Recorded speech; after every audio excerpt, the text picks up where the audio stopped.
So, let me check.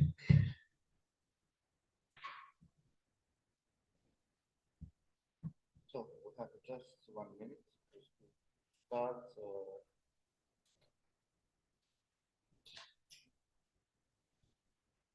Then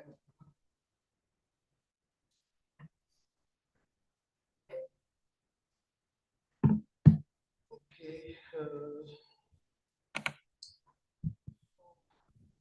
So I'm very excited to chair this extraordinary panel, this ajaib panel. I had conscience to be very strict yesterday. There were resolutions, so we have to be very strict about time, as you heard. So please keep your 20 minutes and 10 minutes of discussion, as it figures in the.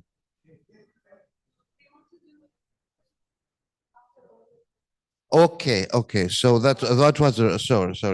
I asked, but I hadn't really considered. Okay, so we have 20 minutes per presentation and 30 minutes after to discussion altogether. Okay, okay. It's good to be fixed. Thank you.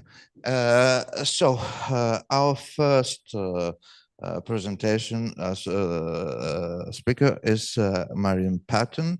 She is a PhD candidate in the Joint History and Middle Eastern Studies at Harvard University. She focuses on the early modern period, that is 13 to the 16th century. It is a little bit early modern period. Yeah. So late medieval, early modern period, and is especially interested in cross-cultural transmission across the Mediterranean, especially in the fields of books, of book history, and the history of science. He will give us a talk on cosmic histories, chronology, as a basics for Ottoman astrology. The floor is yours.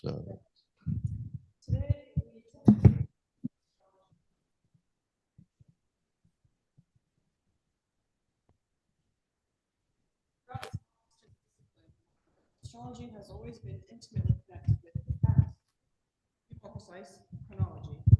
This was true both in the medieval Abbasid and Central Asian traditions, which were directly relevant for the early history of astrology among the Ottoman.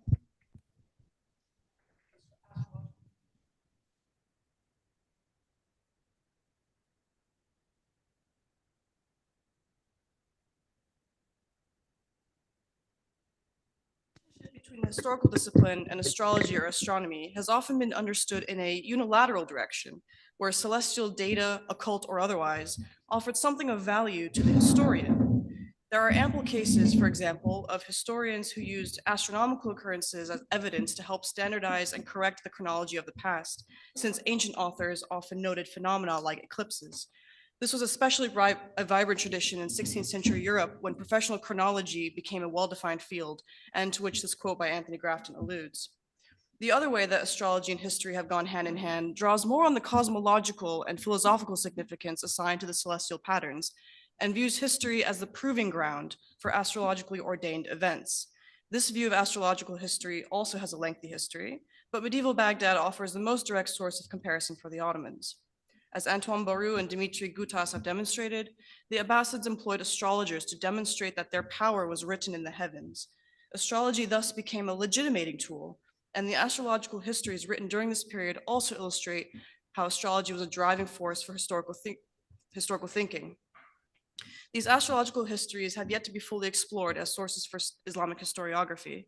Still, I wish to consider this idea of history offering legitimacy to astrology, but in the opposite direction, sorry, astrology offering legitimacy to history, but in the opposite direction. Namely, I'm interested in how the historical record could offer evidence for astrologers casting future predictions, not merely as retroactive evidence of the value of their astrological pursuits. To explore this question, I focused in particular on an early genre of Turkish historical writing that listed major events from creation to the present, and which appeared in the first few folios of about 20 surviving astrological almanacs from the 15th and 16th centuries. I believe that this finite but valuable collection of manuscripts, which I've taken to calling historical almanacs, takvimi tavari, we can discuss terminology another time, offers us a new way of understanding the relevance of chronology for astrologers. These historical almanacs also happen to be some of the oldest examples of Ottoman chronological writing, full stop. So they are important sources for studying the emergence of Ottoman historiography as well. And while the influence and importance of astrology for the Ottomans is a growing field, as all of us can here attest, this connection between history and astrology is still rather nascent. Tunç Hoca is the only other person working on it that I'm aware of, so 2 out of 2 people right here in this room. But this absence I find somewhat puzzling, given the many well-known references among influential Ottoman historians, such as Ibrahim Peçevi and Naima, who peppered moments of astrological significance throughout their works.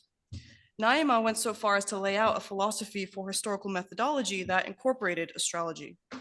He notes the historian should be honest, should not gossip, evaluate people fairly, abstain from undeserved praise, and write clearly. The 7th item in his list of advice was that the historian, if he is skilled in ilm ahkam, the science of prognostications, ought to provide information about future affairs and record their signs to make their significance apparent. Naima heeded his own advice and included references to important astrological signs throughout his work. And perhaps the most famous example of this blurring of lines between history of astrology is probably Müneccim Başı Ahmed Dede, who I think it's fair to say is probably better known for his universal history, Camiat Düvel, than he was for his role as a Müneccim Başı, where he gets his name from, which means chief astrologer. Even those Ottomans known for critiquing astrology, such as Katip Çelebi, took note of the importance that chronology held in the debates between astrologers and historians. Katip Çelebi noted, for example, how when it comes to how much time has passed between the fall of Adam and the hijrah of the prophet, the historians and astrologers differ greatly on this matter. The genre of historical almanacs I'm discussing in my talk today were no longer prevalent during Katip Çelebi's day, at least not in a codicological sense. So his comment in the 17th century merely emphasizes the enduring question of the relevance that the historical record could have for the astrologer. And although scholars such as Osman Turan and Nihat have shed important light on these texts, even producing modern Turkish editions of just the chronological sections, they thus completely disregarded the astrological content. They brought attention to them only as texts that have been neglected as sources for early Ottoman history, and then ignored the astrological sections, which are by and far the majority of the text. And then even the attention that Turan and Atsız paid to the historical sections was marked by a blatant kind of positivist view of the reality of calendrical dates. Turan, for example, notes, the chronological lists that the calendar gives about the old dynasties have no historical significance. This is not a surprising kind of interpretation given the context and questions with which Turan and Atsız are preoccupied. But with the exception of these 2 scholars, and as I mentioned, Tunç Hoca, these historical almanacs have kind of gone largely unnoticed. And I should specify again that I'm not referring to astrological almanacs as a whole, which have been discussed a couple times in the past few days. I'm referring specifically to the corpus of those almanacs that contained historical chronologies in the beginning. And I believe right now there are about 17 that we know of, and I'll explore their format now more fully. For the remainder of this paper, I will focus on just one of these, Chester Beatty Turkish 402, which escaped the attention of both Turan and Atsız. MS Turk 402 is a beautifully presented codex featuring elegant calligraphy, colored inks, including gold, ample ornamentation, tables, and diagrams throughout. It is dedicated to an unidentified figure referred to here on the front page only by the title Husam al-Millah wa Dunya wa Din, and I welcome some theories as to who this might be referring to specifically.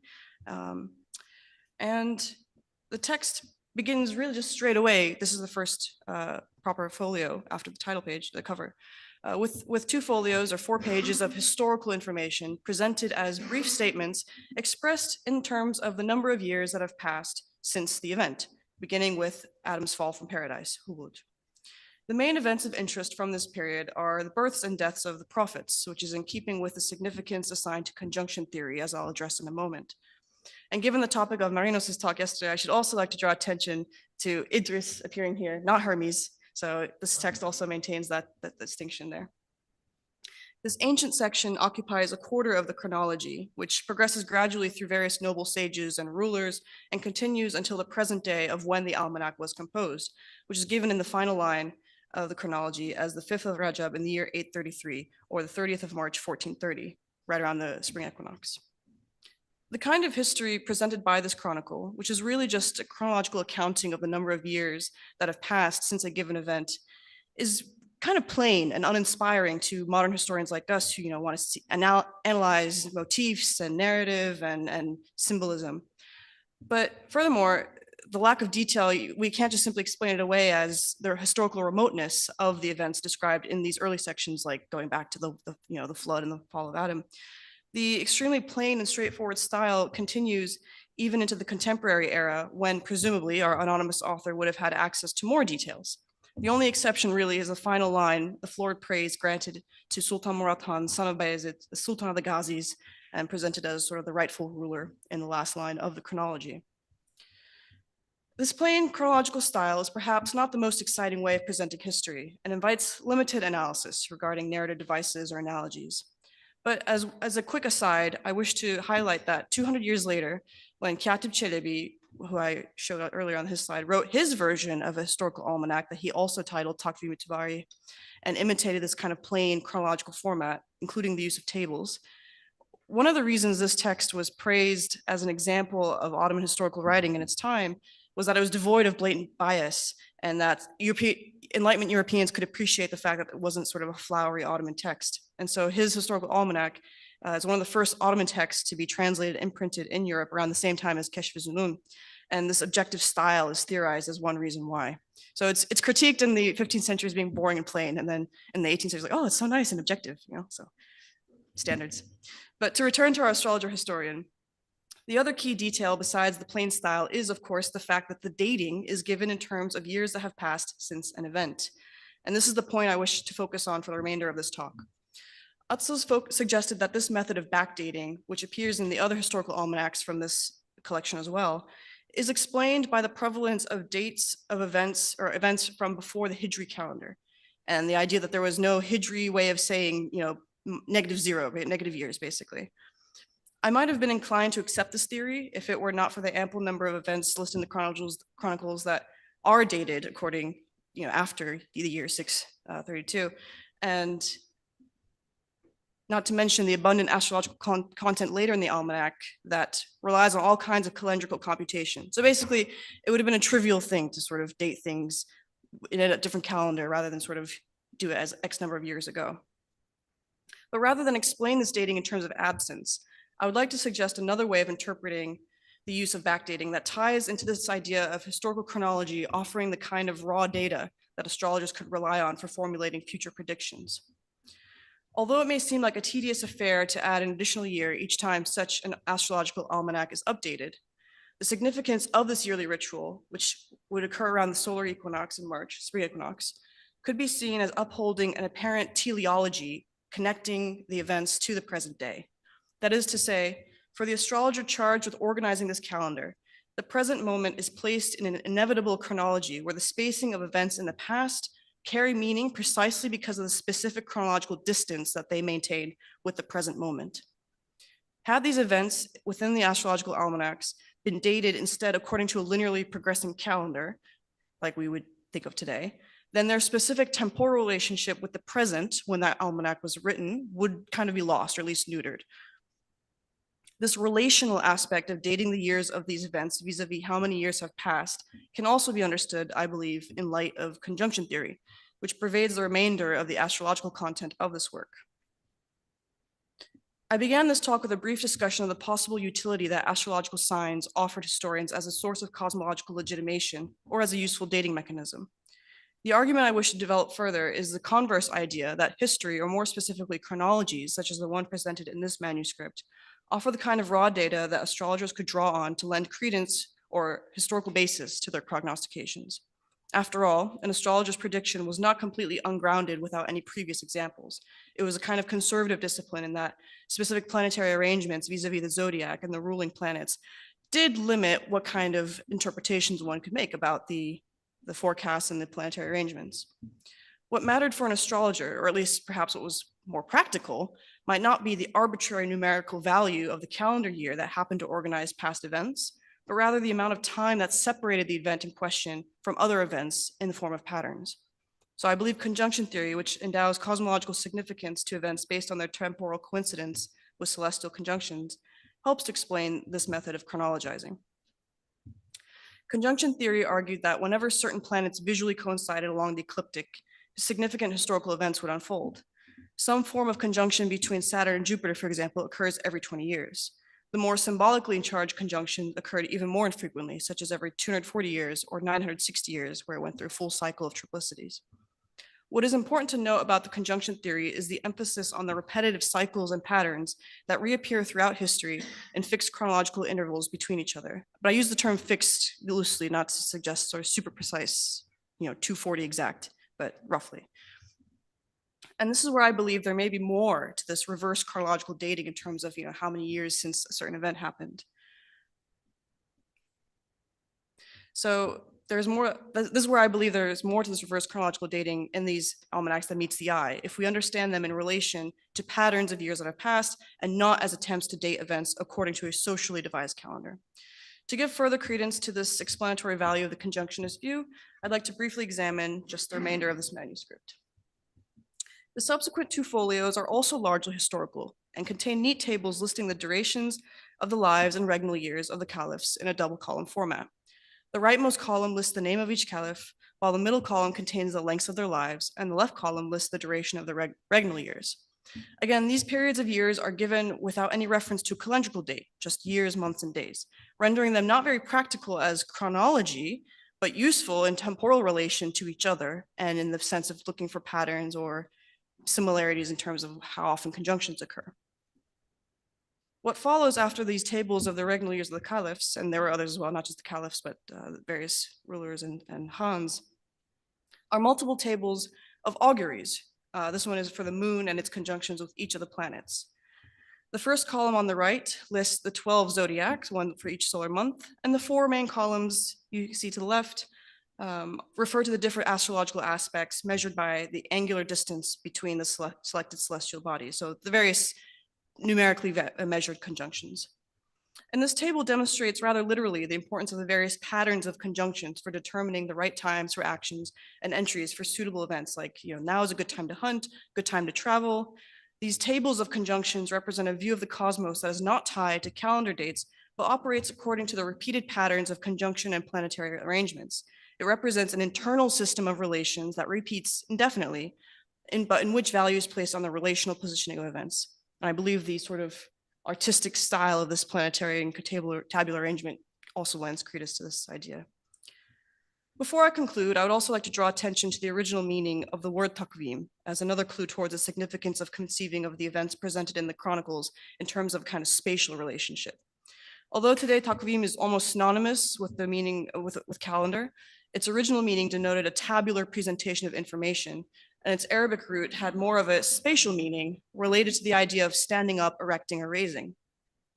I think the tabular emphasis on the information presented in takvim might still be understood in a spatial sense if we view the present day as a kind of organizing moment toward which all the events in the calendar are leading to. Again, the auspiciousness of the present day as the key event is emphasized because without it, without the note of how many years ago a certain event happened, the temporal significance of the number of years that have passed since a certain time is kind of lost. As a final metaphorical illustration of the idea that these historical almanacs viewed time and space in a similar relational setting, I would like to end by showcasing another feature of this manuscript in Chester Beatty that kind of sets it apart actually from all the others. About 2/3 of the way through the manuscript is a full spread world map. Karen Pinto suggests that this is the first Ottoman depiction of the world, and it is accompanied by the standard description of the 7 climes according to the Ptolemaic tradition. There's much more that can be unpacked here than I have so far, and I'm really only just starting to explore sort of the other elements of this manuscript besides the chronological tables. But I would like to focus solely on the idea that the inclusion of a world map such as this in an astrological almanac underlies this notion that our author viewed himself as situating historical events in time and in space by defining events in terms relative to the present moment. Though such a map is unique when compared with the remaining manuscripts in this corpus, it offers a lovely kind of metaphor, the unity of time and space for this author. So just to conclude, this Chester Beatty manuscript is a wonderfully illustrative example of a genre of astrological almanacs that we find in the 15th and occasionally the 16th centuries. The historical chronicles found in the beginnings of such chronicles have so far been dismissed as useless for any historiographical purposes.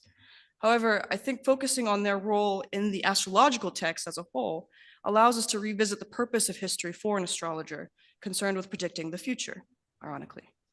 The historical record offered just yet another source, perhaps, of experience for the astrologer to draw upon, especially given the notion that astrology was a conservative discipline with limited room with which to invent prognostications. The Ottoman Munejjim thus had to be an expert chronologer who kept track of the dates and heavenly configurations of past rulers, battles, and notable events in order to be able to calculate the time distance between them in the sense of figuring out how it relates to conjunction theory. So he resembled the historian as a repositor of knowledge and for his belief that past events were relevant for understanding the present and the future. Thank you.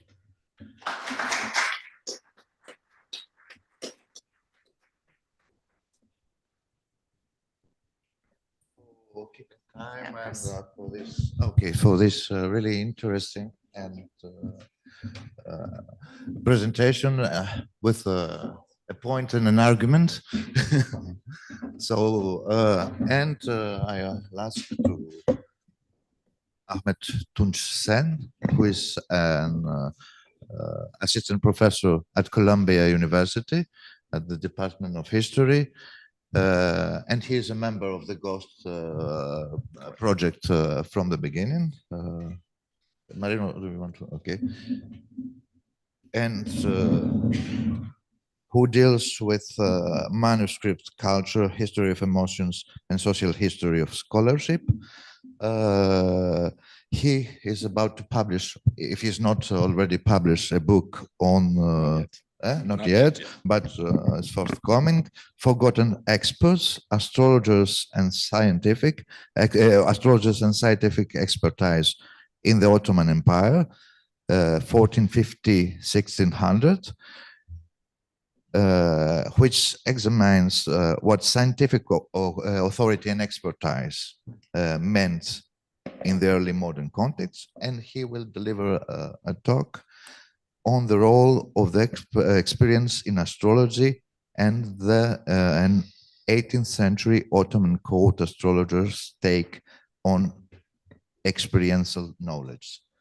So the floor is yours if the PowerPoint is ready. I think it's ready, and I can use the. No, it was working. Click on F5. Uh-huh.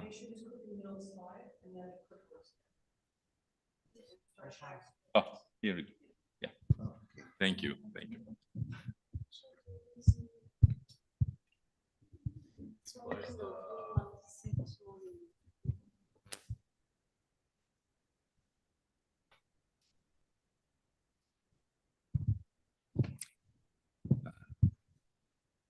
Ready to go, right? Well, thank you so much, Nikos, for your warm introduction. And I mean, I should say that this is one of the coolest venues where I've ever presented.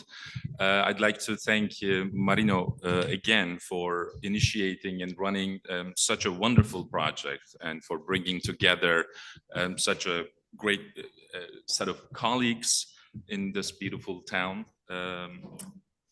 So I'm ever grateful, and I'd like to express my appreciation to the organizing team, Maria, Ruken, and others for running things so smoothly for the past few days and even before.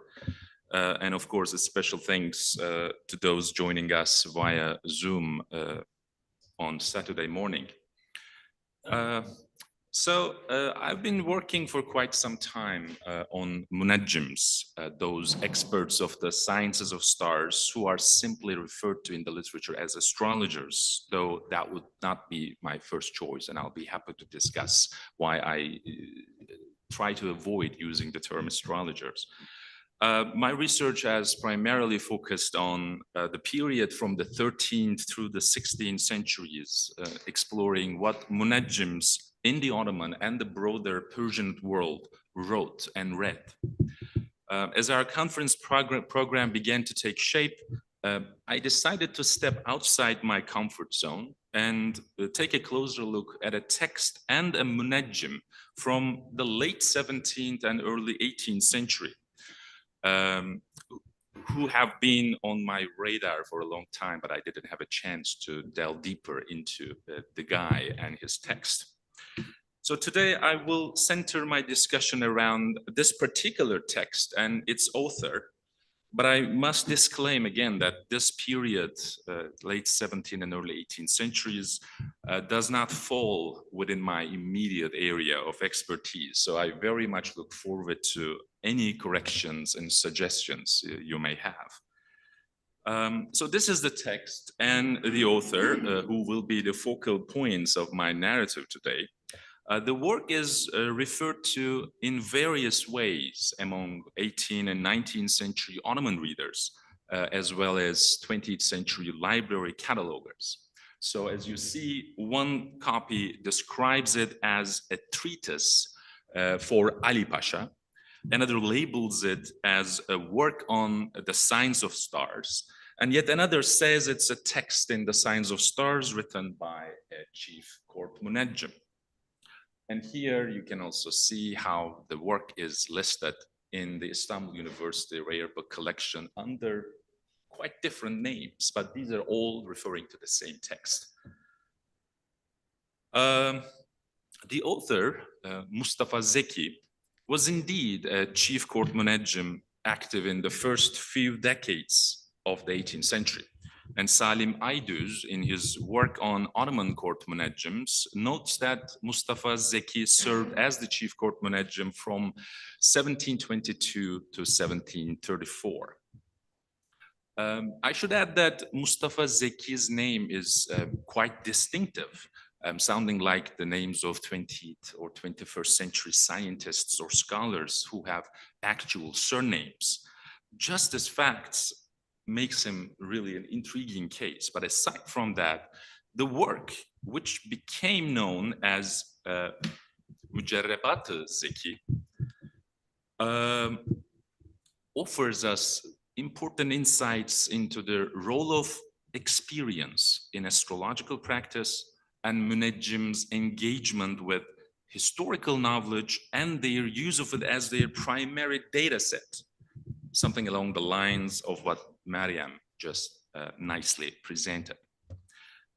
So the text acquired a greater fame as Mücerrebat Zeki, and to the best of my knowledge, the work has around 10 extant copies, but I think the number is greater as more and more majmuas will be explored with an aim toward locating this text, because it was pretty popular in his own time and in the subsequent decades.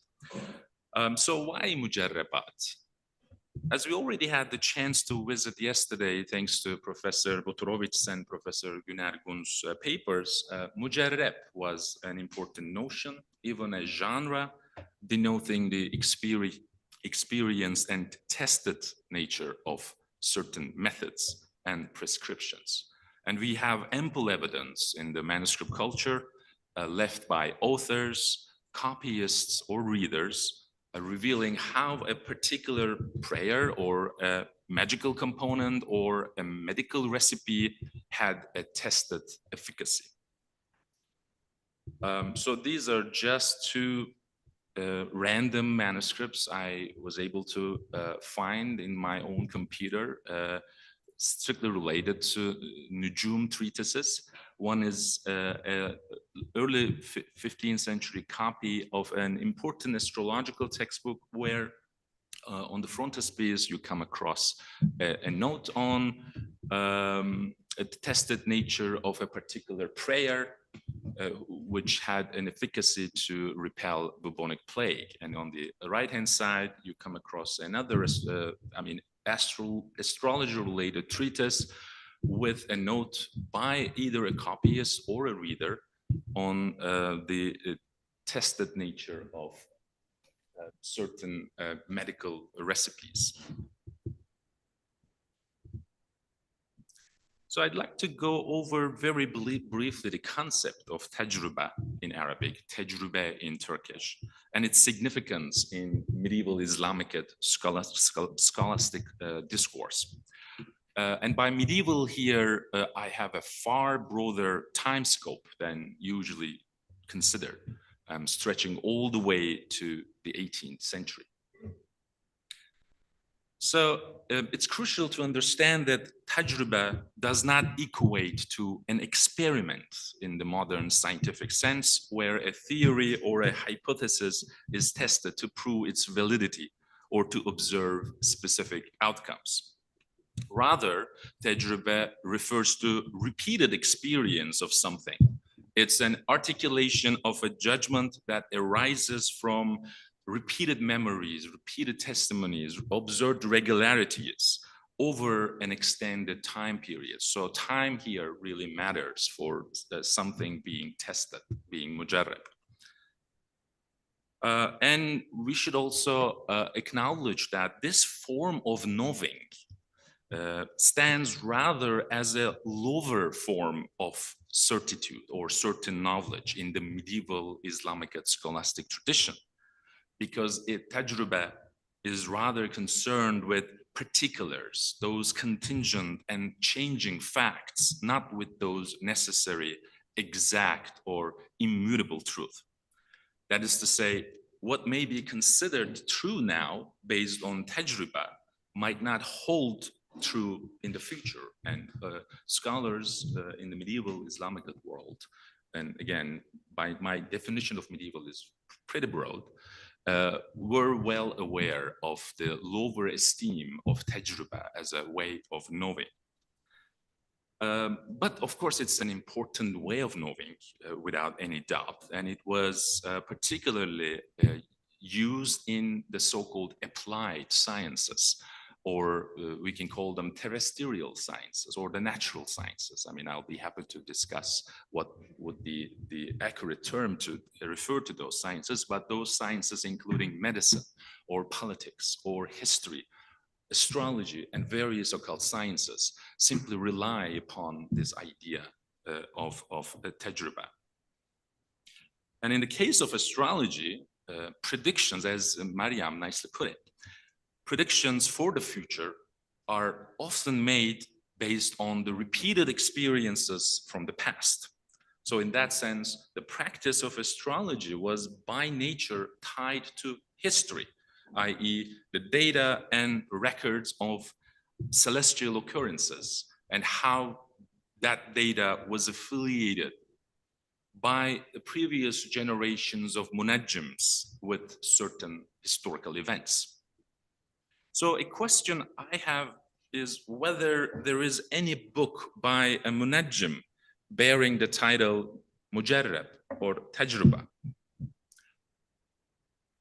I was able to find only one work that bears in the title mujarrab. We may assume that there are some other titles waiting to be explored, but as I just mentioned, tecrübe is not the superior form of knowing, and the munajjims, as the experts of mathematical and astronomical sciences that qualify as exact ways of knowing, they were not particularly tuned to using tecrübe in their own scientific and scholarly understanding. That actually makes Mustafa Zeki's text particularly intriguing, even though he doesn't refer to the mujarrab or tecrübe as a title of his work. So let me quickly go over what the munajjims thought of their expertise and what they saw as the limitations of their science. And data is a perennial problem for the Munajjims because they needed data to make their predictions, but they know that that kind of data is by definition infinite because the amount of celestial influences over terrestrial events are infinite. No single Munajjim can really identify that scope of effects on the terrestrial influences. That's why they acknowledge that they cannot escape from making mistakes. They know that what they practice as a science is defective. But still, by way of syllogism and experience, conjecture, tahmin, is possible. And tahmin is, again, not a statement of certitude, but it's about probability. And all Munajjims were aware that what they practice as a science is based on conjecture, not on certitude. For some reason, what I write down beyond verification and comprehension, tahqiq and tatqiq, two important concepts again in the Islamic scholastic circles. Munajjim's practice is not based on verification or comprehension.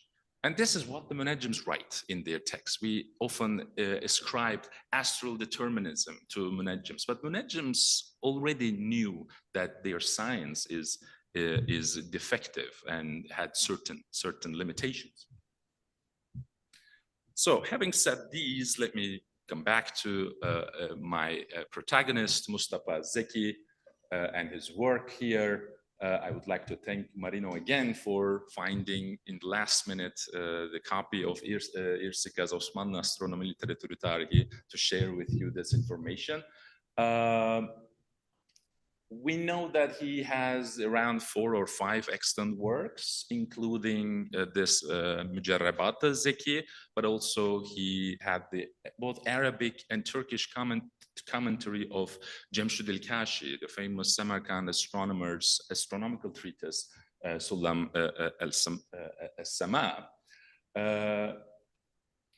Here are some examples of the manuscripts Mustafa Zeki possessed, including a music treatise where he defines himself as Raisi Ahli Sana'at al-Handasa wal-Hisab, as the chief expert among all the experts of geometry and calculation. And I'll say a few things about this particular emphasis on his expertise in Hisab. And in other manuscripts, he often calls himself as Rais al-Munajjimin, the chief court Munajjim. Coming to this expertise in Hisab, arithmetic or calculation, this is another text that went uncatalogued, but I came across this in the Kandilli Observatory Library. It's cataloged as Majmua. Whenever they don't know what's inside, they just call it Majmua. But it was a text written by Mustafa Zeki, and it's pretty intriguing because this book is about the ladder magic. It is divided into 3 parts: the science of ladders, the first part. The second part is the operations and the techniques about Zayirche, a type of ladder magic. And the third part is about the operations and techniques related to magic squares. Contrary to received wisdom and popular belief, it's not that common to find a Munajjim deeply engaged in the sciences of letters. We often tend to think that those actors we classify as occult scientists were all well-versed or at least interested in all occult scientific practices. But there were really important distinctions and nuances between, let's say, a letterist or a dream interpreter or a Munajjim with regard to the nature and scope of their expertise. So this case of a Munajjim writing a book on the ladder magic is, I'm not gonna say rare, but it's not that common. So let me quickly go over what this text is about. I mean, he says letter magic is aiming to make conjectures, zan, about the unknown, the science of calculation, the hisab, of which he had the expertise, is the most exalted science after prophetic tradition and the Quran. For Mustafa Zeki, the science of letters, the letter magic, and the magic squares all depend on it. And this is one of my favorite sentences from this text. Practicing the science of letters without knowing hisab and nujum is like engaging in trade without any capital. In this particular text, you can also come across his engagement with the notion of mujarrab or tajruba, because the science of letters is also relying on this notion of tajruba. All right, so I have very limited time, so I'll go over some examples from the text he is most famous for, the Mujarrabname. I mean, it's a really interesting collection of historical, biographical, and even autobiographical information presented in the form of a Munajjim's retrospective astrological computation. That is to say, Mustafa Zeki utilizes historical facts and information about events that he has either personally witnessed or learned through his colleagues and friends. And then he correlates this information with specific celestial configurations, like conjunctions, like year transfers, like the birth horoscopes, which he thinks preceded and in a way signaled those historical events. And the gallery of historical events has a wide range, from defeats or victories and the death of important people to the appointment of statesmen and the birth of some familiar individuals. And the majority of the incidents he referred to took place in the early 18th century, the period he was an eyewitness. But he occasionally relied upon the information from earlier periods. So let me give you some concrete examples here. For instance, here he refers to the failed siege of Vienna in 1683. He shares with us the horoscope computed by the previous chief court Munajjim, Munajjim Basha Ahmed Dede. And oftentimes these horoscope charts are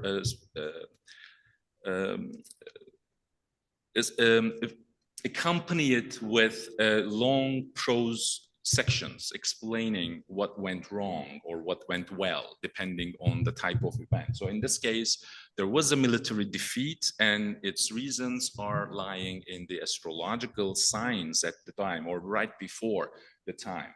And apparently, the chief court Munajjim, Darwish Ahmed, reported to the palace that just because 1683 was the year of conjunction, embarking on a military campaign would be inauspicious. The same advice was also given by the dream interpreter Hassan Effendi, who suggested that based on the dreams he had interpreted, initiating a military campaign would not be worthwhile. However, the Grand Vizier just dismissed all these concerns and the servants' desire, and said that the servants desire a campaign, and he incited the Sultan to proceed. And the event, I mean, we know what happened. It was a military defeat. Let me just at least show you his lengthy explanations for examples he select, like the conjunction right before the battle of the failed siege of Vienna. He says, my intention, I mean, he first makes a long astrological explanation saying that, okay, Mars and Jupiter was in conjunction in the line Libra right before the siege, the failed siege of Vienna. And whenever that happens, it means that the stationary ruler would be victorious and the soldiers who go on the offensive would be defeated.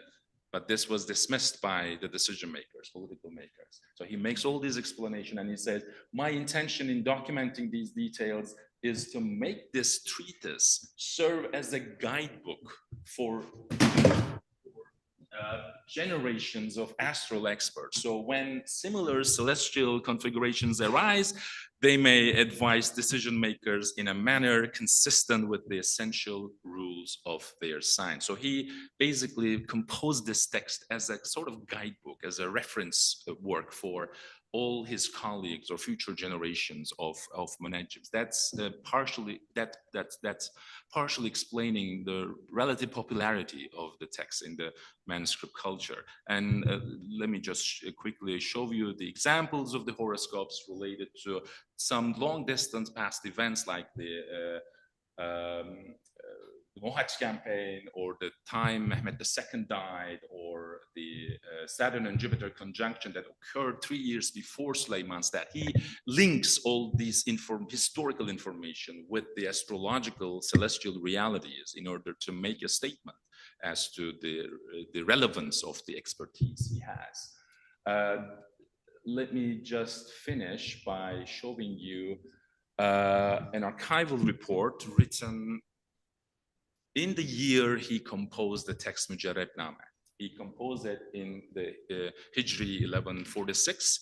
It was the year when he was dismissed from the office of Chief Court Munajjim because he was apparently making the calculations of the first day of Ramadan incorrectly for a number of years, and he was on that chart dismissed from the office. So I can't really identify when exactly he wrote the Mujarrabnameh, before that or after he was dismissed, but it was in the same year. So again, maybe he just wanted to use Mujarrabnameh as a platform to reassert his expertise in the eyes of the decision makers. And we should really think about the authorial strategies to assert expertise in times of crisis, whether it's personal or imperial. So thank you so much for your passion. Yeah. Thank you.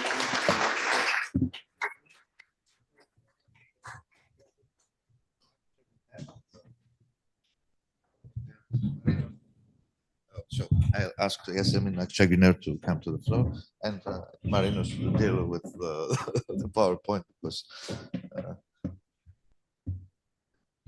Yasemin Akçagüner is a candidate in the history department, as well as in the comparative literature and society at the Columbian University.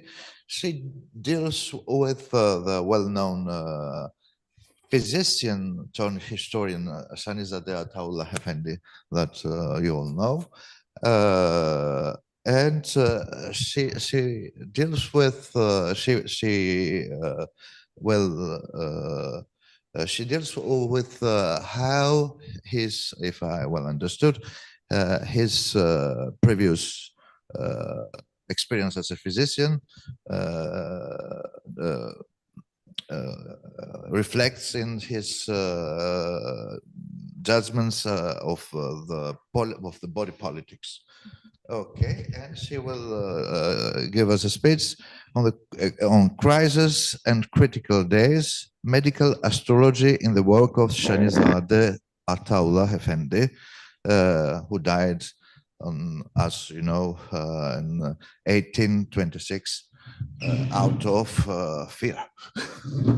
Yes, famous story. Thank you so much, and thank you for all the organizers. So it's apt that I think Tunç Hoca finished with the notice of crisis, because this is where precisely my talk will pick up. I feel like this microphone will fall. It's doing a...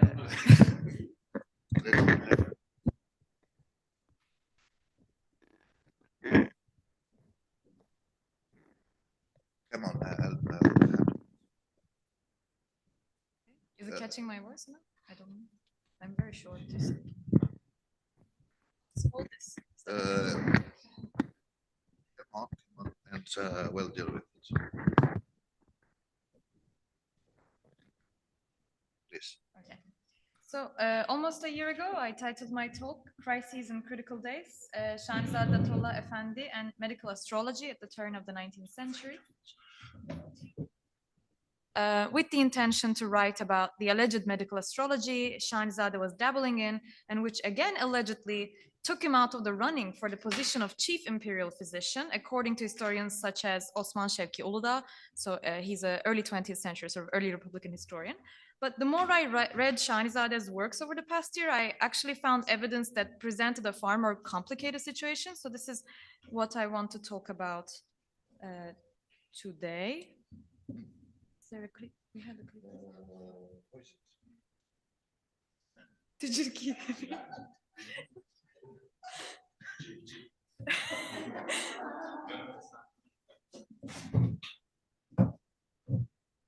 Anyway. Here is it. I'm sorry. So, Good. This works. Okay. Sorry for the interruption. So that's what I want to talk about today. So the Turkish language secondary scholarship on Şahzade Atollah Efendi is rather confused and also confusing. On the one hand, Şahzade is heralded in 20th century Turkish scholarship as the father of modern medicine in the Ottoman Empire, who adopted European medicine wholesale rather than simply forming a link in the chain from old to new medicine. On the other hand, he is portrayed as a figure who was disqualified from the position of chief palace physician due to his ostensible subscription to what we might translate as medical astrology. Specifically in Osman Şevki Uludağ's 5,5 asırlık Türk tababeti, we see this mentioned. He writes that Şahzade Atollah Efendi Hezar Fenidi. He was a polymath. Tabip, edip, musiki şinas, so a physician, a literary, a sort of poet in a sense, a musician, he was a munajjim, an astral scientist, a muwerrih, who was a historian, and then Sultan Selim-i Salis ve Mahmud-u Adli zamanlarında Me'arif-i Cedide-i Osmaniye'mizin ilk ustadlarından ve tıbbi, fenli ıslahatlarımızın ilk müdevenlerinden idi. So he was one of our first sort of people to do medical and scientific reform. And then Türk, Arap, Fars lisanlarının edebiyatlarına vakıf olduğu gibi kuvvetli bir surette Fransızcaya da aşinaydı. So he knew not only Turkish, Arabic and Persian, but also French, a strong French, he says. And then, this is the key part for me, tababetimize azami derecede hizmet edenlerden olmakla beraber, while being one of the people who served our medicine at the utmost level, ma el teessüf, vaktiyle etebbamızın iltifat etmedikleri mezahibi tıbbiyeden mesleki Necmiyun saliki idi. What is this? What is this mezahibi tıbbiyeden mesleki Necmiyun? He frames this as a kind of mezheb, or like let's say a jurisdiction within medicine, and then calls it an astral scientific vocation. So I thought, is he actually talking about astrological medicine, or is this something else? So I went, on this journey trying to figure out what could he possibly understand as astrological medicine within the work of Şahzade. So that was the main question. And also, how, the problematic here was, of course, how could Şahzade be modern and amodern at the same time in the eyes of these early Republican historians? And why would Şahzade have been out of step with his contemporaries in subscribing to this Mesleki Necmiyun? And what did this sort of Necmiyun école entail? So with early Republican historians like Uludağ, I believe we should not simply venerate them, but rather critically evaluate their narratives by engaging deeply with our primary sources and ultimately generate debate that's productive in helping us understand the complexity of historical processes. Processes that too often become obscured rather than elucidated under the linearizing and totalizing frameworks of Westernization and modernization. So the title of my talk today is Crises and Critical Days. It's a reference to two things. First is the existential crisis of the Ottoman Empire that the Ottoman Empire found itself in at the turn of the 19th century, during the period roughly from 1774 Treaty of Küçük Kaynarca to the abolition of the Janissaries in 1826, sometimes also called the Ottoman Age of Revolutions. This period roughly corresponds to the lifespan of Şahnizade Ataullah Efendi, who was an idiosyncratic Ottoman alim, a prolific physician and historian who authored a 5-volume medical compendium called Hamse-i Şahnizade. And after his publication, he was promptly appointed as the official court chronicler or vacanus of the empire in 1890. So this was a surprising turn of events, according to later chronicler Ahmet Cevdet Pasha, who expected Şahnizade to become ready to go. Somebody who is in the Zoom has spoken. So maybe we should mute them if you can.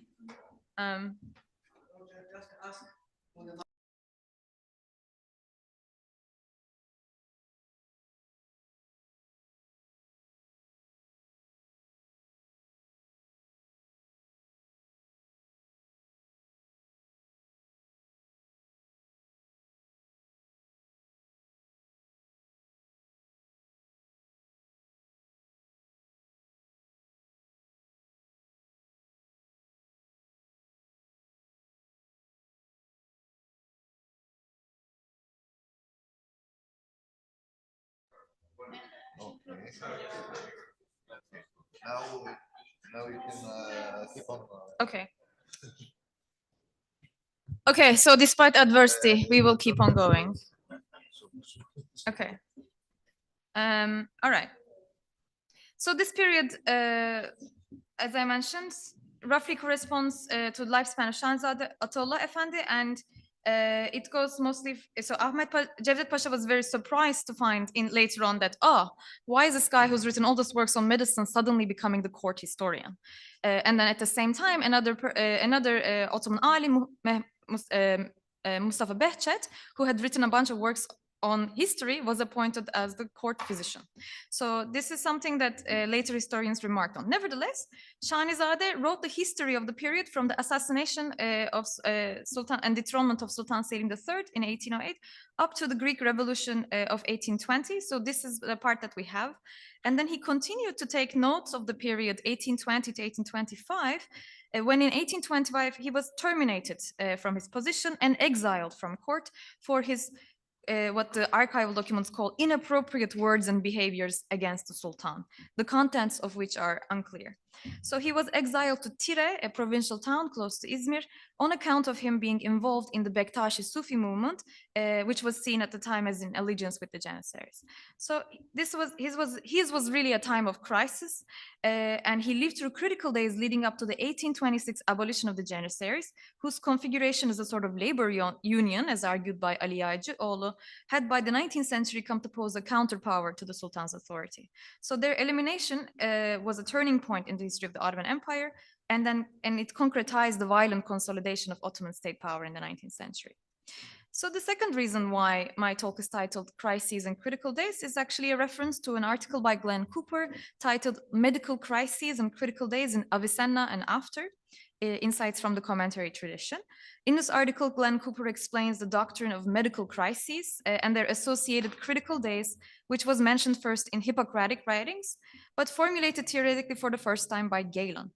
So Galen, and he summarizes this saying, crisis doctrine presented a nexus of medical and astrological concepts and practices and promised to provide the physician with prognostic insights into the unfolding of a patient's disease.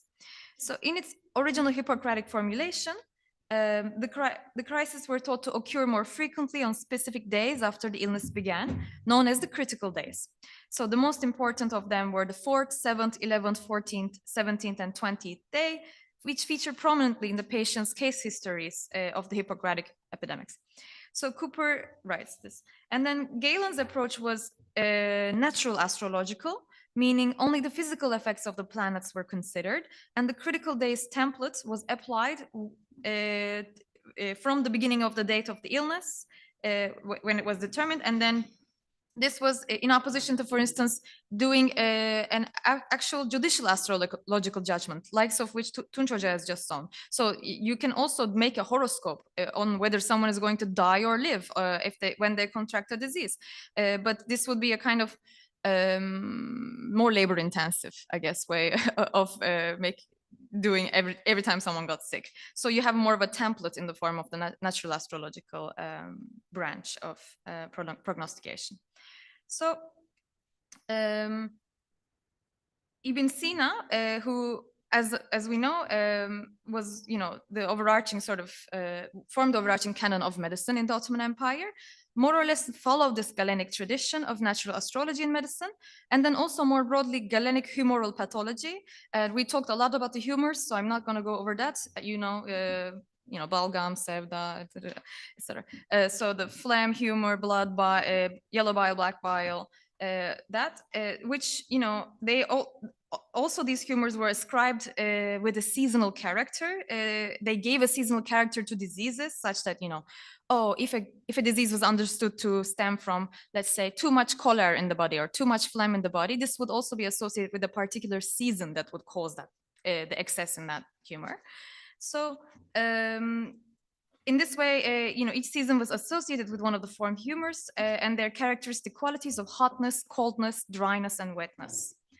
So now, with this background of what medical astrology was, more or less, I come to Şahnizade's work. Maybe not. Okay, so it's impossible for me to summarize the medical epistemology of Şahnizade in this short talk. That's the work of a whole dissertation. But we know that Şahnizade read the canon of Ibn Sina during his time as a student at the Süleymaniye Medical Medrese, which he attests to in the preface of the 3rd volume of his medical pentology. But the majority of his medical publication, that is the bulk of his pentology, consists of selective translations and adaptations, as well as some commentary on Austrian, French, and Italian medical literature of the late 18th century. So I've so far worked on 2 of these 5 books. They are the Miyarul Etibba, or the Metal of Physicians, which concerns pathology and the classification of diseases, and the Miratul Ebdan, also known as the Mirror of Bodies, which concerns anatomy. So here I want to focus on one aspect of Şahnizade's medical works and how it complicates the relationship between medicine and astrology in the Ottoman context. So for most of the Metal of Physicians, Şahnizade provides an encyclopedia of diseases describing their etiology, procession, and cures, which he translates into Ottoman Turkish from a 1777 Italian translation of Anton von Sturck's Medizinisch-Praktischer Unterricht für die Feld- und Landwirtärzte der österreichischen Staaten, which is the practical medical teachings for the field and country surgeons in Austrian states. So you see the Italian translation here on the left. Sturck was the director of the medical faculty of the University of Vienna in the late 18th century and was at the same time the personal physician of the Habsburg Empress Maria Theresia, having successfully treated the Empress for smallpox in 1767. Şahnizade translates Sturck's discussion of smallpox disease nearly verbatim, word for word. And in his preface, he advocates for the adoption of this new practical medicine. He calls this Tıbbı Cedidi Ameli in the Ottoman Empire. In describing the causes of smallpox, he translates that the hazardousness of smallpox does not come from the differences in the seasons, since sometimes in each of the seasons, the good and the bad smallpox can be witnessed. However, the sudden change in the weather and its terrible character, the weather's terrible character, can lead to smallpox any time of the year. And the hazard of smallpox occasionally results from the internal overaccumulation of acrimonia, which can be found in all people by design, or can be caused by the excessive use of hot medicines, or from another type of inappropriate treatment. So here we do not see a notion of smallpox as emanating from a humoral imbalance that takes place in a particular season, as we might expect from humoral pathology, but rather the overaccumulation of acrimonia. This seems to be the culprit for smallpox. So I have not been able to go far in figuring out what this acrimonia is, and I would be grateful here if you have any leads for what it might mean. So on the other hand, he points to the excessive use of hot medicines as a possible cause for the disease. So here there's still a fragment of the framework of Galeno-Avicennan humoral theory at the same time. As for the description of the course of the disease, he does specify which symptoms should take place on which day of the disease, enumerating the days starting with the appearance of the fever. For example, he writes that at the end of the third day or the beginning of the fourth day, for the most part, certain rather elevated red dots are seen on the face, neck, and sometimes even on the chest. And then at the end of the sixth or at the beginning of the seventh day, these pustules pass into suppuration, and then the fever increases again, and also the heat, and the sick sleep restlessly, complain of thirst, of tensive pain in all parts of the body, etc., etc. So, and then he concludes by saying, usually these pustules dry and rot on the 14th, 16th, 18th, or the 20th day. And in Shahnizade's translation of Sturk, we do see the procession of this disease through the days, but we do not see certain days in the course of the disease that are referred to as critical in the way that they were in the earlier Galenic and Avicennan texts. So when I move away from his medical text and then move into his historical chronicle, I want to share two different examples of how Shahnizade held astrological judgments, or ilmi ahkam-ı nucum, at arm's length, approaching these judgments with a degree of skepticism. Okay, so these are images from the Tarih of Shahnizade, the official court chronicle. So the first is an entry recording the deaths of the Kazasker of Rumeli, Mehmet Hafid Efendi, and also the death of Kaputan-ı Derya, Kara Mehmet Pasha.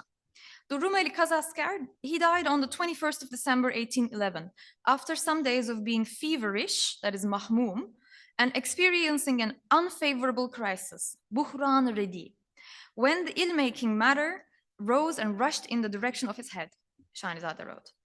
He wrote also that their physicians, the physicians of choice were unexpectedly faulty and did not take quick enough action, which is the divine responsibility of physicians, he says. On the other hand, the Kaptan-ı Derya, he died on the 19th of November, 1811, from what we might translate as cold, but the original is soğuklamak. Shahnizade writes that that the Kaputan-ı Derya fell ill while trying to put out a fire that had broken out in the Armenian yalıs, or the sort of waterfront houses, behind the Ortaköy Mosque. That night, the weather was very cold and rainy, with the northwestern winds blowing strong, and the Kaputan Pasha was covered in sweat from all the effort of putting out the fire. He proceeded to develop a strong fever, and despite the physician's cures, he died 20 days after the beginning of his fever, as per the Persian verse, "Shenidem ez hukema merdra devai nis," which is, I heard from the physicians, there is no cure for death.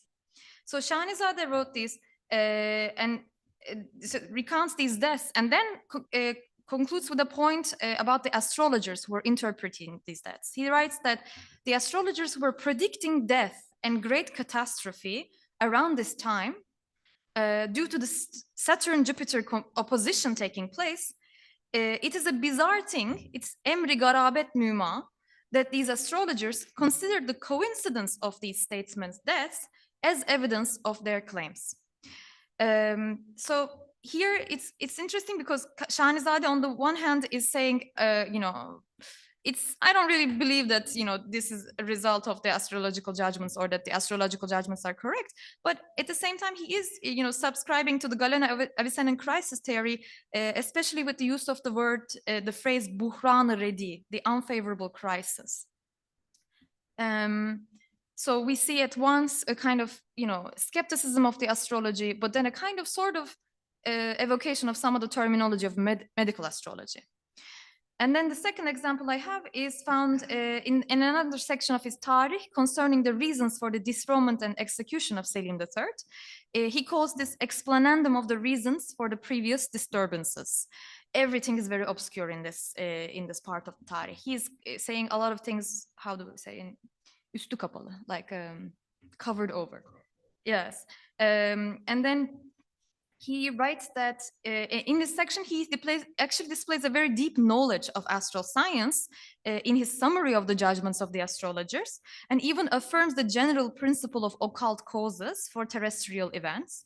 He writes that because God, due to his divine will and eternal rule, makes the events of the sublunar world subject and related to occult and apparent reasons, and this is recognized in the eyes of the verifying scholars, the ehli tahkik, such as yourselves. Despite acknowledging the effect of the occult on the sublunar world, Shahnizadeh remains agnostic over the truthfulness of specific astrological judgments, however. So first, he prefaces his discussion of the astrological judgments on the distant causes for the wars and unrest with the Arabic phrase al-uhdatu ala man ya'taqidu, which is the responsibility is with the one who believes. So this is a disclaimer he uses. He says, because God, due to his divine will and eternal rule, makes the events of the sublunar world subject and related to occult and apparent reasons, and this is recognized in the eyes of the verifying scholars. In this way, as recorded in the previous chronicles, the distant causing reasons for the wars and unrest, and then here he says the responsibility belongs to the one who believes. The astrologers give the judgments that in the year 1216 Hijri, the Jupiter-Saturn medium conjunction took place and began shifting from the fire triplicity, so the zodiacal fire signs, to the earth triplicity, and this conjunction will continue to rule for the next 247 years.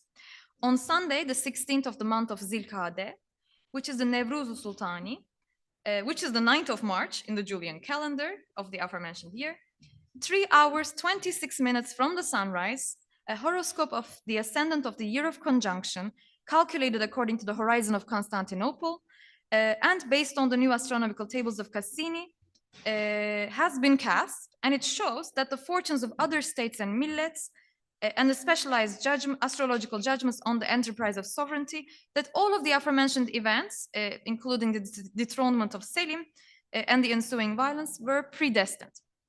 So as we can see from this passage, while Shahnizadeh is quite well versed in the technicalities of astrological judgments, he prefaces his discussion of the near and far effects of the Jupiter-Saturn medium conjunction with the phrase, the responsibility belongs to the one who believes. And we can discuss, okay, yeah, I'm concluding.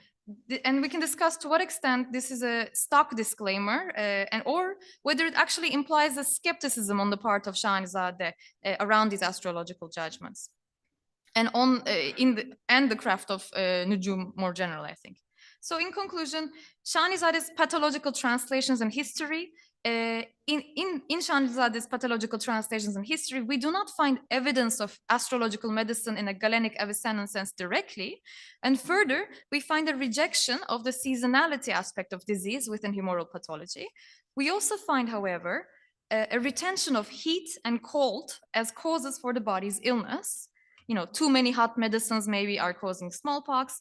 Kapitan Pasha is dying of a fever because he caught a cold when he was, sweatily firefighting on a windy and rainy day. So on the other hand, in his approach to astrological judgments or ilmi hakam nujum, we see Shahnizadeh take a skeptical view of these judgments, especially of death and catastrophe. So Adnan Adıvar had argued in his famous Osmanlı Türklerinde İlim that, quote, in short, we can say in one word that Shahnizadeh Ataullah has done something more than simply constitute a link in the chain between old and new medicine, but has directly switched over to new medicine. The cases I have presented today point to a far more complex picture, not only of Shahnizadeh's medical epistemology, but also of the state of medicine in the first quarter of the 19th century in the Ottoman Empire and in Europe. Early Republican histories like Adıvar and Uludağ, at the time of their writing, wrote of the 19th century as a time of rupture, and this heritage remains with us today. However, as new studies on the history of Ottoman medicine, and especially of the Tıbb-ı Cedid phenomenon of the 17th and 18th centuries, like in the work of Akif Yerlioğlu, Natalya Başur, and Tunahan Durmaz grows, we will be able to understand the early 19th century in its connection to earlier centuries, and not simply as the site of a modern rupture. So the early 19th century was a time of crisis, but also of possibility in Ottoman medicine, as it was so in the socio-political life of the empire.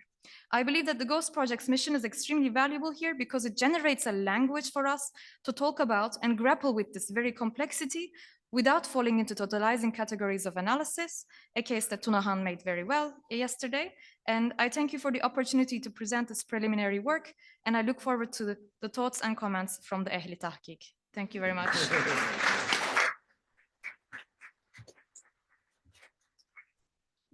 you so much.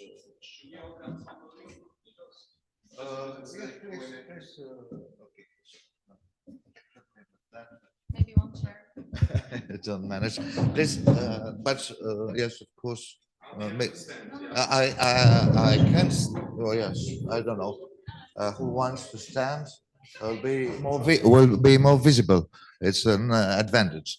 So come on, please. If you. Okay, great, great. So thank you all for this very insightful and interesting papers. So just a few to start to launch the discussion. I think we have 3 papers. Each one of each had a point. The first paper started with a claim that the very manner of this Tafhim Tevari was providing raw material for the Munajim. That was something connected to the very organization. That was, I think, a little bit your point. So it's interesting to discuss this claim. As for Tunç, you saw the Mujareb as a method, a gender. It's interesting to discuss about what you think of it. What is it? The Mujareb is a method of verification along with other methods that make the job or a gender. Okay. And and you present us medical astrology, as I understood, in order to nuance, in a way, and to complexify historiography, which presents, in a way, Shanizadeh Ataullah as somebody who goes toward the innovation, modernization of science, and to try to show us a more complex picture. So that was how I view the major points of your presentation.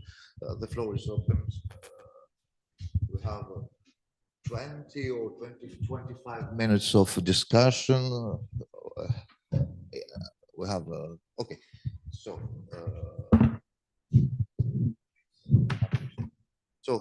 Dimitris. No.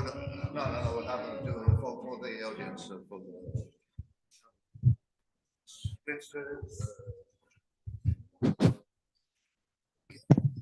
Yeah. Thank you so much. Everything was like very helpful and pertaining a lot to what I'm interested in. Like I would like just make like 1 or 2 comments. It's not like questions or something. Maybe a question. Yeah, maybe there is a question. But like I would just start by saying like what Tunç Hoca was saying about like the astrologists. It reminded me by an old publication by the late Cornel Fleischer about the guys who constructed talismans in the court of Suleiman. Like there is like an Arzuhal by a talisman constructor, like a guy who made like written talismans for Kanuni and his sons, who was speaking about like the difficulty and like the experience one should have in producing that kind of stuff, and like the books he needs to have, and like he was actually asking for help, like a rise in his salary in order to acquire, you know, the necessary books like dictionaries of Arabic, because it's so complicated, and I'm trying to master this kind of a thing. Like Colonel Hoja wasn't like giving the document, he was speaking about it. It wasn't some reference to a chronicle or something, but it was an actual document, his petition to the Sultan about, you know, provision of help and the difficulties he's facing, and then the expertise necessary for producing like a written talisman, and the fact that it's too much work because you're always asking from it to produce that kind of things. It must have been some expedition thing, and they wanted to take these talismans with them, maybe. And like something else, like the connection between like astrology and lettrism, that can be found, like to my knowledge, like Firdevsi does this thing a bit. Like apart like from his from being like mainly known as like an astrologist to the ones who are dealing with the occult, I mean, like in his other treatises, apart from the famous one, like the illustrations and everything, he gives like information on the Ebjed. For example, he has like an astrologic treatise that before passing to the astral signs, he gives information on the Ebjed. And he also has some Sufi works that also deal with letters rather than with like his Hakaikname, which is like a discussion of Fatih Sultan Mehmed Han and Mola Ilahi in Hagia Sophia Jami that he witnessed and wrote about Khizr, letters, prayers, etc.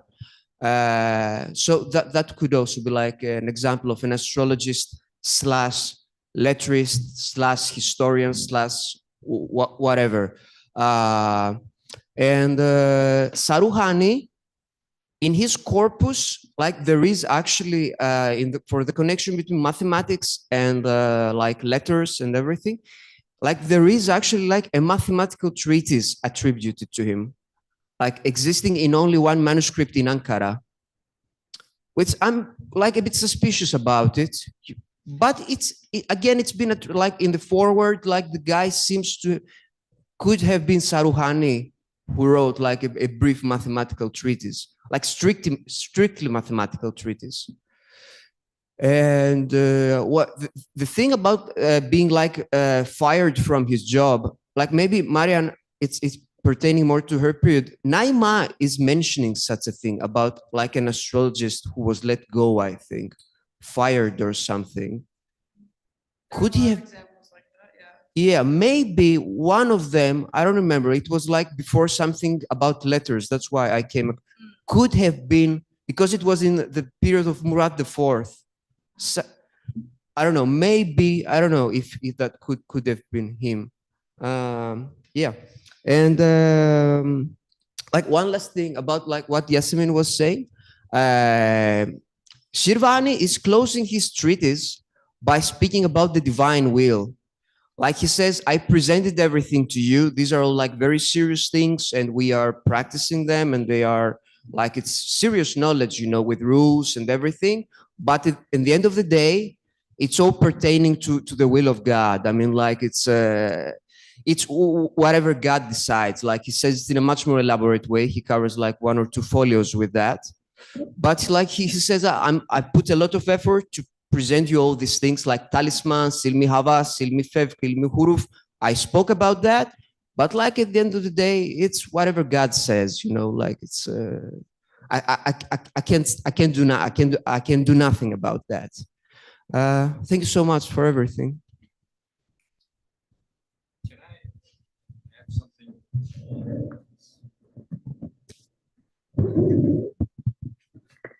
Thank you, Dimitri.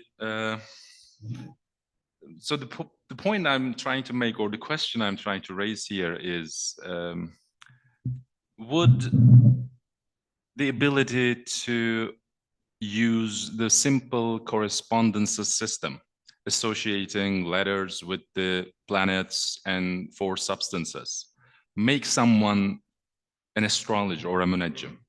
Okay. Those people you refer to, like Firdevsi or Saruhani, yes, they had the ability. And that kind of cosmological universal understanding is shared by so many different experts in so many different fields of occult sciences. But we should pay attention to those layers and registers of different types of knowledge. The munajjims relied upon, I don't want to hierarchize here these experts. I'm not going to say that, oh, munajjims had the superior expertise than the others, but they relied upon the ability to use zijis, reading those tables, extracting information from these tables to make predictions, astrological predictions. That ability was not available for other types of experts we call letterists or the geomancers. And when you look at the writings or the petitions of some geomancers in the court of Suleiman, you realize that they were targeting the munajjims. I mean, they are not sharing the exact mindset with the munajjims because they were probably competing with one another over acquiring the resources. And when you look at the writings of Rethymno al-Haydar,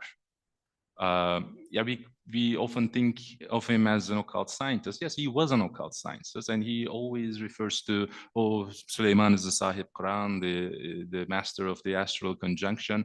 But does he have any reference to the computation of the conjunction in a mathematical and astronomical sense? No. We need to really pay attention to these distinctions between these practitioners. That's the point I was trying to make. And I forgot to mention that, but Mustafa Zeki had interesting things to say about Naima.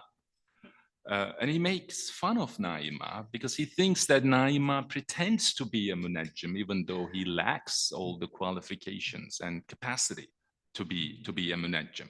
Müneccim geçinir Naima, but he actually can't do what I'm able to do.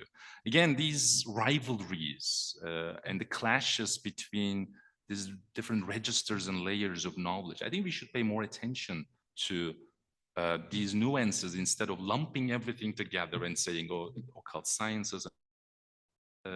We shouldn't miss those nuances. Okay. Very short one about what just you said, and I find very important in the pre-modern configuration of knowledge, the importance of registers and the rules internal of the registers. And I think that was a little bit your point. And that you're working on us. We try to make a little bit of methodological after yesterday discussion. So it was you first, Nicolas, and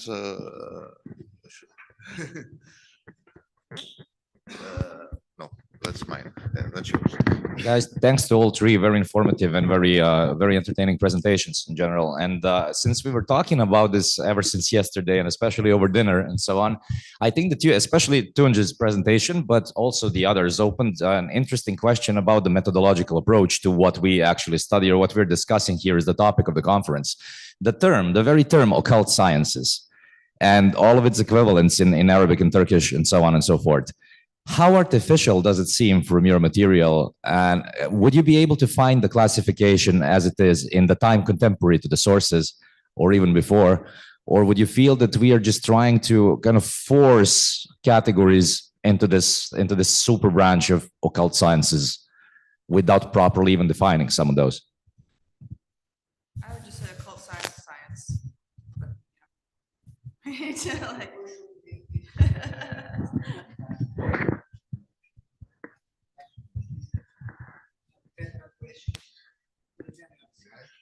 okay. I think we're gonna open up to. Oh,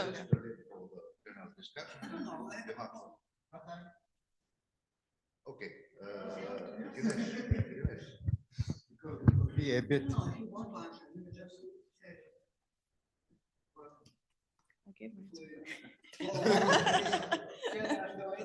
I meant what I said.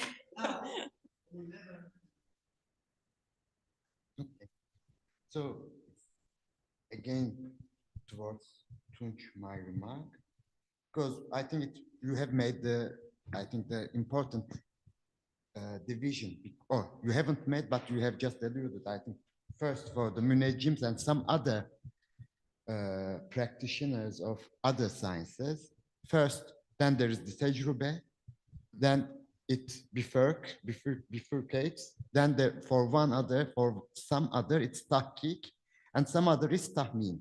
So tahmin is, I think it's our key term, as you have discussed in a previous occasion.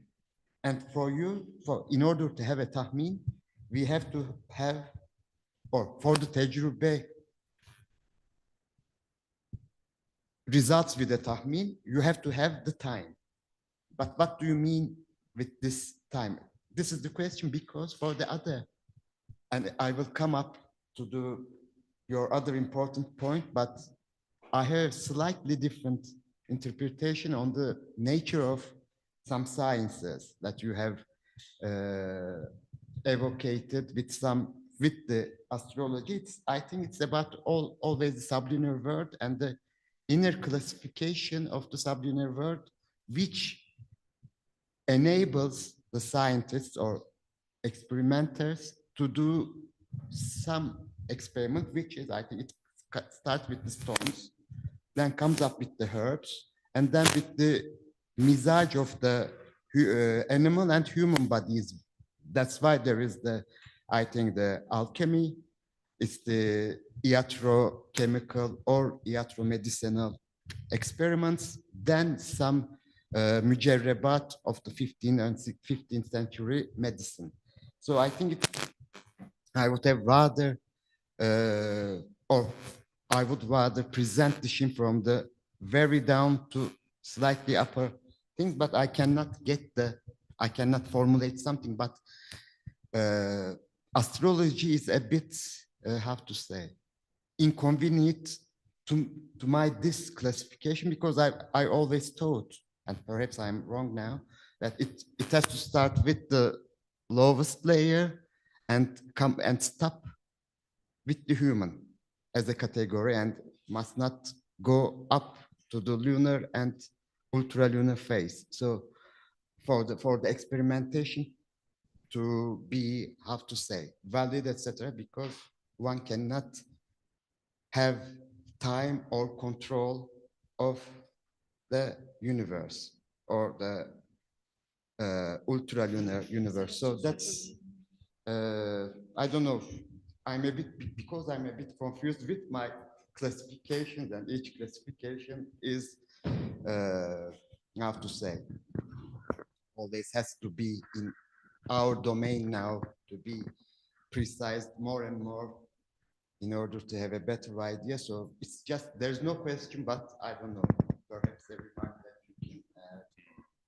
And one last thing, I think you have said about, for the tahmin, you have just said it's, for the Latin translation, it's about probatum est. Mhm. Well, perhaps you can check, or we can check, or at the same time, what the discussions in the scholastic Europe with, I don't know, Roger Bacon had written so much on these stuffs, on the minerals, on the nature of bodies and animals, etc. And it's his discussion with Duns Scotus. Perhaps probatum is a bit, how to say, too strong for the tecrübe, etc. It's just a minor remark, and that's all. Thank you for my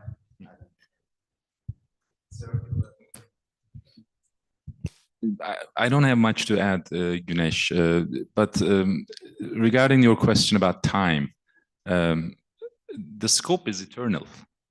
And as Mariam nicely demonstrated, there is an accumulated knowledge since time immemorial. the knowledge produced and circulated probably within those astral scientists' own circles since maybe the Babylonian times. I mean, the exact chronological scheme is available all over. I mean, if you look at 9th and 10th century Abbasid sources, you can find out pretty similar material. So there is an professional tradition producing that kind of knowledge and transmitting that knowledge across subsequent generations of practitioners. So their take on time is since the creation onwards. That's the only thing I can say about your remarks. And probatum est, I mean, I can't pretend that I know Latin, I don't know, but this is what I came across in the secondary literature. Feza Hocam recently published a nice article on the bit tecrübe ispat. I mean, tecrübe gaining the status of experiment from the 19th century onwards.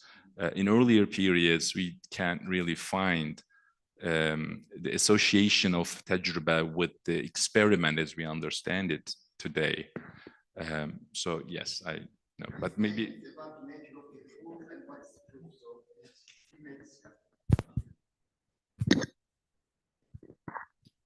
I wanted to just add something to so kind of going off of Dimitri's question about, and also Tunça just comment about, you know, at the end of the day, what qualifies someone as a practitioner of a particular sub-discipline or discipline, say? That's the main question we are tackling, right? And I think there is the knowledge side. For instance, something like medical knowledge. How much medical knowledge must you have to qualify as a physician? But also, what kind of medical practice should you undertake to qualify as a physician? Those are two questions that are inevitably intertwined. And I think it's even more complicated when it comes to astral science, where you know, you're not working on human bodies, and you know, to what extent the physicians were actually working on human bodies is also a question in the Ottoman context, and which of them were. But someone like Şahinzade, in his tereke, we find astrolabes and also mukantarat, so quadrants. And also from his tarikh, we know that he has a working knowledge of astrology, but I don't think he ever made a calendar in his life. So is he going to qualify as a menajim, like what Uludağ was calling him? I don't agree. I mean, I don't think so. At the end of the day, what's the point of having these classifications of certain kinds of expertise if you are not going to draw certain boundaries around the level of that expertise and experience, I think. So yeah, so I think we have to, but also I was thinking, you know, astral science being very book-based, or what's the right way to say it, you know, yes, there's a hands-on component, yes, but it's very textual. So the calendar is a textual device, right? It's a textual instrument. So in a sense, you are making an instrument, but because it's textual, we kind of think of it as part of scholastic tradition, etc. But also, it's the practice of astral science, right? So I think we have to kind of change a little bit how we think about what qualifies as an instrument, or what qualifies as practice, to have a more nuanced understanding of where the disciplinary like level lies. Yeah. So, yeah. Okay, thank you very much for all the presentations. Tunç, my question is for you. I am very interested in Lalizade Abdülbaki Efendi. You said that Mustafa Zeki took lessons from him. And we know that from Silahdar Mehmet Ağa's work that the Lalizade Abdülbaki Efendi was accused of sorcery when he involved in Petrovaradin and made wrong astrological calculations. And in that battle, Shahid Ali Pasha, Damat Ali Pasha lost his life. And later on, Abdülbaki was exiled to Lemnos. So you said that Mustafa Zeki was his student. I was just wondering whether you are aware of any correspondence between them, any kind of a relation. I'm particularly interested in because they were just by Rami Melami circles. They were involved. So I just wondered maybe Mustafa Zeki might have a kind of an role in that. Thank you so much, Farah. This is so precious as information for me. I didn't really know before that. And Mustafa Zeki doesn't explain his own training at the hands of Lalizade Abdülbaki Efendi. So no correspondences or no munshat I was able to locate in the sources. But apparently he only started learning the science of the stars once he was done with the madrasa sciences. So we often tend to think that these guys learned some aspects of the science of the stars in the madrasas, but it was not the case oftentimes. So it was extracurricular activity at the hands of figures like Abdülbaki Efendi. But again, this is new information for me. So thank you so much.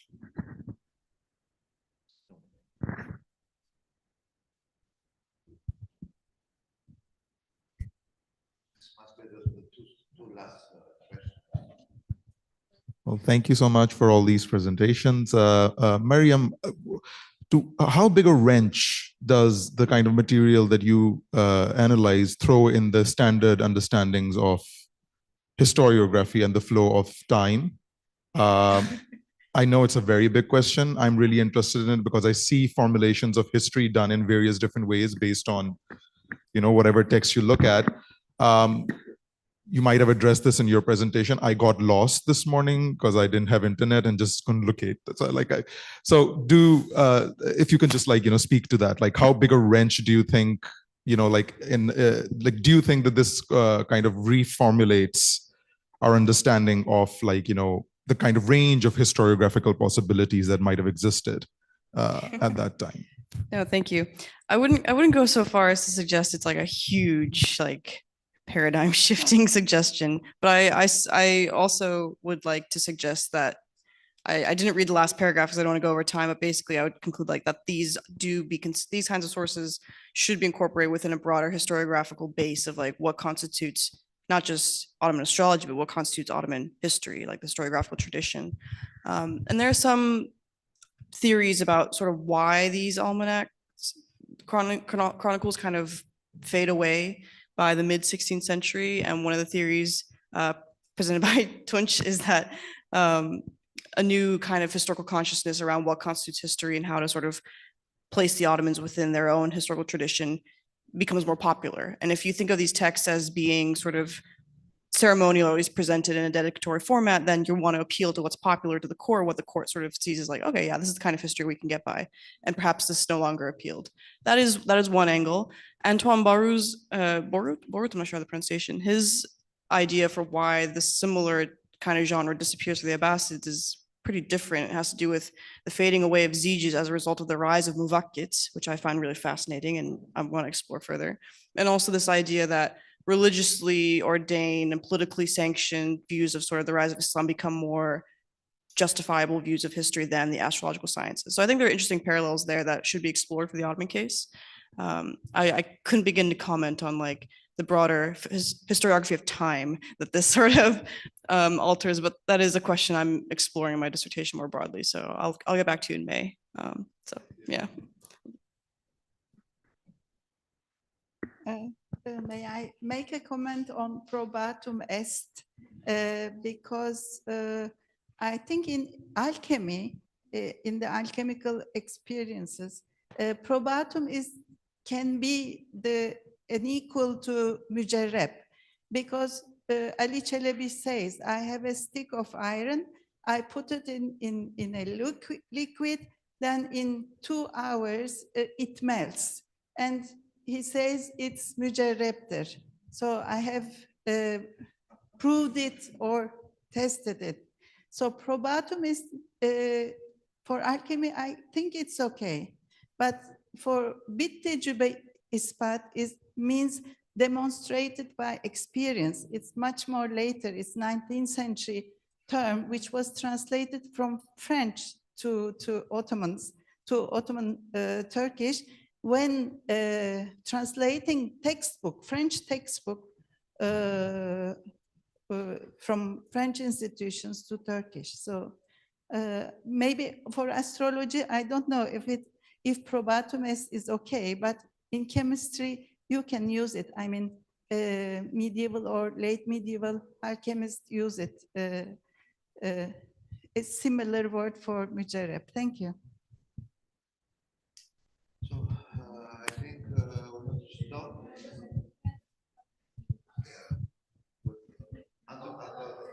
Under the authority of Marinos. Can we take another last question?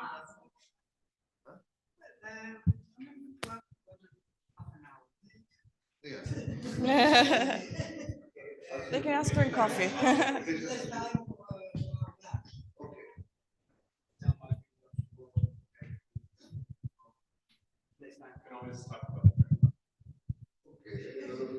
Please, if it's a short one, just go on. All right, we rescinded.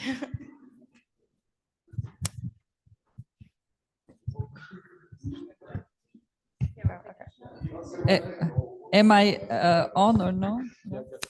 Okay. Thank you. I will not take too much time. I just wanted to suggest to Ahmet actually regarding this whole idea about a relationship between Aufak and astral powers and the whole culture around it. Bin Khalum really wrote this fantastic work about the history of Aufak until more or less the Ottoman time. He doesn't go into the Ottoman period, but looks at the different trends within, because by the time the Islamic cultures took over the Aufak literature, they already became astrally important. They were connected immediately with the astral sciences, astral powers. So, but there are these different trends, what the astronomers do, what the astrologers do, and then with the Moonian tradition, the lettrism, etc. So it really is a very useful, I think, source to see how these, as you mentioned rightfully, how different practitioners position themselves vis-a-vis Aufak and what they did with those with that type of calculation. So what happens in the Ottoman period is somewhat different, but it has that precedent.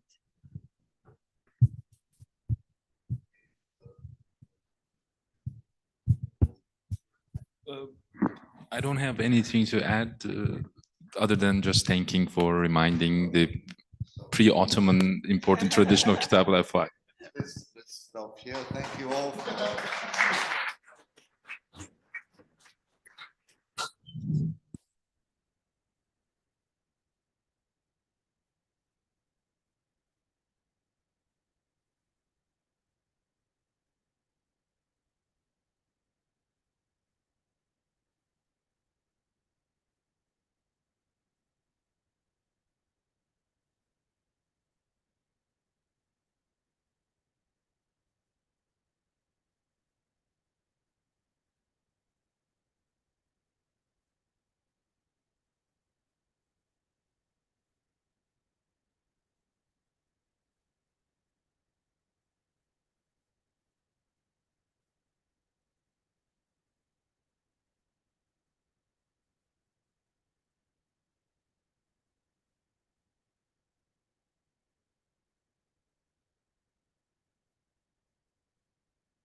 Selam.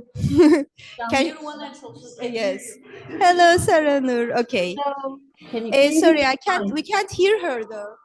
You can't hear me. Wait. No, now we can. Now we can. Can Sorry. you hear- Hello, everybody. Sorry, we're running a little bit late. Let's wait for a few minutes for the coffee break people to say. Okay. I have to run and plug in my I think for my computer I'm running out of battery, so Okay. I'll be back in 2 minutes. Perfect. And thank you all online who are waiting for us.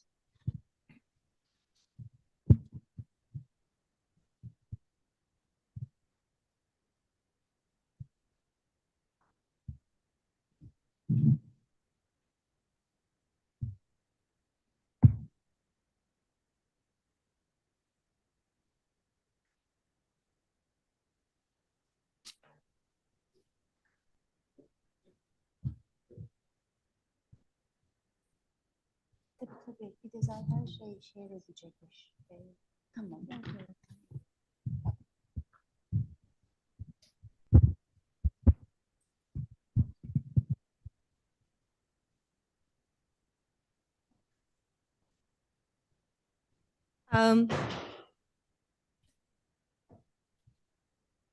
How are you? Are you all settled? The plugged? Just 1 second. Okay. And tell me when to start. Perfect. Hello, everybody. It's really a pleasure for me to introduce dear colleagues who are working on 2 intriguing manuscripts. First, Saranur Yıldız, a dear colleague well known to almost anybody in this room. She is the author and co-editor of a number of seminal works on textual production and knowledge transfer in medieval Anatolia. She writes across our current linguistic, temporal, historiographical boundaries to excavate an intellectual landscape, which is unfortunately mostly lost to us. And today's talk is also a very much needed contribution and connection in intellectual histories of Celayirid and Ottoman periods. So thank you, Saranur. You have 20 minutes and then we will have 10 minutes for questions. Thank you. Okay, thank you so much. Yes, you can I share the notice- screen now. Oh, is it shared? Is it not shared? Not right now. Oh dear. Let me try this again. But it did, we were able to share it correctly a few minutes ago. Yeah, it was working before. Why is it not working now?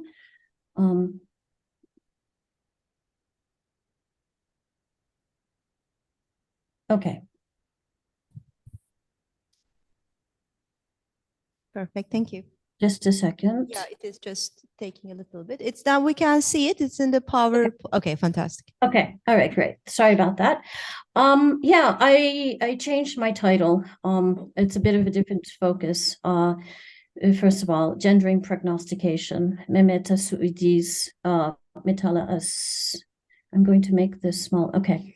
Metala Sade, Murat III's daughters, and the Ebu Suud Legacy Network. First of all, before I begin, I would like to make 2 shout outs to Tunç Hoca for his amazing dissertation, which I read carefully to understand much about astrological, astral sciences, I should say, in the Ottoman period, in a very important groundbreaking work, as well as the very important, amazing translation of this text, Metalia Sade, into English by Yorgos Dedes, which provided a very much needed sort of base from which for me to do further work on the text.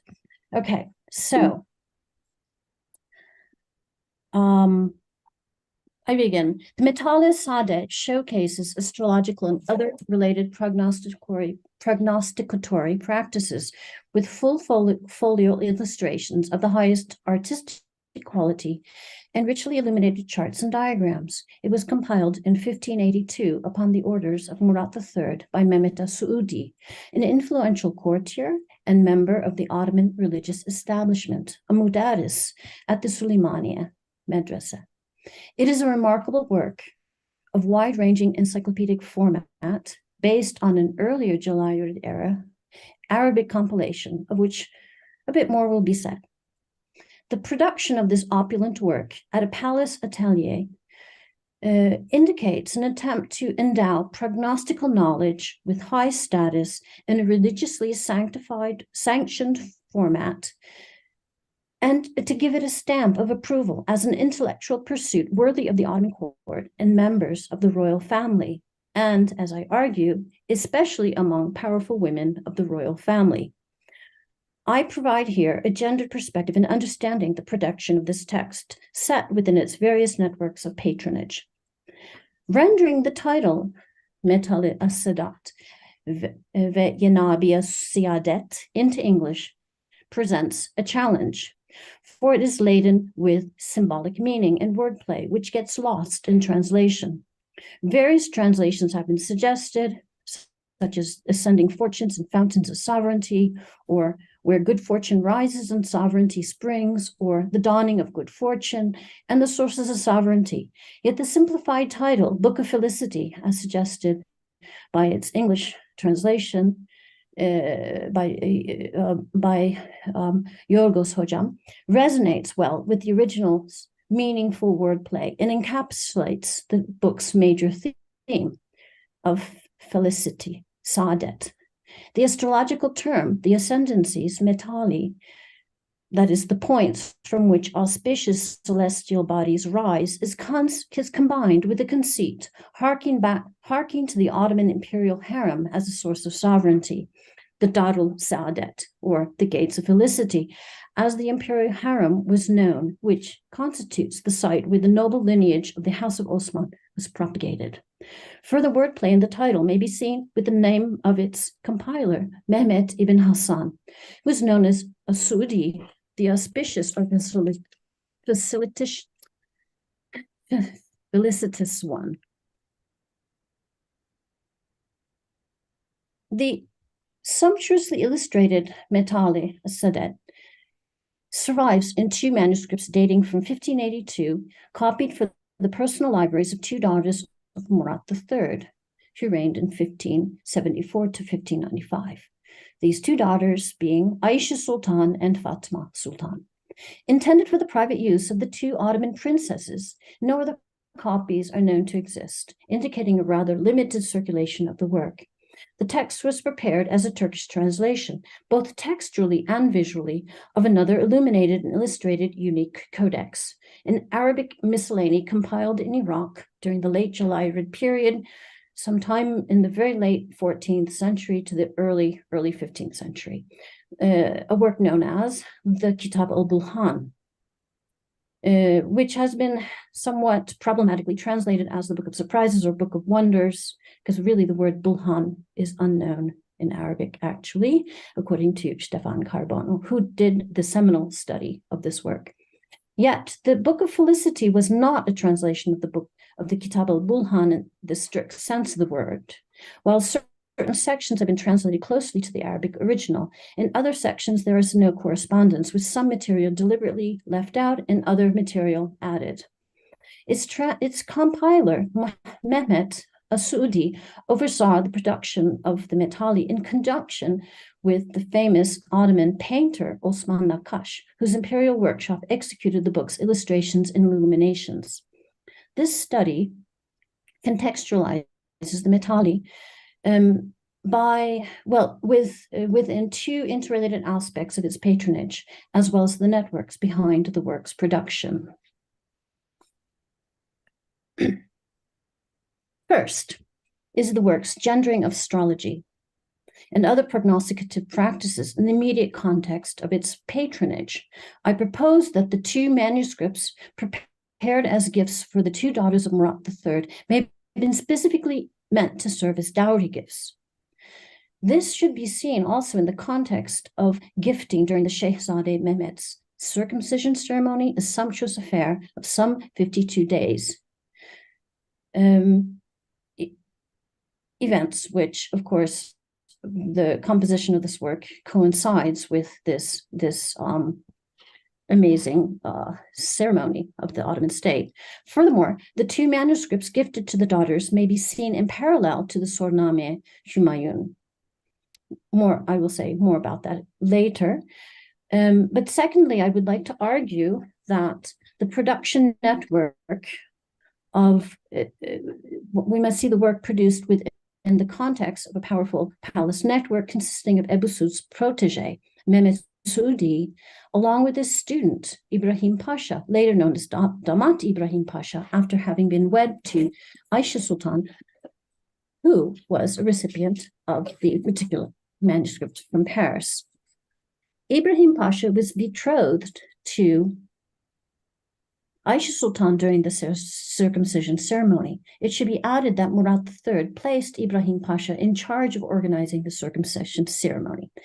The Mehmet Suudi Ibrahim Pasha network had the support of Safia Sultan, Murat III's consort and mother of Mehmet the Shehzadeh, making Ibrahim Pasha, in fact, her damat was one of Safia's power plays at the court. Indeed, the year 1582 stands out in Murat III's reign as a year of significant life cycle events, in addition to his heir Mehmet's circumcision celebration, which marked the transition from childhood to manhood. Various female members of the imperial household were either betrothed or wed to high-ranking state officials. These marriages point toward a reconfiguring of power at Murat III's court following the assassination in 1579 of Sokolu Mehmet Pasha, the Grand Vizier who had dominated both the court and state since 1565. This restructuring of power, which brought Ibrahim Pasha to the fore, may have had something to do with the rivalry between the two Venetian women closest to Murat III, Nurbanu, his mother, and Safia Sultan, his consort. My third argument pivots around the network of Mehmet Suudi as a protege of the powerful Ebu Suud, who identified himself so closely to with his master that he took on the Nisba Suudi, that is, after Ebu Suud himself. And we have to see this in the context of the politics of prognostication during the reign of Murat III, who was a sovereign who attempted to legitimize himself along millenarian terms, as has been discussed elsewhere. I propose that this text in particular represents the pro-prognostication party of the Ebu Suud powerful network, connected through the legacy of Ali Kuşçu, Ebu Suud's kinsman and the renowned Timurid emigre to the Ottoman lands in the mid-15th century. However, I would like to begin first describing as briefly as possible the contents of Metale as-Saadet.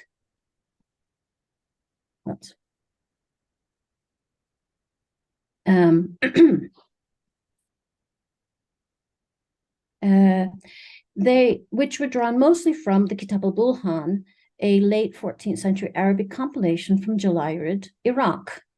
Thus, the Metale and its prototype, the Kitab al-Bulhan, provide a massive encyclopedic overview of almost all known astrological and prognostical information.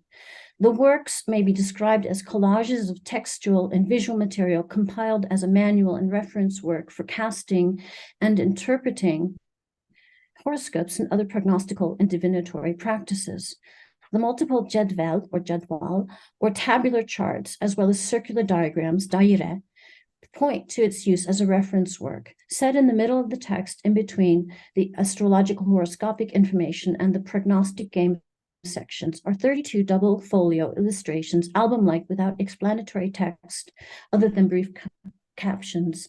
These lavish illustrations evoke the wonders of Qazvini's Ajaib al-Mulukat and popular stories from Arab Islamic lore, situating astrological and prognostical knowledge and practice in particular religious and cultural backgrounds. So to capitulate, the Book of Felicity consists of three main parts. The first, the astrological and zodiacal information related largely to the casting of horoscopes and other practices based on astrological indications such as elections or the ihtiyarat.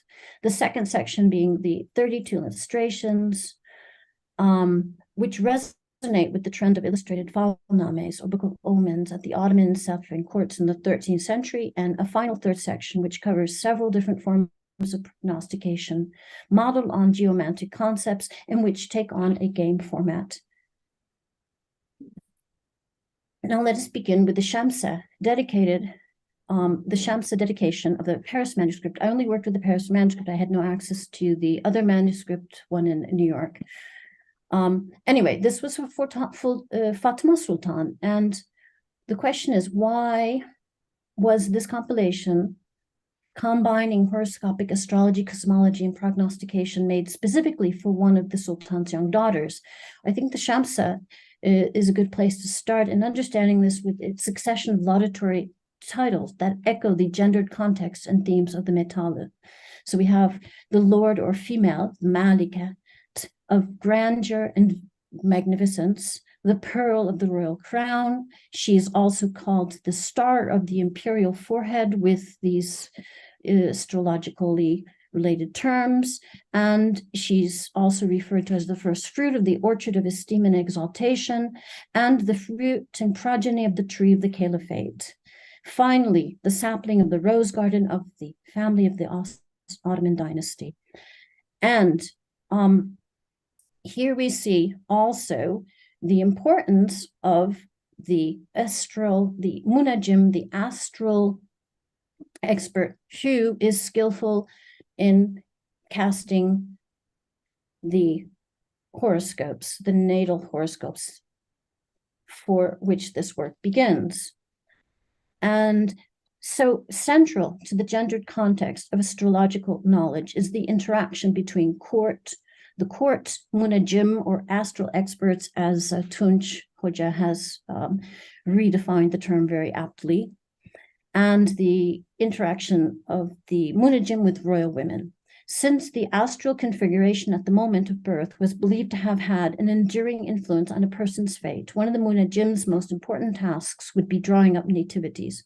Astrologers calculated the position of the ascendant and the planets for drawing up the natal figure. Nativities furthermore relied upon further data for future moments in the newborn's life. In order to determine the time of birth as accurately as possible, royal munajim would need to be present in some way in the royal women's quarter, or at least be informed of the precise moment of a royal birth. This places the munajim in direct relationship with royal women, one of whose primary services to the dynasty was reproduction in its various aspects. We learned from Ether Orthman's work that astrologers are often depicted in close proximity to the birth chamber in Mughal book painting.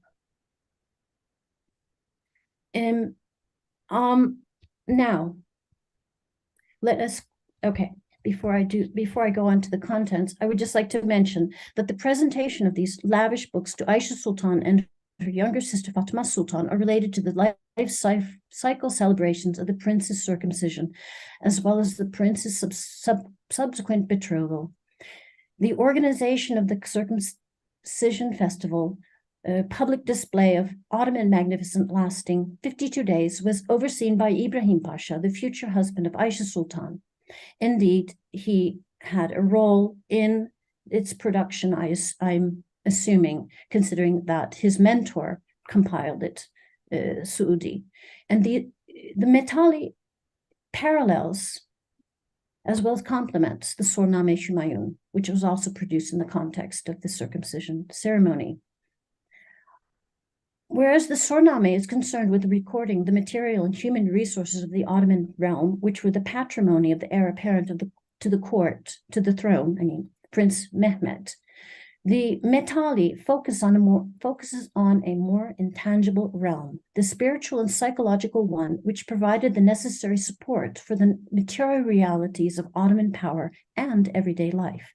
As Leslie Pierce has demonstrated, the longevity of the Ottoman dynasty is largely due to the complex household and sexual politics of the imperial women operating from behind the largely unseen walls of the palace harem. Astrology, divination, and fortune-telling provide answers to questions regarding life and death, death, marriage, and other life important decisions, as well as revealing the destiny of each and every individual. They also provided a guide to everyday acts and decisions regarding health, hygiene, travel, love, social intercourse, and economic and political decisions. In other words, the management of the Ottoman dynasty was dependent upon astrological and other prognostical forms of knowledge. Now, a quick overview of the text. I don't know how much time I have left. So basically, we begin, the first folios deal with horoscopic astrology in a very standard format of one folio illustration accompanied by 3 folios of text. And in this, the text refers to Abu Mashar. He's sort of the iconic 9th century figure. Of course, this is coming from the Kitab al-Bulhan. And following, the characteristics of the person born at this time, we see prognostications of the ihtiyarat, which deal with 11 different categories, as you see below. Here we see the difference of illustration, presentation, very similar actually between the Kitab al-Bulhan and the Metalit. And here again, we see in our Ottoman text, the Hekim Abu Mashar Eydur. And of course, Abu Mashar is famous for his Kitab al-Mawalid. Here is a copy, an illustrated copy, probably from the 13th century of the Paris manuscript. And we have also various different illustrated information related to astrological horoscopes, such as this. And here, which is I find most interesting, the Jadwal section, which is the charts. Now we have various different charts. I can only give a few examples. We see the Itilaj Name, both in the Metali form as well as the Kitab al-Bulhan. I think I'm not an art historian, so I do not wish to make any kind of mistake, but it seems that there's a female figure in the Ottoman version as opposed to the Bulhan version in the painting depicted. And what's very interesting is like what you do and do not do during conjunctions. Here we have the Daire Boost, which you can get an idea of what it looks like, and it has a lot of text, which I will quickly continue going through this because I'm not sure how much time I have left. Ibn Arabi's Circle of Saints of the Scene is interesting as well. And this is the variety of information found in the Jadwal. And then we go to the illustrations, which begin with folio 75b and go on. We have 32 of them. And here we see the sparrows at the church, folio 79a, as well as the, here we have another folio, which I didn't mention the name of, the shekel. That's how we refer to these images, the shekel of the Kahara and the saints. Now, or the Inbia. Now, quickly, I want to actually bring your attention to a part of this text which is less well known and less studied, which are the prognostical games, as I call them. The first being the Qura Ja'fariya, which I call the Ja'farian lots, which is could be played with 4-sided dice or with paper, as the text explains, in case one doesn't have the dice. And then we have a geomantic text called the Fal Enbiya, and then we have finally a game of fortune played with one's hands called the Fal Makbul. Now, here we see how the Kitab al-Bulhan provides the prototype for the Metale of the Ja'farian lots. And basically, we have an explanation here about how to do the Ja'farian augury, as it's also been translated. I prefer the term lots because it's simpler. Anyway, we throw dice, etc., with the name of Ja'far, the Ja'far being the Jim, the Ain, and then the Fe and the Re. So we have these 4 letters. I'm sorry. So we obtain a series of 3 letters from the 4 letters, and then we put them in a kind of reconstructed how this would work. And these are these sort of ihtiyarat, as you would say, or like prognostications coming from this game of lots. And we have then finally, which I find fascinating, is the Fala Makbul, which is a divination game played with the hands, which reminds me of the game that you play with, what is it, scissors, sticks, or what is it, sticks, scissors, and rock. So basically, two people play by, choosing randomly how many fingers you display. So in the first one here, we have one and one finger, and you have like the prognostication that comes along when people make this particular formation, 2 and 1, etc.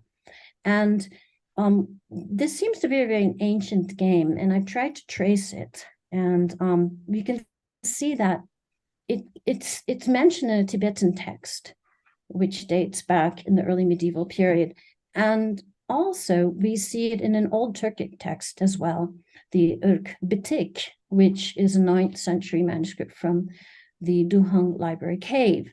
And so also, these are the dice that you would play for the Jafarian lots, and they're 4-sided dice. And here we see from archaeological digs, we have these things, and also even more modern 19th, 20th century brass geomantic dice.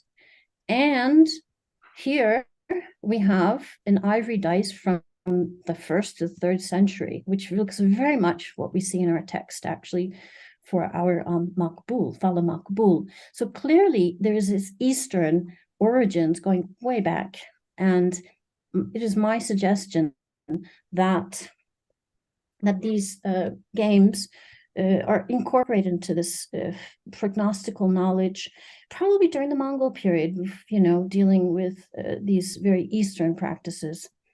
And I would like to then sort of end emphasizing the importance of the Timurid tradition of astronomical knowledge and astrological prognostication in relationship to Ulugh Bey Zij and Nasiruddin Tusi Zij, which is the basis, of course, Ulugh Bey Zij, etc. And what I would like to show is that Ebu Suud had a direct kinship relationship on both his maternal somewhat and his paternal side, as you can see from this chart that I've drawn up. And here we see his father, Sheikh Yavsi, who was a Bayrami Sheikh, by the way, and his mother, Sultan Hatun, who I believe was the niece of Ali Kushju. And so he was actually related to Mirim Çelebi, should be Mirim Çelebi, who was the very important Munajim under Bayezid II. And so, can you tell me how much time I have? Can I hear anyone? I can't hear anyone. Okay. I guess I would like to end with just an epilogue with this Ebu Suud and the Ziji Ilkhani. Now, I found this manuscript. This is the Persian 163 of the Ziji Ilkhani, and it claims to have been copied in the hand of its author, Nasiruddin Tusi, which is a very important manuscript. And apparently it must have undertaken some kind of damage, because I've noticed that there was some recopying going on, probably from the Ottoman times. So this text falls into the Ottoman hands. And in fact, here's the text. And we can see how, yes, this is a very typical 13th century hand. But yet this text here seems to be recopying of a later period in a different hand. And we see several different folios like this, so reconstruction. What I find really interesting is how there is a note on the piece of the manuscript in the hand of Ebu Suud. And I'm struggling to try to read this. And unfortunately, the most important part, I think, has some words that are unfortunately erased, but there's some mention of Merasid. And so I'm intrigued in reading this note, because I can't quite figure out what it means, but this is what I'm working on right now. But thank you very much for all of this. And yes, shall I stop sharing screen? Because I have no idea where I am with the audience out there. Well, I can see Hocam is sitting down. Did I stay in time? Oh, I did. Did I stay in time? I can't hear you.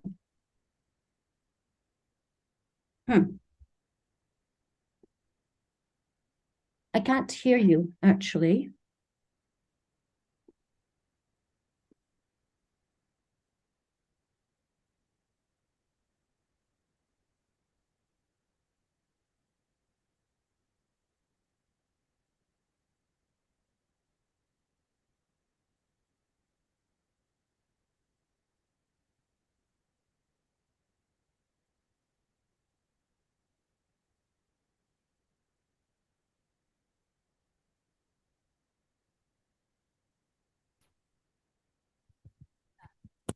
Okay, thank you very much. Thank you very much, Saranur. I'm sorry that you couldn't hear the enthusiastic clapping that happened in this room.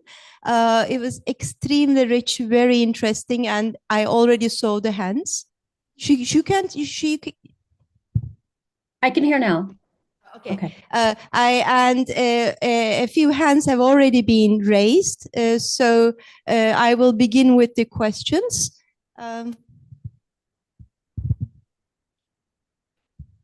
Thank you, Saranur. This was amazing, and I learned a lot. Can you please identify yourself, because I can't see. Oh, sorry, you. this is Günseli. Okay, great. Thank you. Sorry, this was amazing, and I learned a lot. I don't have a question, but more of a comment that may be helpful for your argument. So I remember Francesca discussing the Kitab al-Bulhan and its relation to the Ottoman manuscripts with Francesca Leoni. And she mentioned that some of the, the talismanic images of demons and jinn, they are in particular related to childbirth and diseases that would occur to children. So,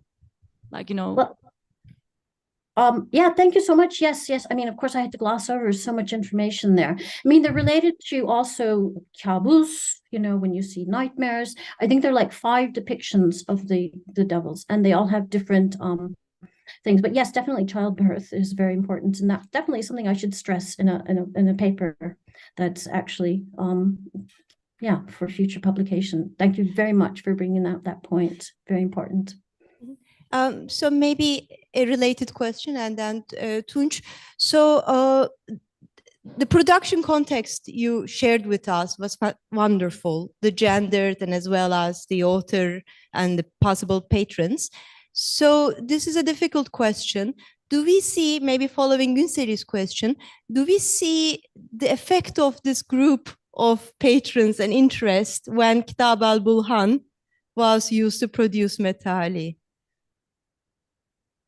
Yeah, I mean, the Kitab al-Bulhan is a very strange work. It's a very random compilation. It has material that isn't selected. For instance, it has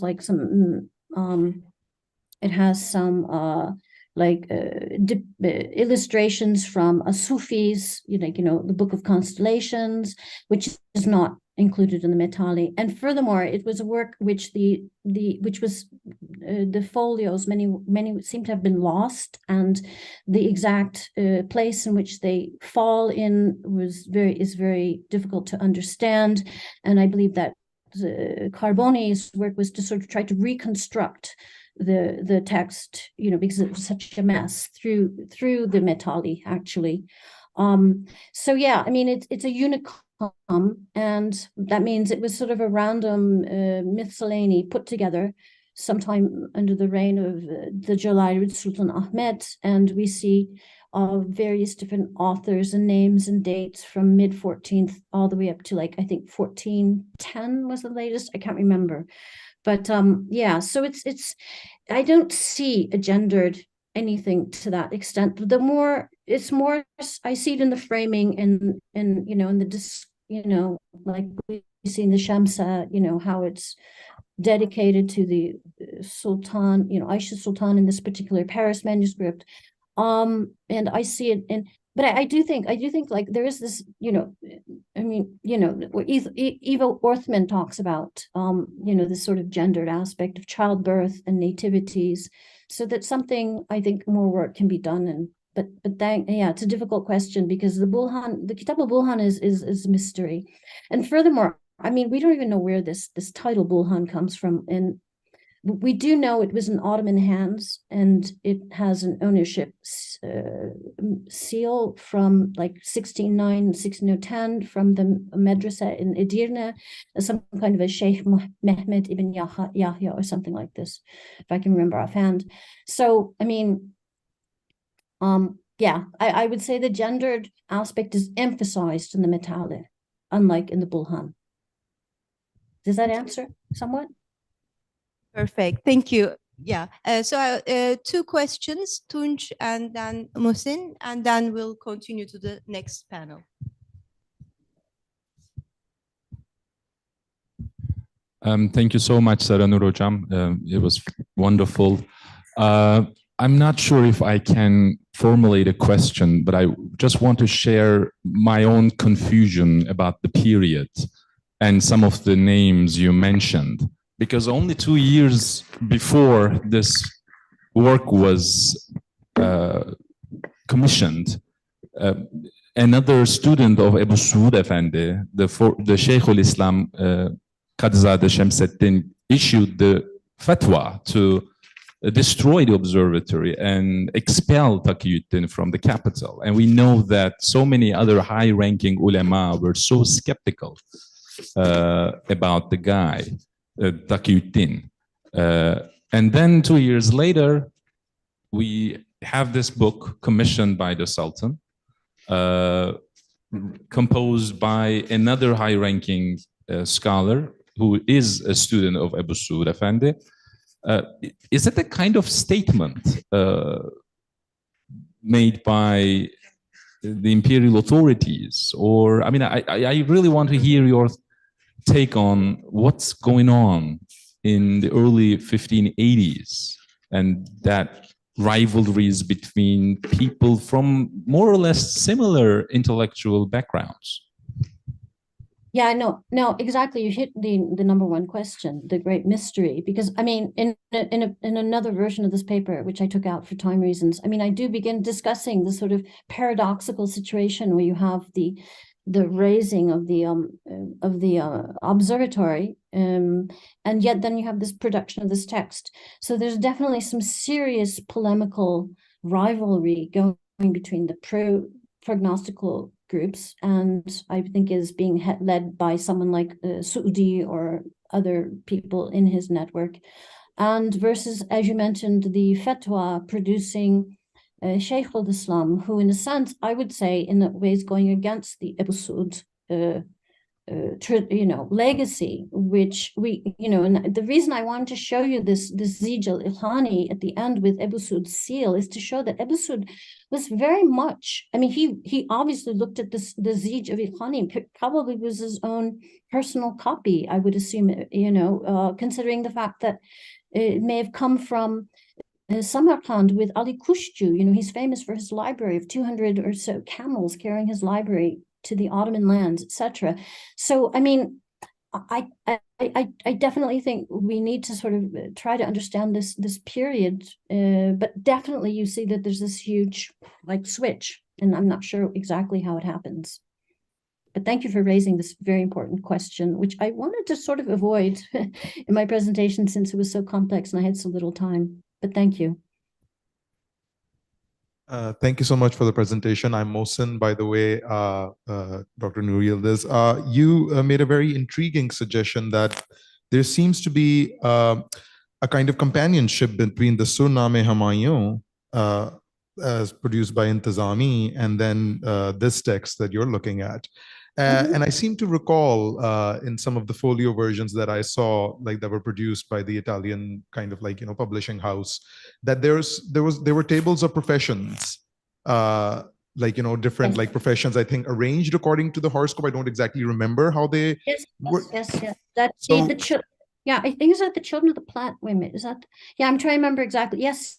I'm sorry. So different crafts and guilds, but then we also see that the Surname Humayun is also a procession of crafts and guilds. So do you think that there's a connection there where you're looking at the professions in a kind of cosmic lens, but then that is supposed to perhaps not read, but that can inform our understanding of what might have been happening in the 1582 kind of procession as well? Yes, I think you can make a connection between the texts. Like I said, it's sort of like the parallel worlds, the women's domain. I mean, there's this sort of gendered women's domain versus, the world that is showcased out. Furthermore, can I just mention that it's not just the guilds were in the procession, but also plays. And there was a wonderful play that Sokolu Pasha's, he and his wife, not Sokolu Pasha, his wife, I think, somebody in his household who had this play of the slaying of St. George, St. George slaying of the dragon. So we have all sorts of these kinds of things that we see as part of lore in our texts. So right. I definitely think one can make these connections much firmer. Yeah, definitely. Okay, Thank you. fabulous. It's a great dinner. We're really, really sorry that you're not here. I don't know, kulakların çınladı mı? And thank you very much for talking about this extremely difficult book, which is a mystery to all of us, and bringing like new life to Surname, to Ibrahim Pasha, and all the others. And I think we're all looking forward to the publication. Sorry, we have limited time, so I'll have to rush us to our second speaker. Thank you so much, everyone, and enjoy the rest of the conference. Too bad I'm not there. Bye.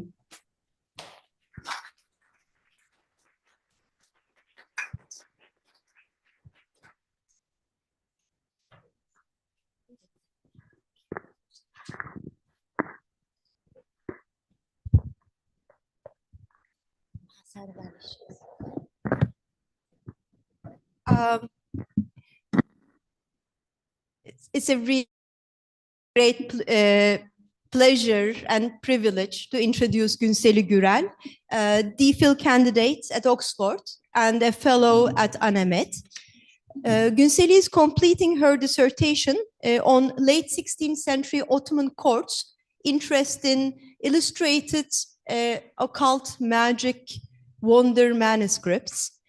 She's an art historian who designed her project very much in dialogue with the recent interest in the occult, and has been excavating an intriguing corpus and an undated and anonymous manuscript at British Library, on which she will present her research now.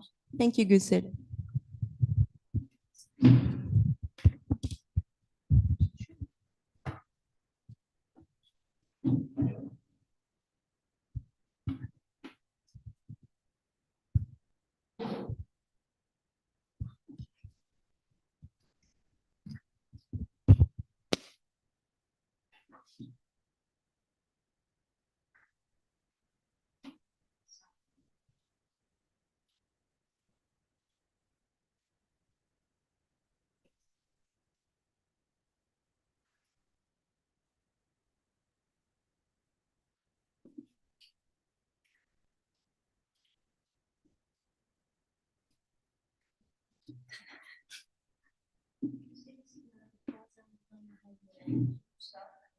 Şeyde çok slaydım var ama hani gel git çok zor olur diye şey yaptım. Tamam. Biraz büyük ya. Şey mi yapsak acaba? Küçültsek mi?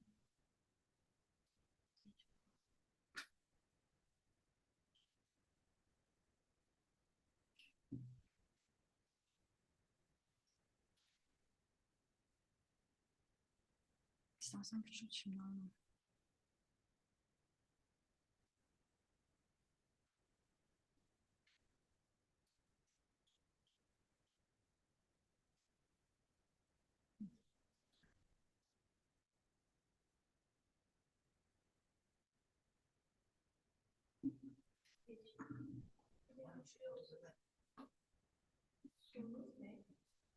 Şey bitmiyor çok şanslı. Şöyle yapalım, next slide yapalım.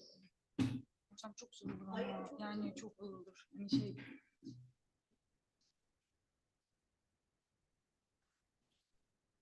Onu küçültebiliyor musun şu anda? Çünkü mesela bazı slaytlarda bir kelime var. Hani size de zor olur. Şey yapsam, şöyle yapsam. Ya da ben reduce yapmadım. Şöyle yapsam. Hiç önemli bir gölge içler. Yalnız çok fazla slide var. Bak bunu ayarlayacaksın değil mi? Tamam. Şuraya koydum ama slaytların bazında bir kelime. Tamam. Resim göstereyim. So we are having trouble in like moving the slides, and so sorry. After. Paylaştıktan sonra ekrana tıklayınca buton çalışıyormuş. Çok teşekkürler. Paylaştıktan sonra şimdi olması gerekiyormuş. Olmuş mu? Ya benim dosyam biraz yüklüyor ondan oluyor. Dosya imajlar. Bence şey yapalım. Next slide yapalım. Time travel for those who remember classes from the slides period. We're going back and I'll be the next slide person. Bence we shouldn't lose more time. And Ya bir şey yapsana, reducing size yapsana çıkıp. Hani yeah,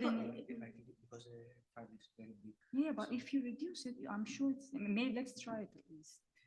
I give you both 3 minutes. Tamam.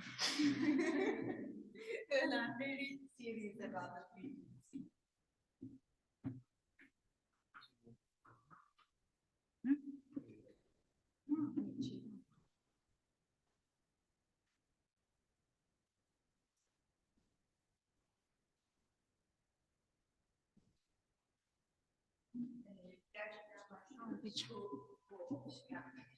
We are already very late. Tamam. Şey yaparız hiç merak etme. Sen sadece Ne yapayım ben?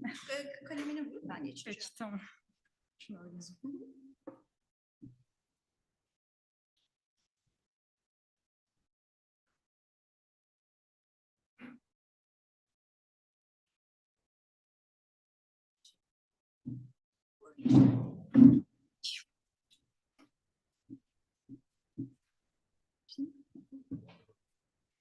Hello everyone, and I'm sorry for this little delay. And as you can notice, I also have a slight change in my title, which I will explain in a bit. But firstly, I want to start by thanking Marinos and the scientific committee for inviting me, and organizers like in particular Maria, Ruken, and Ermos and others for taking such good care of everything. And I also owe special thanks to members of the GHOST project who have opened up the critical space for new research like mine to emerge. And my dissertation research, a part of which I will share with you today, explores the interest unprecedented in the Ottoman realm in illustrating wonders of the ancient world and distant lands at the late 16th century Ottoman court.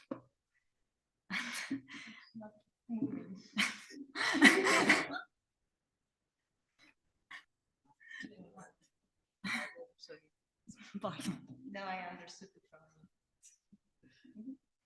problem. Ottoman Books of Wonders, of which you see some examples on the screen, remained marginal to the study of Ottoman painting, which with its emphasis on the documentary value of Ottoman manuscripts, focused on dynastic histories.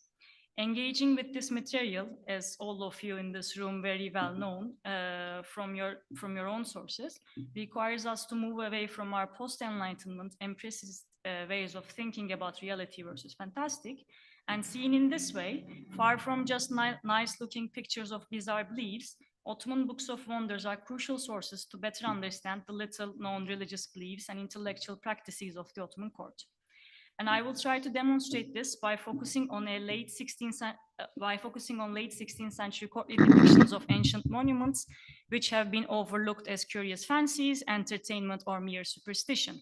My aim is to demonstrate how this material, in fact, reveals the perspectives of their makers and intended audiences at the Ottoman court on occult cultures of pre-Islamic pasts. While my original title says Books of Wonders, in the interest of time, I have decided to focus on a particular one, which I will introduce shortly, but I would like to note from the start that it belongs to a sizable corpus of illustrated manuscripts containing Turkish prose works on wonders, miracles, and the occult, as well as romances with stories of monsters, charms, and talismans set in distant lands, which were made at the Ottoman court in this period. Most of the texts are translations from Arabic and Persian, of which some had been translated earlier in the 15th century, but have not been illustrated at the court workshop prior to the mid-1580s. And furthermore, these manuscripts are related to each other in terms of particular aspects of the image-text relationships, as well as physical and visual characteristics. The production of this corpus of illustrated manuscripts indicate, among other things, an interest in the occult, and following the late Cornel Fleischer's works on the political prophecy at the Ottoman court, art historians have explored, the illustrated Turkish versions of Bistami's Tercüme-i Cifrül Cami in detail, pointing to the significance of messianic identity of the Ottoman dynasty for royal iconography in the late 16th and early 17th centuries. In this paper and in my research in general, I'm interested in questioning what else can the Ottoman depictions tell and show us about Ottoman uses of and approaches to occult knowledge.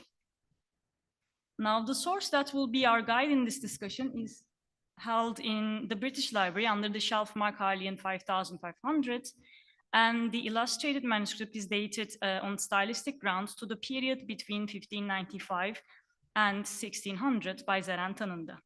While the paintings appear to date from this period, the text, as discussed by Charles Rieu, was probably from an earlier period.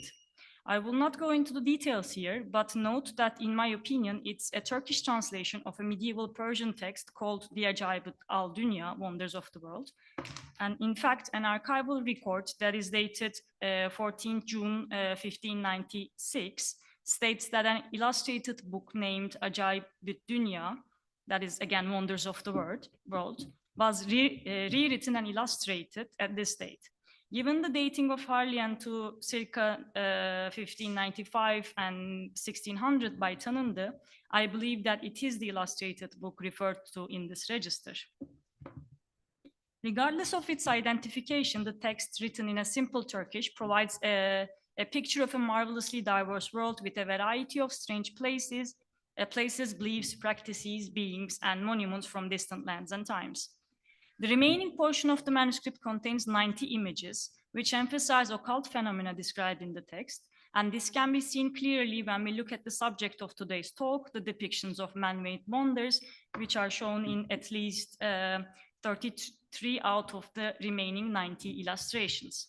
Of these illustrations, the majority are statues of animals, animal and human figures that are variously called talisman, tılsım, figure, suret, or idol, wood, and they are found in different parts of the world. The majority of the sculpted figures depicted in the manuscript appear to belong to a pre-Islamic milieu.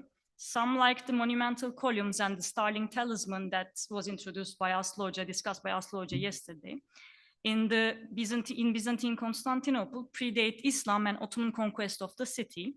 Furthermore, these talismanic figures of animals, including the starling talisman, were attributed not masters from the Maghreb, as in the case of the 15th century narratives discussed yesterday, but to Balinas Hekim. And Balinas Hekim is like Hermes Trismegistos, is an elusive figure identified with several characters. This includes the Greek sage Apollons of Tyana, who has a reputation as the master of talismans, Sahib el-Tılsımat, in both Eastern and Western traditions of esotericism. Other sculpted wonders were stylistically marked as pre-Islamic by clothes and especially headgear, which were the most significant markers of identity and cultural difference in 16th century Ottoman society, as in visual culture. A significant example is plumed helmet-like crown, which, as noted among others by Robert Dankoff in his recent article on the symbolism of headgear in Islamic and Ottoman painting traditions, had pre-Islamic connotations. Significantly, all of the remaining images of ancient statuary in the manuscript accompany anecdotal stories about the special properties of special occult properties of these artifacts. Some are animated, others are talismanic, giving protection, bringing prosperity, foretelling the future, and yet others are fountain statues, providing ever-flowing water from invisible sources.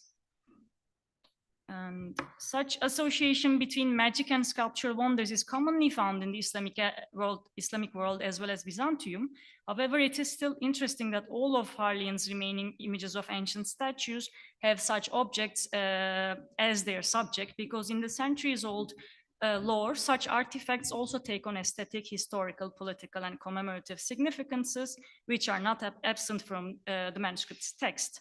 Thus, illustrating this kind of wonders seem to have been a deliberate choice on the part of the manuscript's makers. Moreover, occult properties of the artifacts can be the focus of not only the anecdotes, that is the text, but also that of the paintings, which sometimes show their efficacy. Thus, in the text, a talismanic bird located beyond the equator attracts similar kind of animals which carry figs. And in the accompanying image, we see a brown bird with a fig on its beak that is depicted as if flying towards the minaret to add to the pile of figs in the golden bowl on it.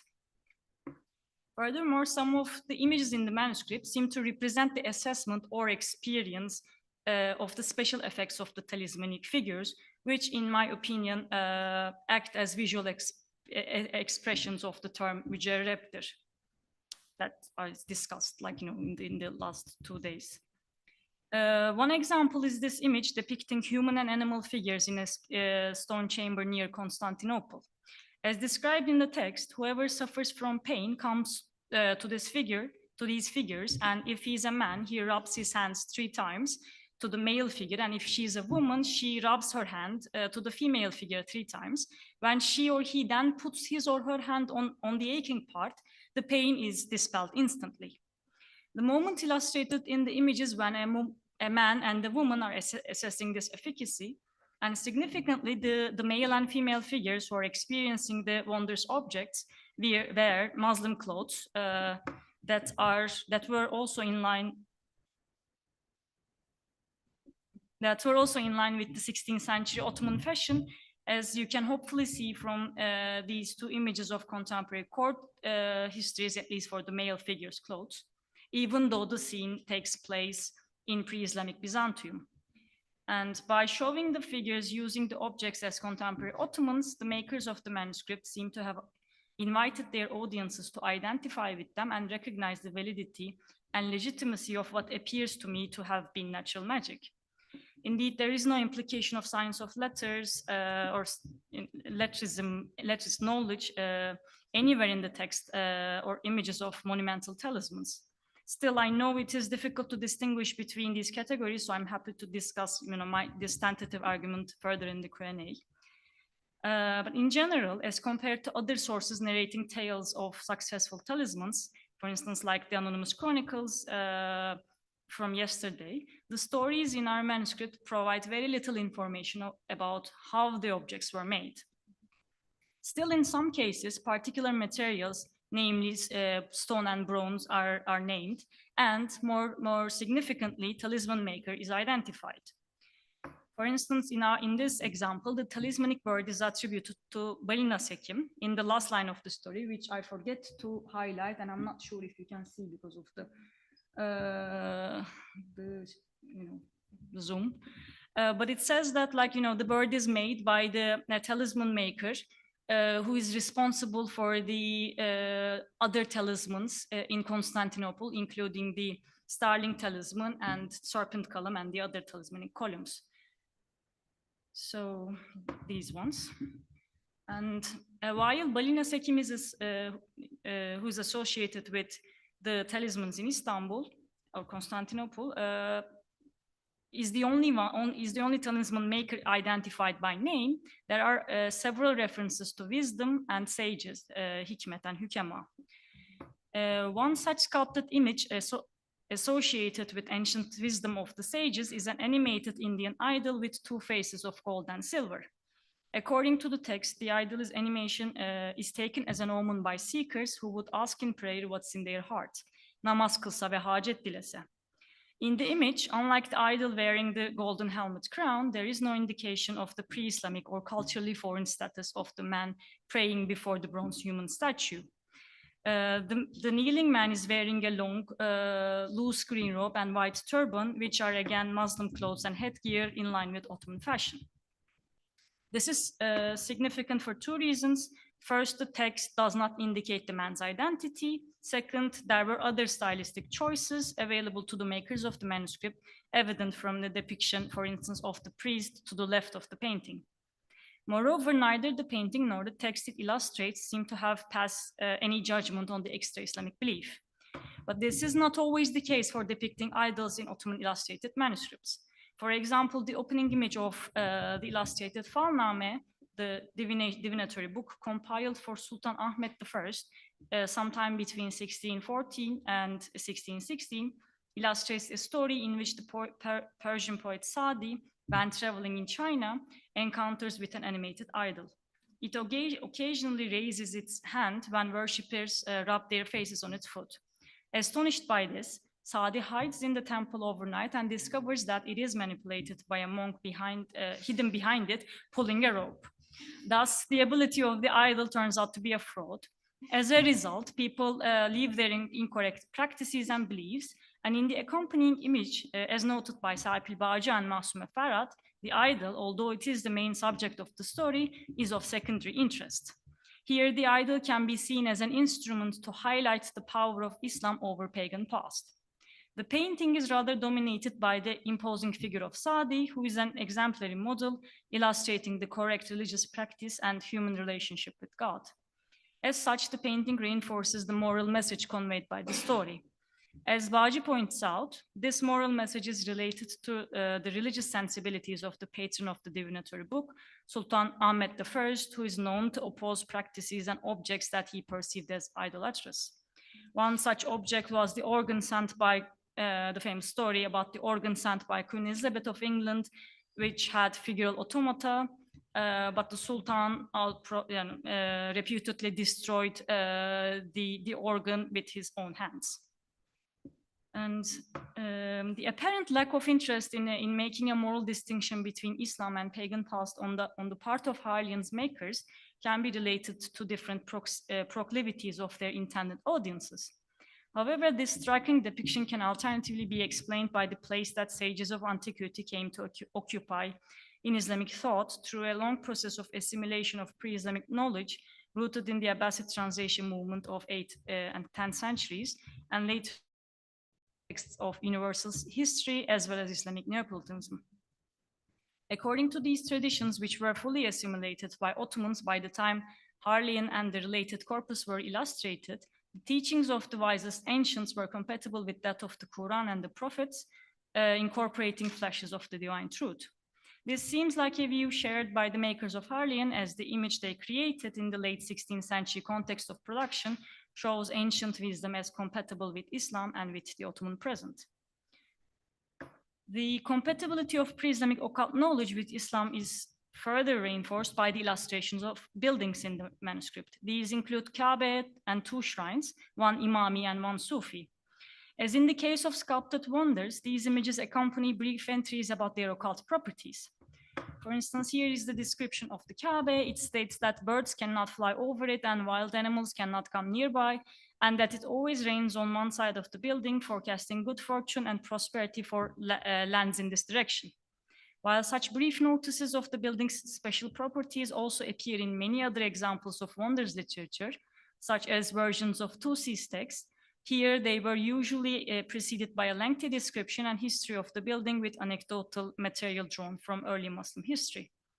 It is worthy to note that some of this material found their way in the Persian Ajaib al-Dunya, which, as I have mentioned, might have been the Persian original of the text. However, unlike this Persian manuscript, our manuscript, this Ottoman one, does not share these stories of prophets and rulers. And although it is this absent may mean that the makers of our manuscript were not interested in these kind of stories about the building, given the manuscript's complicated history. This is hard to know and say with certainty. At this point, what can be said with certainty is that in the absence of additional descriptive and anecdotal material that would emphasize the building's religious, historical, and political significances, it fulfills epitropeic and divinatory functions, and functions that were performed also by ancient statuary. Examples of prophetic statues all include the above, the Indian statue, the animated one that we have seen, connected to ancient wisdom, and the statue of Constantine, which you see here on the left, foretelling, in this case, misfortune and downfall of the city. As for Epotropaia, a pointer statue of a woman in Egypt, which is also an expression of wisdom, pacifies birds, while the serpent column and bronze horses in Constantinople, attributed to Balina Sekim, were thought to be efficacious against snakes and unruly horses, apparently a problem in those days. Balinas' talismans not only serve to repel the animals represented, but also, attract them, such as these sculpted figures of birds. This function of attracting animals too is mirrored by an Islamic monument, namely the mausoleum of Imam Ali Musa in Tuz. And like the talismanic antiquities, it draws a kind of bird to itself during a specific day and time, that is the day of the Ashura. And moreover, the shrine can be visually connected with its sterling talisman by the architecture of the buildings and position of the birds, though their colors are different. The brown color of the latter is probably a reference to its material, namely bronze. The last image pertaining to a wondrous monument is a Sufi shrine in Ardabil with a cistern providing ever-flowing clear water. In this sense, it's similar to a number of fountain statues illustrated in the manuscript, such as the examples you see on the screen.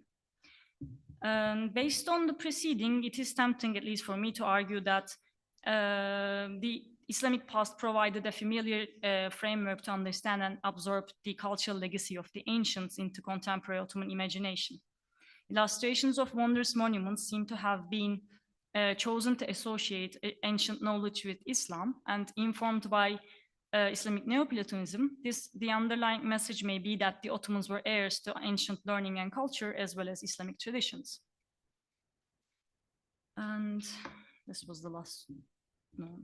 No. Okay, so yeah,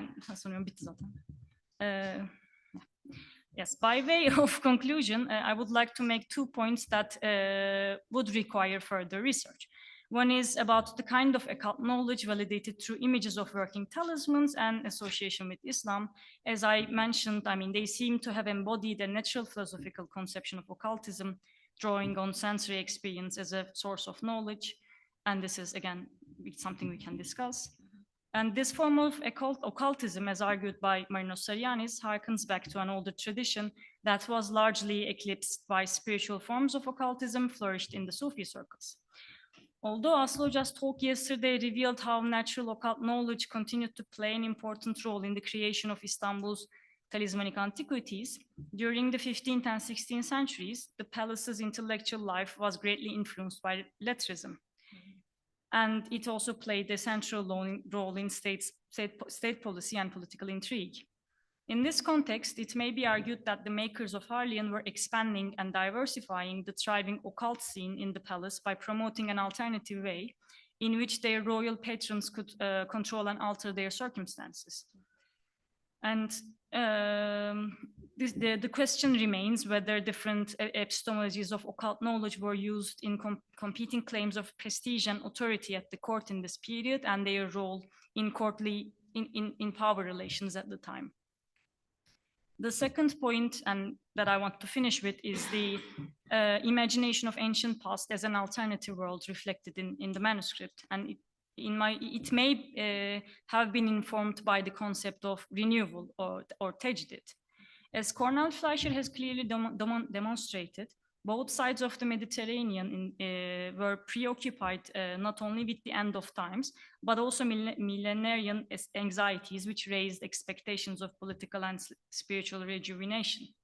In Renaissance Europe, humanists were drawing on prophetic wisdom to predict end times, on the one hand, and natural occult knowledge, which can be called upon to reform present societies and recreate a lost golden age.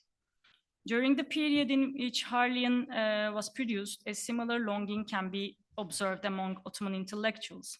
And in addition to millennial anxieties, economic, political, and social problems created a crisis, perhaps more than anything, in Ottoman self-confidence. Ottoman elite and intellectuals were seeking models from the past to restore the social order. And while many Ottomans promoted a return to good old times of past Ottoman rulers, especially Süleyman I, Cemal Kafadar reminds us of other attitudes adopted, for instance, by Kadızadeli fundamentalists, for whom the sole golden age was the times of early Islam. And I am again tempted to say that perhaps, like, you know, the makers of these illustrated manuscripts were looking back at distant times and invoking ancient world, understood as an age of magic, and looking for, like, you know, as a golden age of learning and looking for models from that past. But further research into contemporary Ottoman notions of the past may clarify whether such ideas were present in the late 16th and early 17th century Ottoman court. And thank you for listening, and thank you for the help.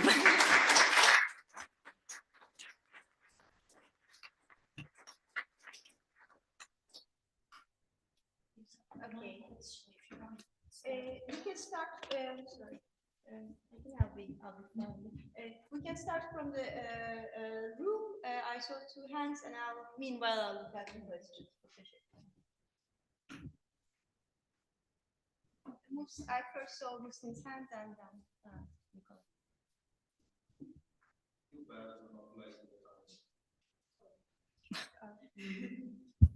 Hello. We are Yes. on one time, and now we have 10 minutes. Okay.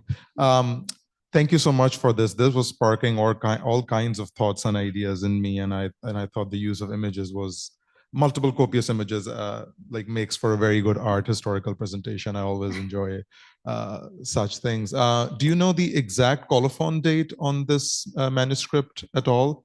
No, because So yeah. So do you have? Are you? so then how do we what is the kind of exact time period provenance of this, as it late 16th early 17th century you said? Then what proves that this was being produced at that time? Thank you for this question. It has been really difficult to date this manuscript, but there's no colophon because the beginning is missing, and there are missing folios, like, you know, throughout the manuscript. It was first dated on stylistic grounds based on the articulation of its paintings associated with a specific court painter. The style developed under a specific court painter, that is Nakkash Hasan. And with this information, Zerentan'da, you know, have provided a time frame. But, like, you know, what I've done building on her work is that I've compared the text with the known examples of wonders literature, and there seems to be a, you know, great overlap with this Persian original.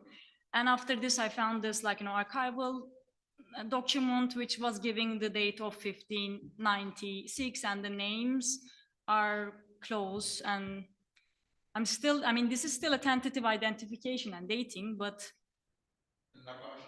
yes. No, Hassan is later than, a little later than. He was active in the, I mean, he started, like, you know, during the reign of Murad III, but, like, you know, he was most active during the reign of Mehmed III, especially between 1590s and early 1600s. I did have another question, but I will Thank you. May I? Okay, thank you very much for this very enjoyable presentation, and I'm sorry that I missed the beginning. Also very significant because the studies of charismatic objects in art are very rare still, and it's a big contribution. What I had a methodological question in mind, basically connected to periodization. I'm interested to see how you see this, because you might imply, I'm not saying you are, but you might imply that, for instance, the Ottoman period brought a certain, let's say, resurgence of these kinds of alternative beliefs or practices that later got Sunnitized properly or something. On the other hand, you might also imply that there was a continuity, maybe since the early Islamic period, maybe since before the Islamic period, and so on. So just wondering briefly, where do you see this? How do you see the period? Thank you. This is still, like, you know, something that I'm trying to, like, locate in my mind as well. But just, I mean, this is the manuscript, like, you know, the focus of the research. Like, it has some, like, you know, for instance, old stories, narratives, and forms of knowledge that were not in wide circulation at the court, or, like, you know, in Ottoman society at the time, or seemingly at least. So in that sense, there may be some, you know, returning to earlier traditions or revivals of a certain kind, but I'm still trying to find my way around, your questions as well. Yeah, yeah. So maybe we can have Hashim's question. It's related, and then Tunç. So thank you for excellent presentation, Günseli Gürel. I wonder whether you could find any opportunity to make a comparison of figures and paintings in the original Persian version with the Turkish Ottoman one. If yes, could you trace any change in the later ones? That will be an amazing study, of course. But I mean, the Persian original, at least the Persian original that I have tentatively identified, has three extant copies, and none of them are illustrated. So. Yeah, so one question was about the dating of the Ottoman manuscript, and the reason why this was, I'm sorry, I'm like, Thank you. The one reason why this was not work, this was an undated anonymous copy. And then also, finding the original is a problem. And, I jumped in because when Günseli told me that she wanted to study this, I thought it was impossible. Should have listened maybe.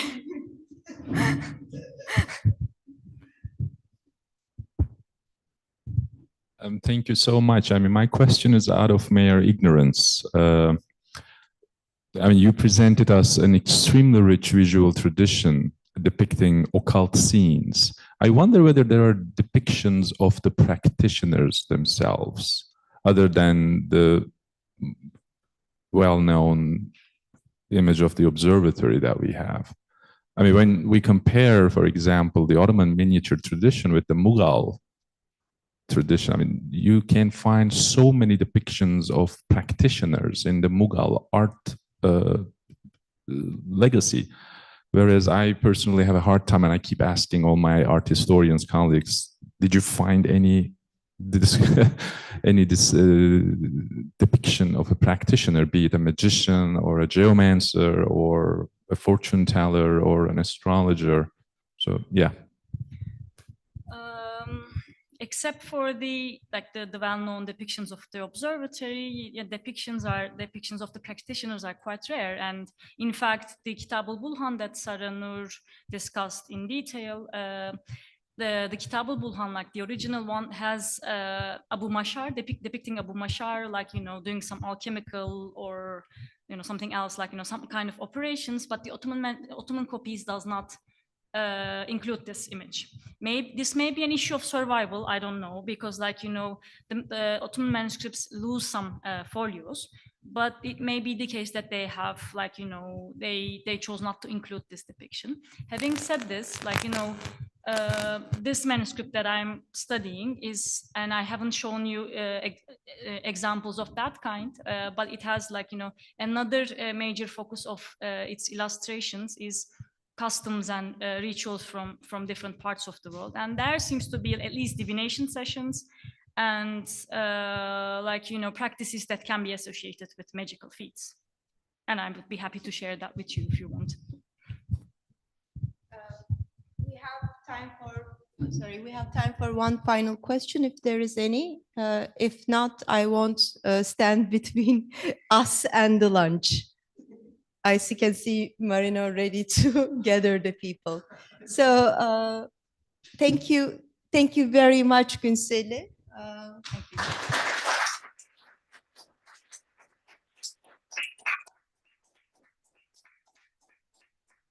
What time are we back? At 3. Thank you for the Zoom people.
All right, shall we get started? Okay, welcome back, everybody. Welcome to the penultimate panel of this wonderful conference.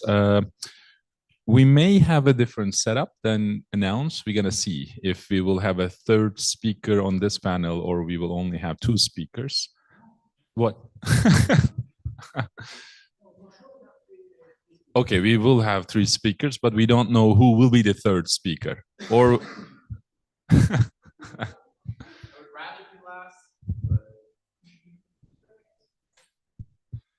okay, Güneş decides to present on this panel.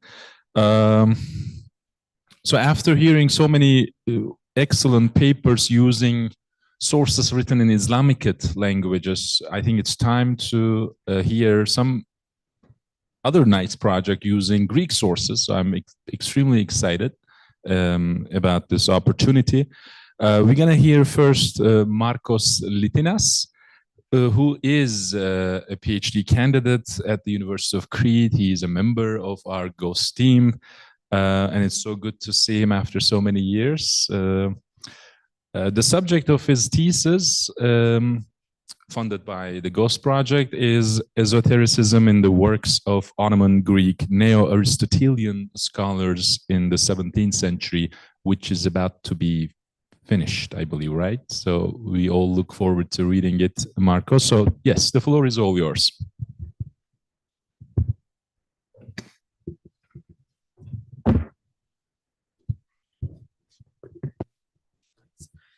So thank you all. I'm very, very excited to be here and also for this opportunity. I always wanted to make a presentation in this so beautiful room. So in this presentation, we're going to focus on the Greek Orthodox population of the Ottoman Empire. But instead of presenting a manuscript of esotericism, I have decided to present a framework created by Gerard Podskalski in an attempt to categorize and analyze the evolution of Greek Orthodox theology in the 4 centuries between 1453, the fall of Constantinople, until 1821, the Greek War of Independence. After presenting Podskalski's framework, we will attempt to reapply it, putting in the center of attention esotericism instead of theology, hoping to underline the connection between theology and esotericism through the centuries. Let's begin by presenting Gerard Podskalski and, of course, his framework.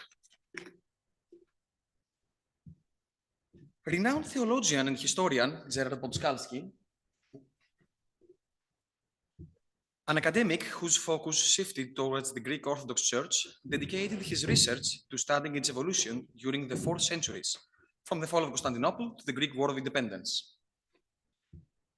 In Podskalski's analysis, the Greek Orthodox Church emerges as a dynamic and adaptive institution, shaped by its encounters with Catholic Church and Protestant movements. Podskalski's perspective divided these centuries, again 1453 up until 1821, into 4 distinctive periods, each marked by its unique characteristics and influences. This framework serves as the foundation for our exploration of the esoteric currents that coursed through the Greek Orthodox Church during these transformative centuries. The 4 periods, as divided by Gerard Podskalski, are the following. Commitment to tradition. Between 1453 and 1581, in the period known as commitment to tradition, the Orthodox Church, shaken by the fall of Constantinople, responded by re-embracing its traditional beliefs and practices, seeking stability and continuity in the face of this historic challenge. During the religious humanist period, 1581 up until 1629, which coincided with the years of the Reformation in the West, a notable convergence of cultures and theological dialogues unfolded between Orthodox Church, Catholics, and Protestants. This era was characterized by Western efforts to secure the recognition and endorsement of the venerable Orthodox Church, as Gunnar Hering was calling the Orthodox Church, prompting the exchange of ideas between Greek-speaking scholars and their Western counterparts. This interplay not only fostered theological exploration, but also facilitated the infusion of Western theological and esoteric currents into Eastern Greek Orthodoxy. The third period is the result of this combination. During the Orthodox Church in the conflict of Western doctrines, lasting from 1629 up until 1723 or 1727, a significant rift emerged within the Greek-speaking scholarly community. One faction upheld the purity of the Orthodox doctrine, rejecting Calvinist and Latin influences, while the other displayed a more receptive stance towards these Western theological currents, reflecting a nuanced theological discourse within Eastern Orthodoxy during this era. And the full circle ends with the last period. During the conflict with Enlightenment, return to tradition period, 1727 up until 1821, the Orthodox Church confronted the challenges posed by the Enlightenment. Opting for a return to its traditional Orthodox doctrine, the Church decisively rejected Western influences and the esoteric currents that had infiltrated its theology in preceding centuries, making a deliberate course of reaffirming its doctrinal foundations.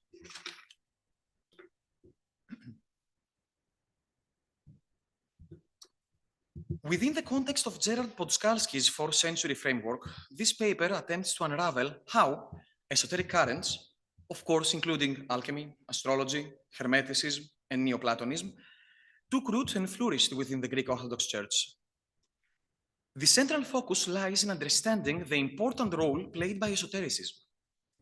It becomes evident that esotericism was far from an external or even incidental influence. Rather, it constituted an integral part of the Orthodox Church, undergoing an evolution and adaptation as it responded to the various periods and influences emanating from both the Western and also the Eastern worlds. The Greek Orthodox Church, while preserving its core traditions, was not impervious to change. Instead, it actively engaged with the Catholic Church and also the Protestant movements, each direction leaving its mark on the development of esoteric thought, creating a very interesting result. This was the framework of Gerard Podskalski. Now we will try to apply it once again through these 4 periods, but putting in focus esotericism instead of theology. And we will begin once again from commitment to tradition. We're going back to the fall of Constantinople. Esotericism now, encompassing domains such as alchemy, astrology, and magic, was present during the Byzantine era. Beliefs of the evil eye, magical talismans, rituals, and magical manuscripts were common among the lower Byzantine strata. These sources, intended for lay readers, offered insights into magical rituals and practices aimed at achieving diverse goals. This widespread popularity of esoteric practices becomes even more evident through the inclusion of many nomocanonical, religious or legal passages addressing magic and astrology, often prescribing punitive measures to such practices. These legal guidelines were intended to guide the clergy in dealing with instances of magic and astrology, striving to dissuade the public from engaging in such pursuits. However, it would be remiss to assume that Byzantine scholars and academics avoided esoteric currents. Esteemed figures and great examples like Michael Psellos, Michael Italikos, and even Plethon Gemistos, many centuries later, exhibited a distinct interest in esoteric subjects, delving into topics such as alchemy, chrysopoeia, literal translation, the art of gold making. This term was used for both creating golden ink, but also the art of creating literal gold.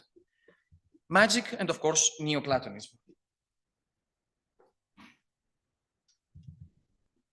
Oops. Yeah.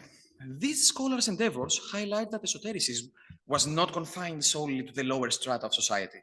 It had penetrated the realms of scholarly thinking, contributing to the intellectual production of the Byzantine era.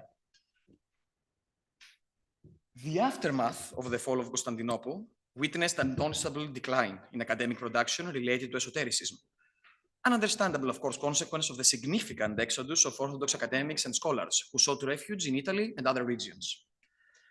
Despite, though, this exodus, it is important to note that the esoteric manuscripts addressing the broader populace did not disappear. In fact, they endured and even proliferated. a multitude of magical manuscripts and grimoires emerged within the primary sources. Again, I'm talking about the lower quality manuscripts. Continuing to address esoteric subjects. Notable examples include the works of Spiridon Milias and Theodoros Pelekanos, which encompass a range of astrological and alchemical topics.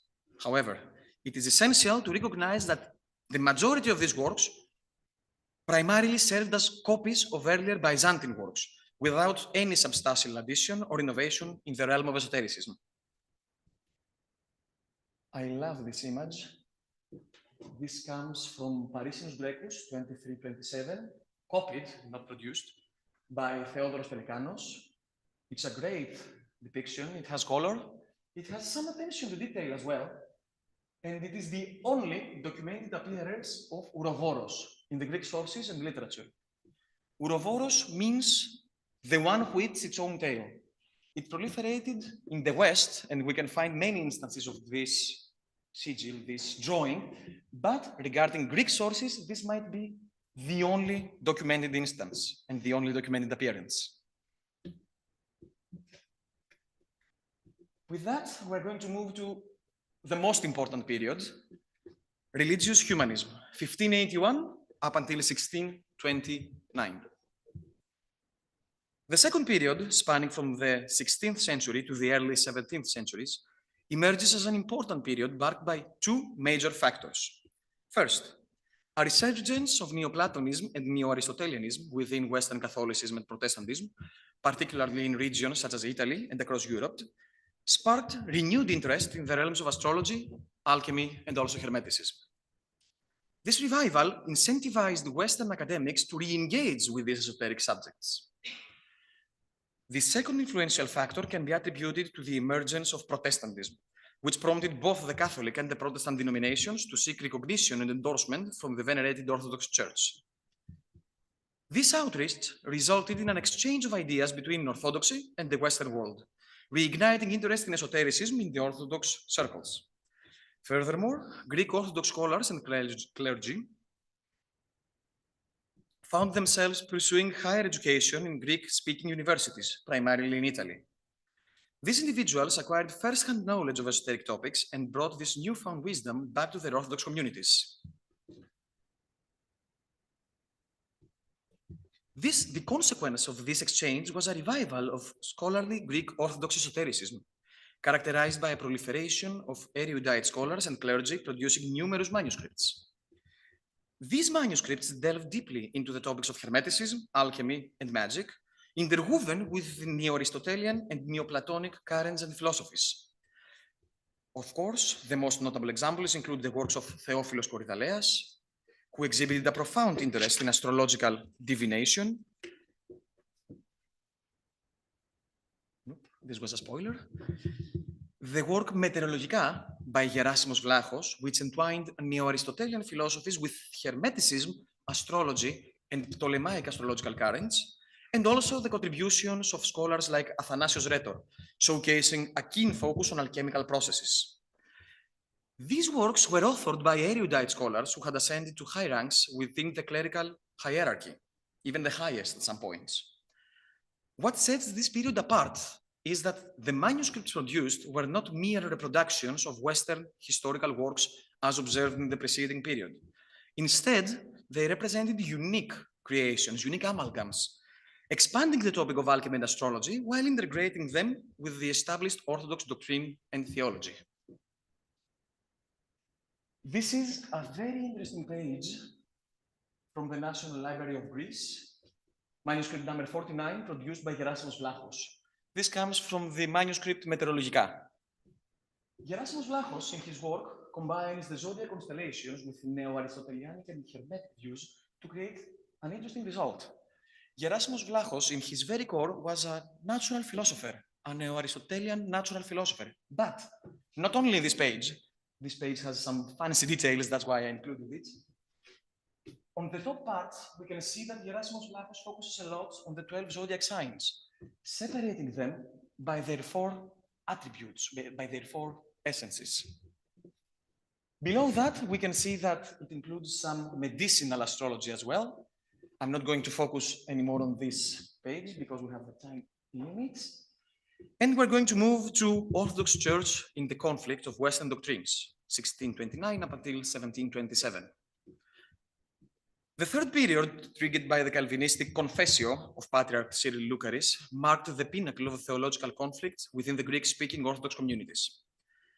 This division was characterized by a faction defending the purity of Orthodox doctrine, rejecting Calvinistic and Latin influences, while the other faction adopted a more receptive stance toward Western theological currents, often intertwined with esoteric matters. During this turbulent period of discord, notable scholars made their allegiances clear in the theological confrontation. Athanasius Rhetor was one great example. He was accused many times about Westernization and Calvinistic thinking. The same with Theophilos Korydaleas, and even Gerasimos Vlachos, who lived most of his life in Venice and came in contact with Westernized way of thinking, and of course, esoterical currents.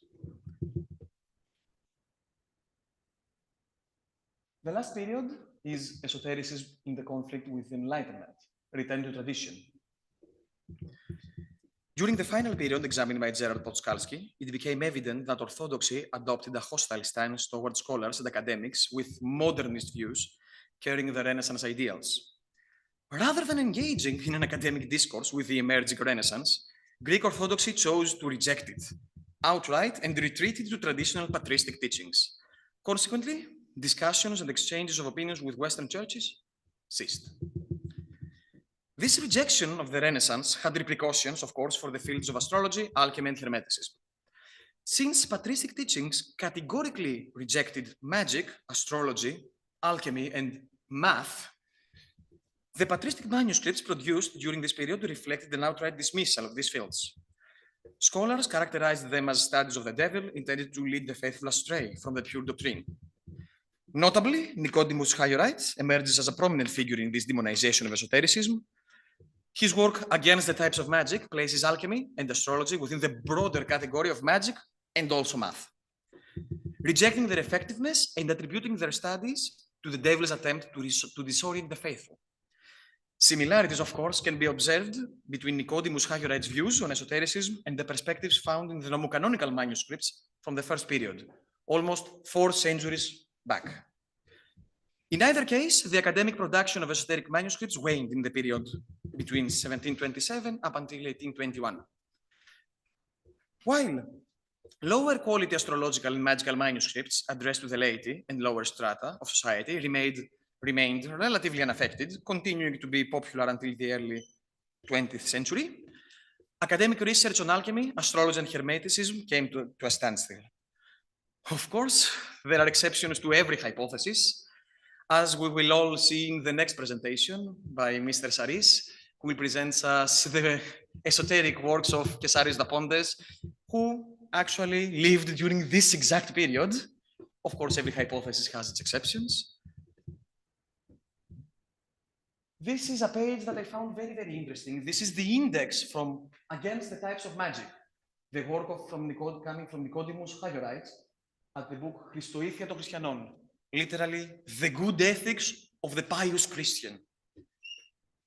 We can see that the first 12 subchapters are a division, a categorization of magic, 12 categories. The first one is very generic. The second one is divination. The fourth one is pharmacy. This sounds a little bit weird, and indeed it is, because this includes herbalism, potion making, magical elixirs, and of course, alchemy. The 10th one is what is math and astrology. In this chapter, Nicodemus the Haiorite condemns both math and astrology in his attempt to disprove all esoterical currents. With that, we can move to the conclusion. The framework provided by Gerald Podskalski encapsulates the theological history of the Orthodox Church during these 4 centuries. It effectively addresses both the internal dynamics of Orthodoxy and the external influences, illustrating how they shaped the evolution of Greek Orthodoxy. We have applied this same framework to demonstrate that the study of esotericism within the Greek-speaking world closely mirrored the theological changes in these 4 centuries. Greek Orthodox esotericism should not be perceived as an isolated entity, but maybe rather as a subfield, offering a distinct approach to exploring knowledge within the Greek Orthodox spectrum. Furthermore, it is essential to recognize that Greek Orthodox esotericism is not a mere replication of its Western counterpart. While Western influences, of course, did impact greatly Greek esotericism, Greek Orthodox esotericism managed to carve out its own identity. It achieved this by adapting and evolving within the context of Greek Orthodox theology, thereby establishing itself as a separate entity from its Western counterpart. This is a small summary, and those are the 4 periods as presented by Jared Boczkalski. And with this, my presentation is concluded. Thank you so much for your attention and the opportunity.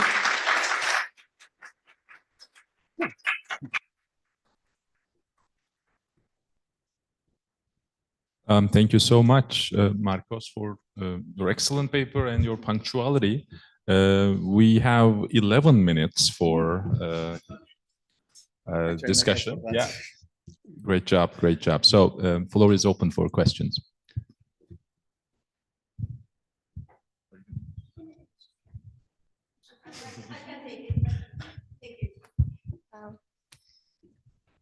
Thank you so much. I mean, I can't wait to read, and it's going to be an excellent contribution to the field. So many questions, we'll talk about it later, but one is, so your argument that this knowledge should not be perceived as an isolated phenomena, but a subfield. When we look at the authors of these texts, how do they relate? And if you don't know the authors, maybe, you know, where the manuscripts were produced, or its geographies, or was it the patriarchate or the rich businessman? I don't know whether you will go into these things, but maybe that, you know, social context of the production of these manuscripts may help you, or maybe it will show a different picture. Thank you. Indeed, this is a great question. And I skipped this specific part of my presentation in order to be within the time constraint and the time limits. But the majority, let's start from the beginning. The truth is that I haven't found such a vast manuscripts, so many manuscripts. I did not manage to find a huge collection. It's very difficult in the Greek Orthodox context. Mainly because there are not enough, I assume. This is what my research indicates. But the 4 scholars that I found, they all produced those manuscripts in the Italian context, especially in Padua and in Venice. So they were definitely influenced by the Neo-Aristotelic Renaissance, the Neoplatonic Renaissance. Some historians call it the esoteric Renaissance of Italy, and they were produced in this exact context. But the important detail that makes those 8 manuscripts that important, and not mere reproductions and copies, is that those scholars took them back to the Greek Orthodox context. And they tried their best to adapt them. They tried their best to integrate them to the Greek Orthodox context. In this process, they made some very, very sublime changes. Sublime though, but big enough and great enough for me to be able to claim that this is not a mere reproduction, but this might be a subfield of Western or Ottoman esoteric currents, and not just a mere copy. Thank you. I hope this is on. Yeah. Thank you very much. It is fascinating, first of all, to see your note about the division of magic in the one of the latest sources which you produced. It was fascinating for me to see, because I'm seeing an almost identical division of the branches of magic in some jurisprudential scripts from 19th century Ottoman period in Arabic. Some jurists actually split them into 7 categories, but they're kind of the same. Using pharmaceutical details is one of them, for instance. Demonology, handasa, so the engineering, meaning using mechanical devices for all kinds of stuff and so on. So, yeah, but this is a very overlapping system of definitions. So my first question is actually inspired by this. Are you able to trace and sense Ottoman scholarship and its influences on the Greek Orthodox esotericism. That's one. And can you also trace, or did you feel that there are influences from the other side, so from Greek Orthodox writings into Ottoman esotericism? That would be the first one.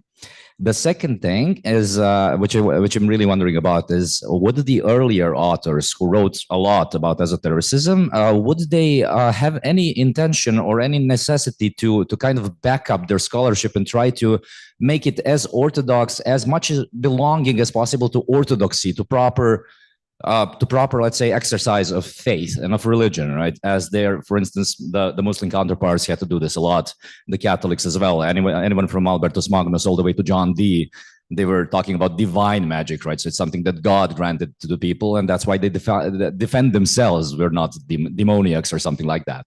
So did they have the same reflex? Let's take this step by step. Let's start with the first question, which I've discussed about that with many of you. And what my research indicates, of course, I don't want to be direct and say that I definitely know about that. But what my research indicates is that, especially during the early 17th century to the late 18th century, there are almost no traces of Ottoman influence, of Ottoman esoteric currents, of any kind of magical boxes, magical numbers, letters. I wasn't able to find in my 5 years research anything that backs up this theory.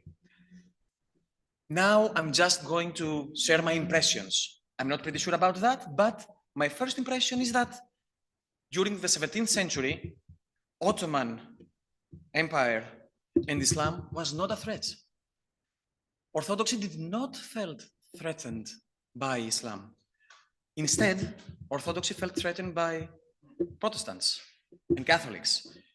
Due to the Reformation, all of these missionaries came to the islands, came to Istanbul, came to various places with great Greek populations and communities, and they tried to convert them. They were not only approaching to get the approval of the venerated Orthodox Church, but they came to, take them with their side, show them the mistakes of their doctrine. And of course, this did not go unnoticed with the patriarchy. The power of the patriarch was confined and limited. But of course, most of the scholars turned their attention to the West. They needed to learn what Western Catholicism presents. Same with Protestantism. So this is just one assumption. Islam and the Ottoman Empire was not the enemy. Of course, to conclude with the first question, the early post-Byzantine scholars, of course, especially those addressing to the lower strata, of course, they included many, many details about Ottoman esotericism. They included the magical boxes. They included the many instances of lettrism, talismans, which are half Byzantine, half Ottoman. Yeah, but during this period, yeah. Yes, of course.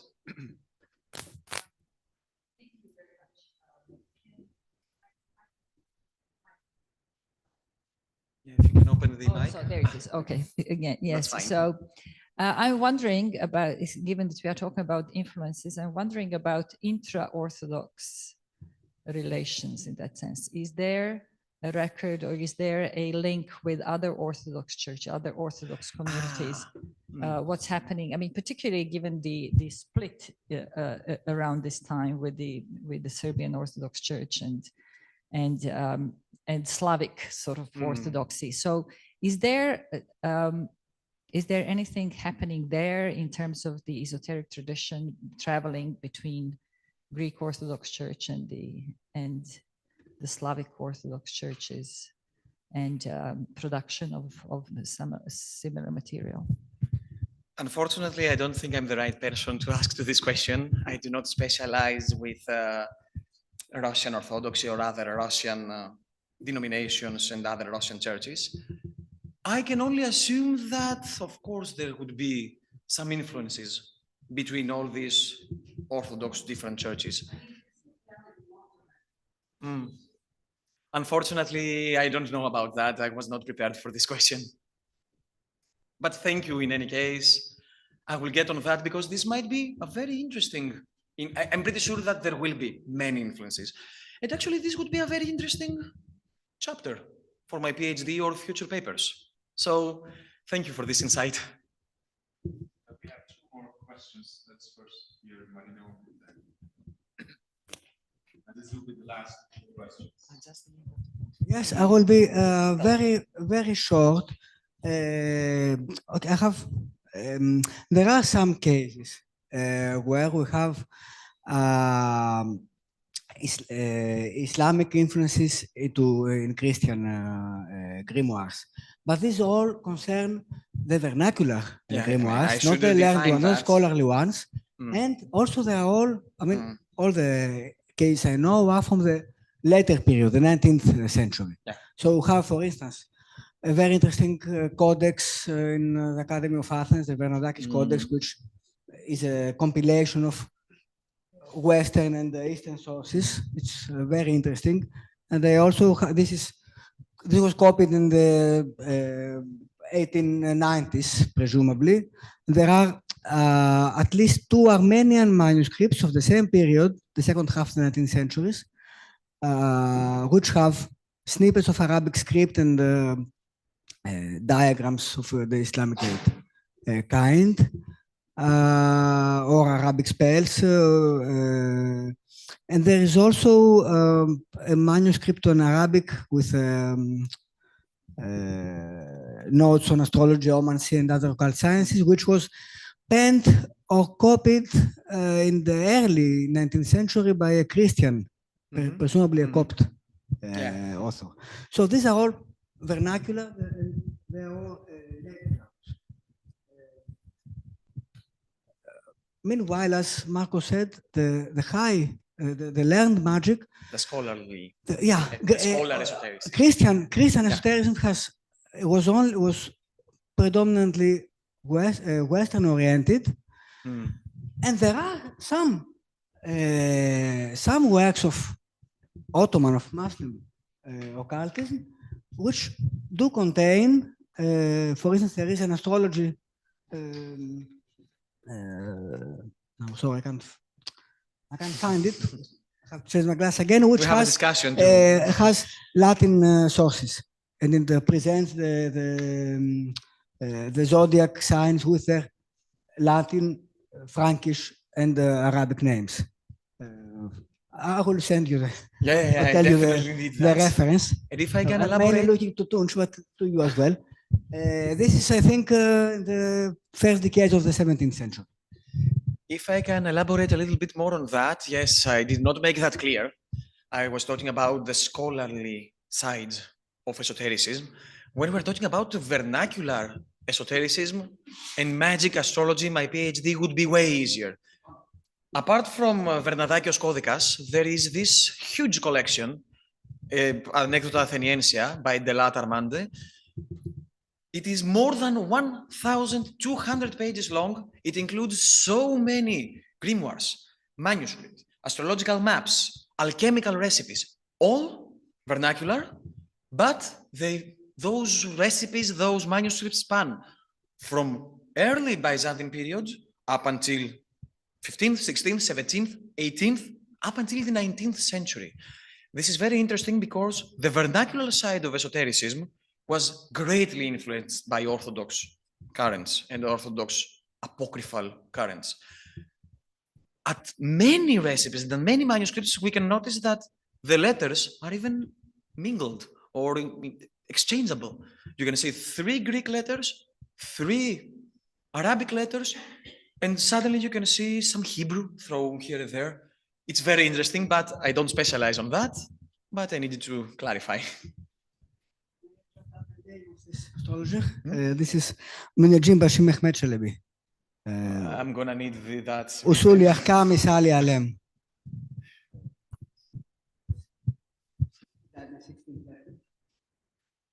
One last question. Yeah, thank you for your presentation. I just want to add, perhaps after the previous question, the relationship between the other Orthodox churches in your time frame, this periodology that you made. I don't know if there are any. The 4 centuries? Yeah, I don't know if there are any relations or ripples or echoes of the Russian Nikonian reforms of 1650s to the subject that you are dealing with.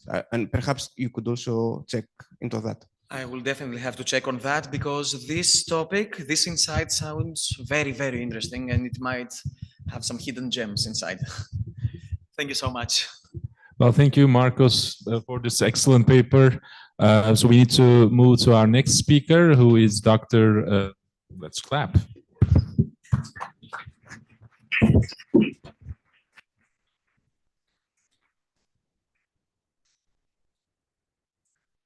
Okay, all right, it's working. Dr. Kostas Sarris will be our next speaker, who is a research associate at the CRC, which I believe stands for Collaborative Research Center. Okay. Yes. The Episteme in Motion project, with a specific project called Transfer and Overlapping Patterns of Knowledge Configuration in the Era of the Greek Homines Novi of the Ottoman Empire, 1641 to 1769, at the Freie Universität in Berlin. And he's been teaching at the chair of the Modern Greek Studies at the same university. Dr. Sarris has co-edited the collective volume Confessionalization and/as Knowledge Transfer in the Greek Orthodox Church, which came out 2 years ago.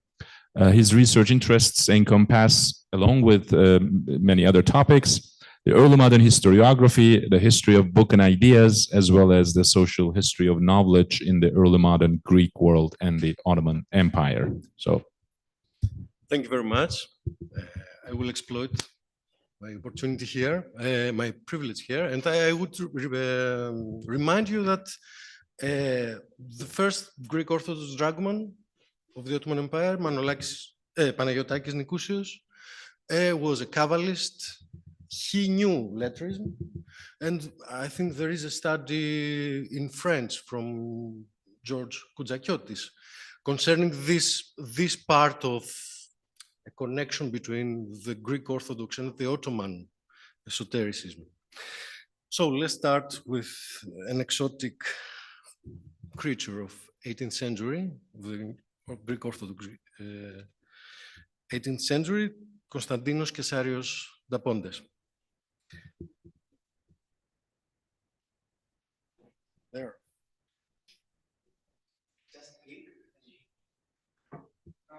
Okay. Well, he's one of the most remarkable and at the same time peculiar Greek Orthodox figures of the 18th century, who divided his life between the Phanariot and the monastic milieu. At all stages of his life, he was a prolific writer with a particular preference for vernacular verse. Both polymath concerns and popular address characterizes his works. Religious, hagiographies, hymns, eulogies, chronographical and historical, geographical and autobiographical, moralistic, as well as parodies, panegyrics, and epistles. A lot of them are original works, but he also did not hesitate to translate, paraphrase into verse, the works of others. Many of these, either individually or in compilations, he managed to publish himself, while others were issued posthumously.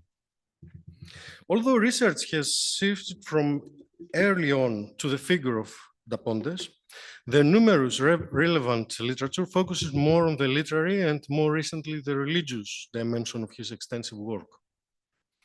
There has long been an ongoing debate about the quality or not of his poetics, while aspects of his religiosity have occupied recent scholars of theology. Nevertheless, another aspect of Dapontes' work interests us today. It has been noted by Dimaras, albeit incidentally, but in an insightful way, I quote, Cesarios da Pontes was considered the great poet of the 18th century, and he is truly the versifier who fitted into a predominantly anti-poetic society, as is the learned Greek Orthodox society in his times and later. The focal point of those people is not art, it is knowledge. An insatiable bulimia for knowledge and insights possesses these generations. They want to know everything, to have information about everything. In such a psychology, verse reduces to a mnemonic, and indeed, the endless 15-syllable verses of Da Pontes are nothing but a mnemonic, end of quote. Let us then turn our lens on a curiosity and a knowledge that deep in the 18th century is still not enlightened. Da Pontes is indeed a man of curiosity, and he declares it, hoarding all kinds of knowledge without in any way being influenced by the precepts of the so-called Neo-Hellenic Enlightenment. His curiosity proves unlimited, not only metaphorically, but also literally, sometimes reaching the limits of knowledge of nature and claiming control over it, even in a playful way. The focus will be the partly magical content of a Da Pontes manuscript from the Xeropotamou monastery on Mount Athos, it's number 256, which contains an unpublished autograph collection of a few of his works and subsequently bound together other similar texts of others. I will attempt to show to what extent Da Pontes, with his Xeropotamou manuscript, can contribute to the investigation of the modes in which a suspicious, if not outright condemnable, discourse on magic could be translated, transferred, and may be incorporated in the Greek Orthodox fanariot and or monastic context of the second half of the 18th century. A few biographical sketches first about the eventful life of Da Pontes. Born on the island of Skopelos in 1713 or 14 to a wealthy family, in 1731 he traveled to Istanbul and from there to Bucharest to study at the Princely Academy. But in the same year he was appointed second-class secretary to Konstantinos Mavrokordatos, whom he followed for 13 years in his alternating rulerships between Moldavia and Wallachia. Nevertheless, the peak of his court career was between 1743 and 1746, when he was promoted to the first-class secretary next to the new ruler of Moldavia, John Mavrokordatos, the brother of Konstantinos. The fall will be steep, however. In 1747, he was imprisoned in Istanbul on charges of economic crimes. The end of 1748 found him free but financially ruined. His marriage the following year will not be happy either. In 1751, both his newborn daughter and his wife died. Devastated, in 1753 he returned to Skopelos, where he became a monk named Cesarios. 4 years later, he would travel to Mount Athos and undertake a years-long alms collection on behalf of the Xeropotamou monastery between 1757 and 1765. In the later years of his life, he was engaged more systematically in the completion and publication of his works, either on Mount Athos or in Skopelos, while he died in the Xeropotamou monastery at the end of 1784. As mentioned above, his works, either as individual texts or in the form of collections, are numerous. To date, around 26 have been identified, out of which he had managed to publish 11 during his life. Among his unpublished works, there is an autograph entitled Partial Anthology, which is contained in the small-sized 8th minor miscellaneous manuscript of the Xeropotamou monastery, number 256. This manuscript has gathered many other works of Da Pontes and from others. The partial anthology from the books of Konstantinos Da Pontes named Cesarios covers the first 55 of the total of 222 leaves of the manuscript, while it had been written, the partial anthology, before 1778. As the title reveals, it is a collection of shorter works, which he takes care to list himself in the table of contents he adds. You can see it. Most of these texts have been issued or are contained in other unpublished collections of Da Ponte's works as well. Yet, there is a pair of texts that cannot be found in either a printed book or other manuscript. You can see the bold one, the On Marvelous Hearings, 15 folios, and on marvelous Things, 3.5 folios. It is not difficult to link the On Marvelous Hearings with the paradoxography, that ancient Greek literature genre devoted to descriptions of mirabilia, marvelous or miraculous objects, elements of which can be found in different genres throughout the following centuries until the early modern period. After all, the very title of Da Ponte's text simply copies the homonymous pseudo-Aristotelian paradoxical writing. Da Ponte heralds and transforms paradoxographers' sayings using his own endearing rhyming speech in verses. This short work catalogues curious nations, creatures with hybrid bodies, peoples with either monstrous shapes or remarkable morals and laws, and places with extraordinary phenomena. Da Ponte's objective is clearly stated from the beginning of the text. I tried to prose and translate, okay? Sorry. I quote, "But because I have treated you, child, with stories and words beneficial to character for the sake of brotherly love, now let us put on the table words and stories wondrous and abundant for the sake of knowledge. Having been gladdened spiritually, let us also be gladdened physically, and let you become a knower." He uses the term historian here for knower of both the corporeal and the spiritual things, end of quote. Of course, the spiritual gladdening was the works before this, which was of religious character and devotional. Thus, the reader is invited to taste here marvelous hearings, not only to be entertained, but also to learn. However, the entertainment to dinner by Da Ponte does not stop here. It continues with the tasting experience of wondrous things or other monsters, as he notes. And indeed, in the short text on marvelous things that follows, the surprise of the reader, but much more so of the researcher, is great. The titles of the parts of the little verse suffice. Let's read them now. To make the egg lift itself into the air, to make the egg move here and there, to get the chickens drunk, to roast the duck, and when you cut it, to make it scream. It is horrific. Don't do it. To bounce the bread in the oven, to make the leek grow longer than normal, to light a living room, to put fire here, a living room without damage, to light a candle in water, to make water look like wine, to make the glass stick to the lip of the drinker.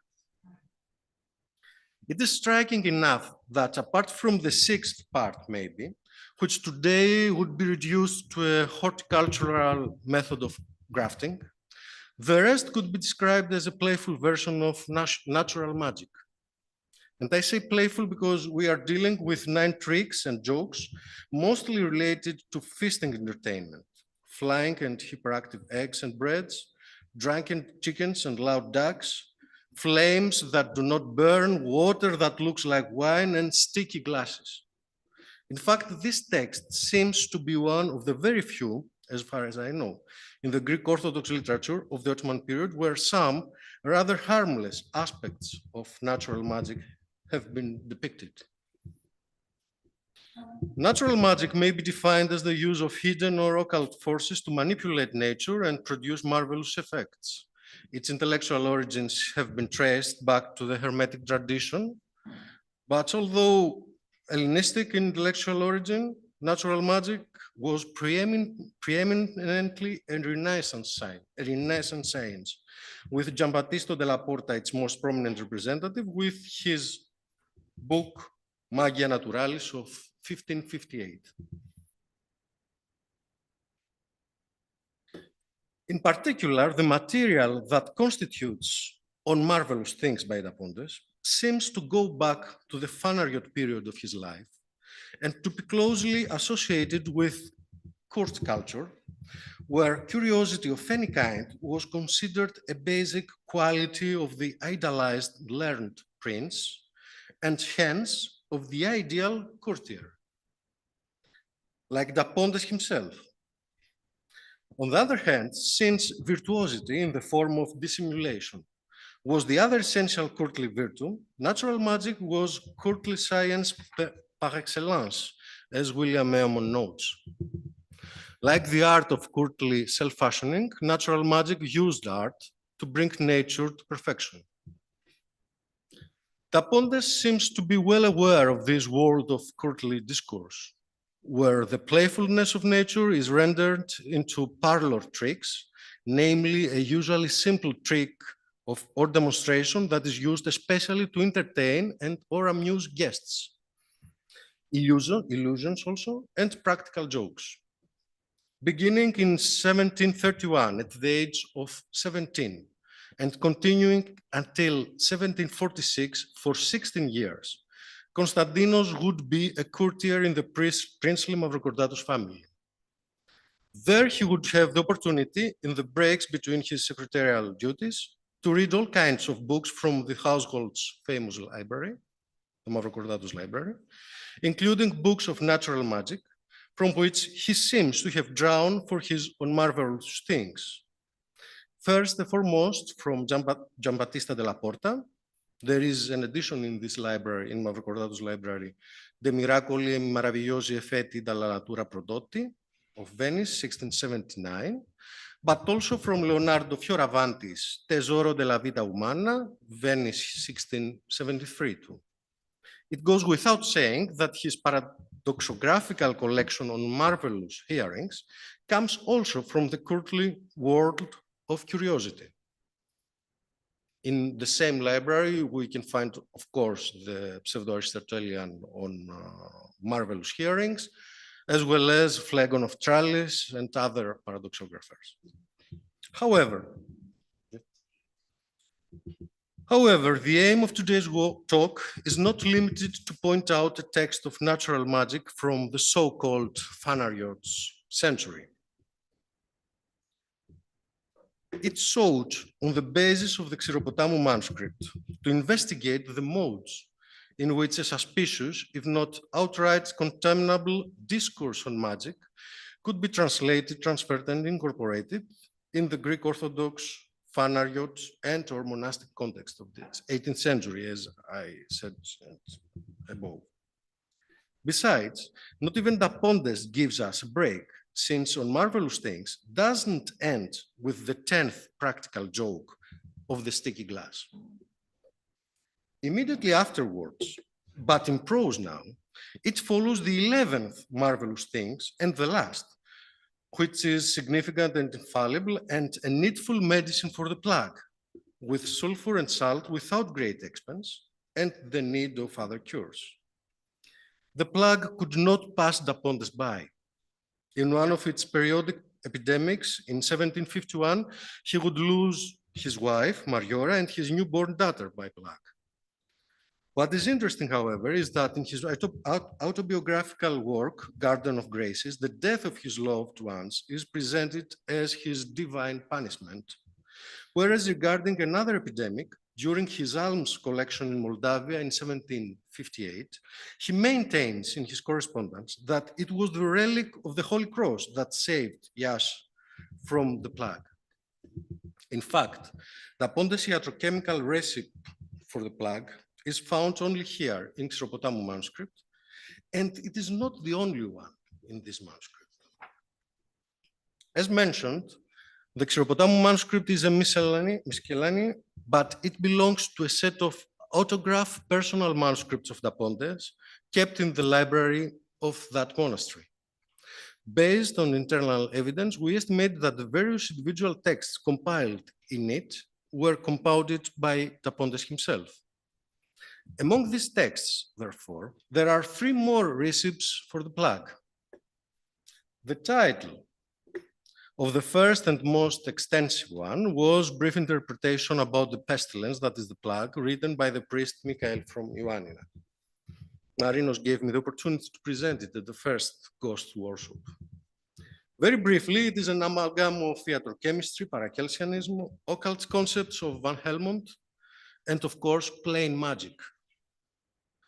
It goes without saying that this text is also unique in early modern Greek-speaking literature, at least of 18th century. Anyway, it is rather hard to avoid the assumption that it cannot be a coincidence that the unique, I repeat, preservation of these texts that could be related to a discourse on magic is detected in this miscellaneous manuscript of Tapontes. After all, he was well aware of the consequences of even a minor engagement with magic, making sure to note this himself in his autobiographical Garden of Graces. There, recalling his life at the court of Ioannis Mavrokordatos, Moldavia, between 1743 and 45, he will mention the incident with a sheikh, an emissary from Istanbul, who, seeing his amulet of a stone cross, had publicly accused Tapontes of being a magician, to which the latter added meaningfully, I quote, "And my friends," ironically, advised the sheikh, and so he spoke, damn him, believing that he would be listened to if he applied his own magical art in virtuosity.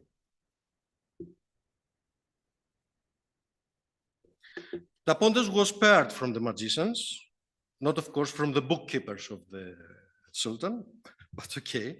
But it seems reasonable that he was not entirely indifferent to magic. The broader issue in the modalities of making it possible or not for the discourse on magic to be translated and contextualized in the Greek Orthodox intellectual milieu of the second half of the 18th century is the case. Relying on the Xiropotamou manuscript 256 of Tapontes, I argue that the modes of such a transfer were both the discourse of marvelous parlor tricks with clear connotations of religious miracles, and the medical discourse concerning the plague. It is precisely because of such modalities that natural magic and the control of nature could be spoken of either playfully or plagued, and definitely not enlightened. Any other option seems to be excluded in the Greek Orthodox knowledge of the 18th century. Thank you very much. This is the last finding. Well, thank you so much, Dr. Sariyannis. The floor is open for questions. We have some time for Q&A.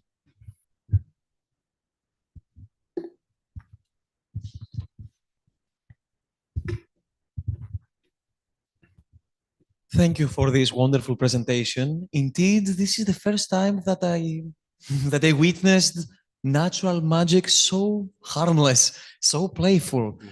Parlor tricks, as you mentioned. And this made me wonder, what is the context on which Kesaros Tapontes wrote them? Is there any background on natural magic? Is there any background on apocryphal currents? Or it was simply written, because I get the part about the plague and the more medicinal approach, and I can see the connections. But about the screaming ducks and the rest of them, was it written purely as a way to control the natural magic, to create these harmless effects? Or it was written more as a curio, as a story, as something non-esoteric? Thank you. Yes.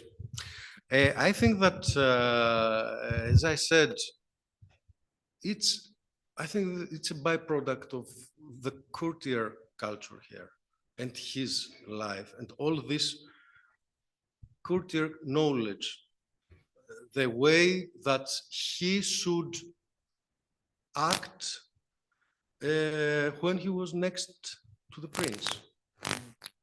This is the problem. There are many times in this autobiographical work of Da Pontes that he said, "Oh, the prince asked for me to write a verse about the 7 wonders of the world, or for the 10 plagues of pharaohs," and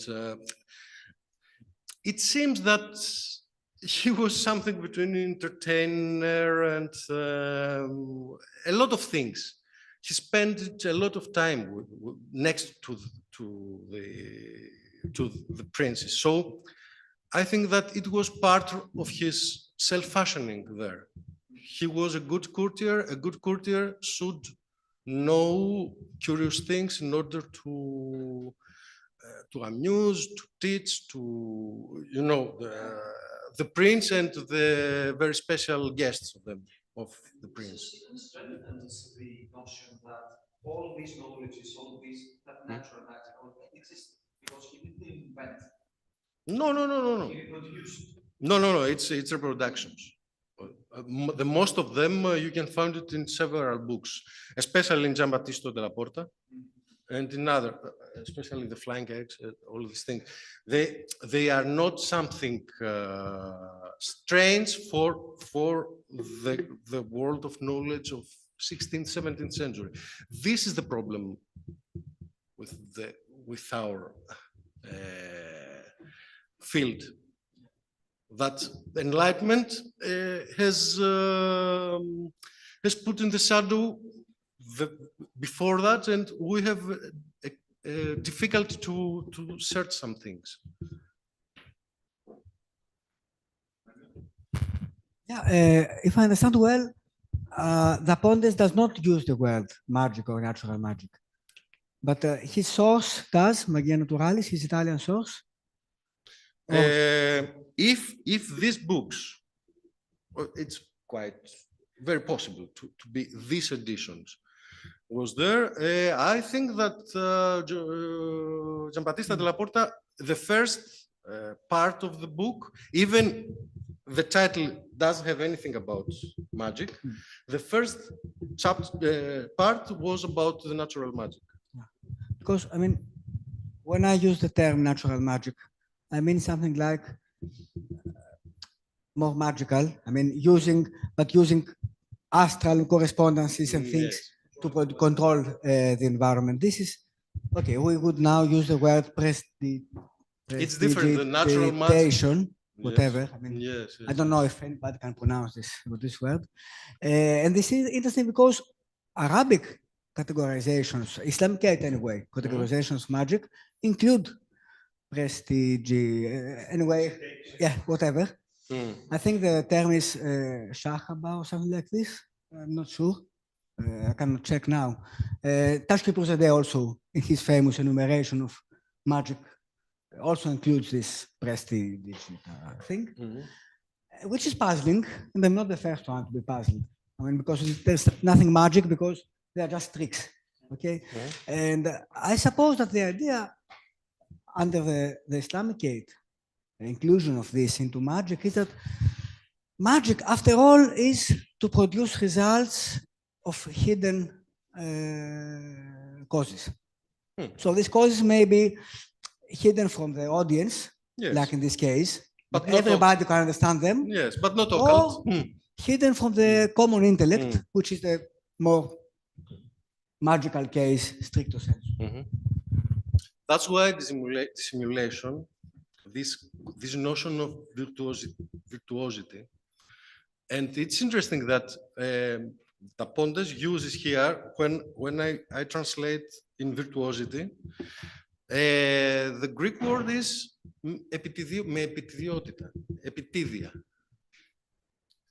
But I think that it's because the common translation of this word in English is with artful manner, artfully, something like that. But I think that here we have this notion of dissimulation, of hidden causes, this kind of, yes. But it's a porous, the notion of natural magic is, it's very ambiguous. You don't know where the point is. And all these works are not so well accepted from the church and the mainstream. Okay, we are here in a very exceptional case of library. It's the Mavrocordatos library with a lot of books of this kind. And in this case, we have some records about these books. Many of the books of the personal library of Nikolaos Mavrocordatos never was recorded, even in the catalogs. We know that from notebooks of Nikolaos, personal notebooks.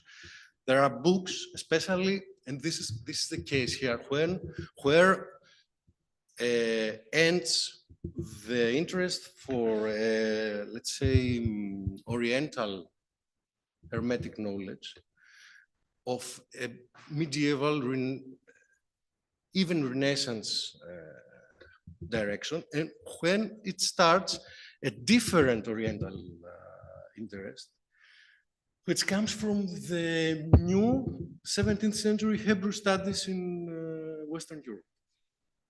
And this is the problem. Here, in this case, not of the Pontes, doesn't care about this. Nikolaos Mavrocordatos, it's obvious that his interest is not similar as far as we can know with Panagiotakis Nikousios. We think that he knew Kabbalah, letters, he knew things from the Ottoman milieu of esotericism. But in Nikolaos Mavrocordatos' case, he is interested in Kabbalah in the later years of his life. He tries to learn Hebrew, etc., and different languages. Yeah? But we have plenty of books from Sheldon, from all these English Hebraists of 17th century. So it's from another path, all this interest. But the case, I think, from Tapontes is this, that he was a good courtier. It was his job. And some things he remembered, he had took notice some years ago, he put them there. That's why we have, in this case, for example, as we have the discussion for some hours, the Wunderkammer, the so-called Wunderkammer, that it's quite common in Tapontes literature. It's about some products and all these things of several places in Balkans and monuments, etc. I think that it's from the same path. It's let's say a group of small texts from his courtier profession. Yes.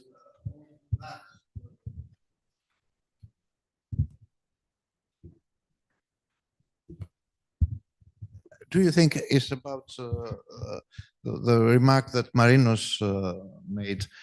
Do you think that the Pontes, because he writes also in vernacular verse, he communicates as well with the vernacular tradition, probably more than high status?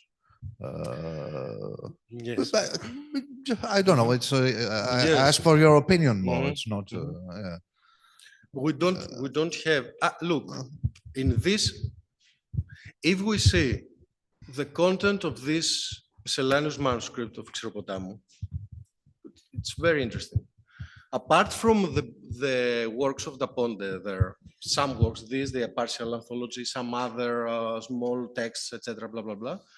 There is a very interesting, miraculous discover of holy picture and holy icon, some pages. There is this strange thing, strange text. I have studied it for plug, but it's only a starting point to say other things there. This is the interesting, that it's not a recipe for a plug. It's magic, it's other things. It's a dissimulated way for somebody, I think that he is Meletios of Athens, to say some things through the vein of a so-called medical text.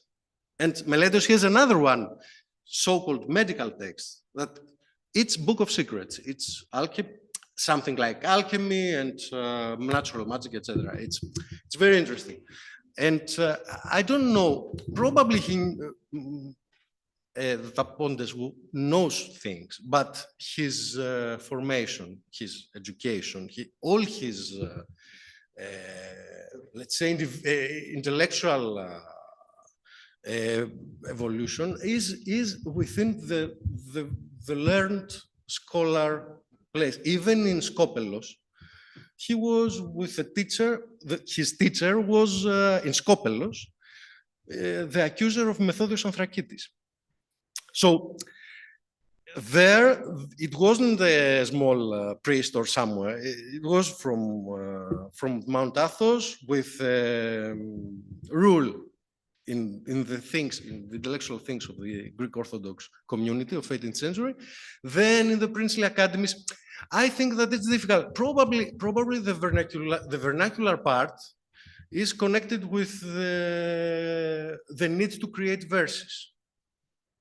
Okay, and it is easier for him if he is not a good philologist, he doesn't know very good ancient Greek. The vernacular is easy because he can use it for the very common 15-syllable verse. And the interesting thing, and I close here because I think that we are running. It's interesting that he puts down verses written for the prince Constantinos Mavrocordatos, who is very intellectual, not like his father Nikolaos, but very learned, and etc., etc. They are in vernacular. And if we think that he was a good courtier or good enough, it seems that he could buy these things to his boss, his master. Please. Thank you. Well, thank you so much, Kostas. Our final speaker on this panel is Dr. Güneş Işıksel, who is an associate professor at Istanbul Medeniyet University. Güneş is known for numerous publications on Ottoman diplomatic and political history, and he's also a member of the GHOST team, investigating the worldview of the 16th century Ottomans regarding the cosmos and the homologies between the universe, human life, and society. Yeah. Thank you, Tunç. I will start with the incipit of La Dikiz El Fethiye, dedicated to Bayezid II. So, may Allah be blessed. He has granted us the taste of the charm of his beauty, which is as harmonious as the song of nightingales in the rose garden, manifesting itself in the gardens that succeed one another in cycles, advar, covering the entire earth. It is the work of his almighty power and perfect mercy. In the intervals, all these terms are musical terms indeed, of the meadows that rise in tears in his verdant paradise. He has reserved for each of us, like a grove of trees, a share of his love, to manifest the majesty of his greatness and omnipotence. He has made animosity, tenafur, that gnaws at hearts, dissipate through the sensory impressions of sound, under the influence of whispered notes and rhythmic percussions, just as he allows the lifeless earth to revive from the harshness of winter, causing the benevolent action of spring that resurrects the dead. Blessed be the Lord of all creatures, Muhammad, whose passionate companions had the rank and position, Maqam, in Hijaz, which is a Maqam, and in Iraq, for which they praised God.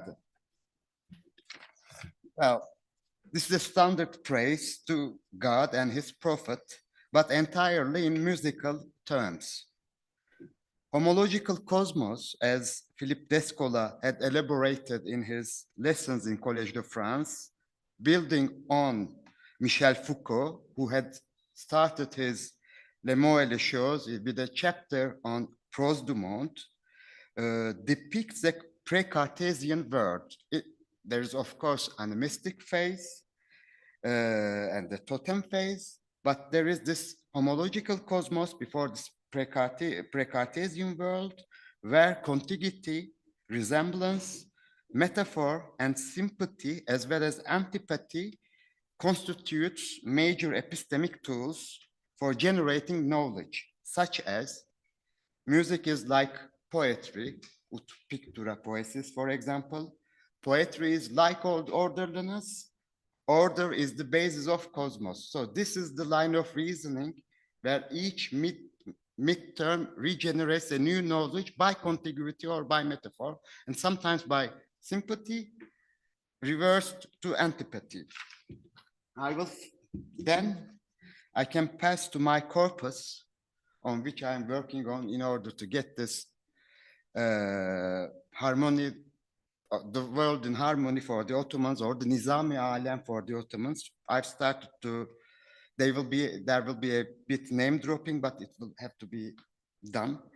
So I started with the harmonica of Ptolemy, and then for the pre-Ottoman sources, I have just wrote Farabi and Avicenna, Safiyyuddin Urmevi, Kutbeddin Shirazi and his Durretü't Taj, Abdülkadir Meragi, Fethullah Shirvani. These are all pre-Ottoman texts, but which had real influence in the elaboration of the Ottoman theory of music in the 15th century. And not the least, the Epistle of Brethren of Purity, its 13th chapter, recently edited by Owen Wright.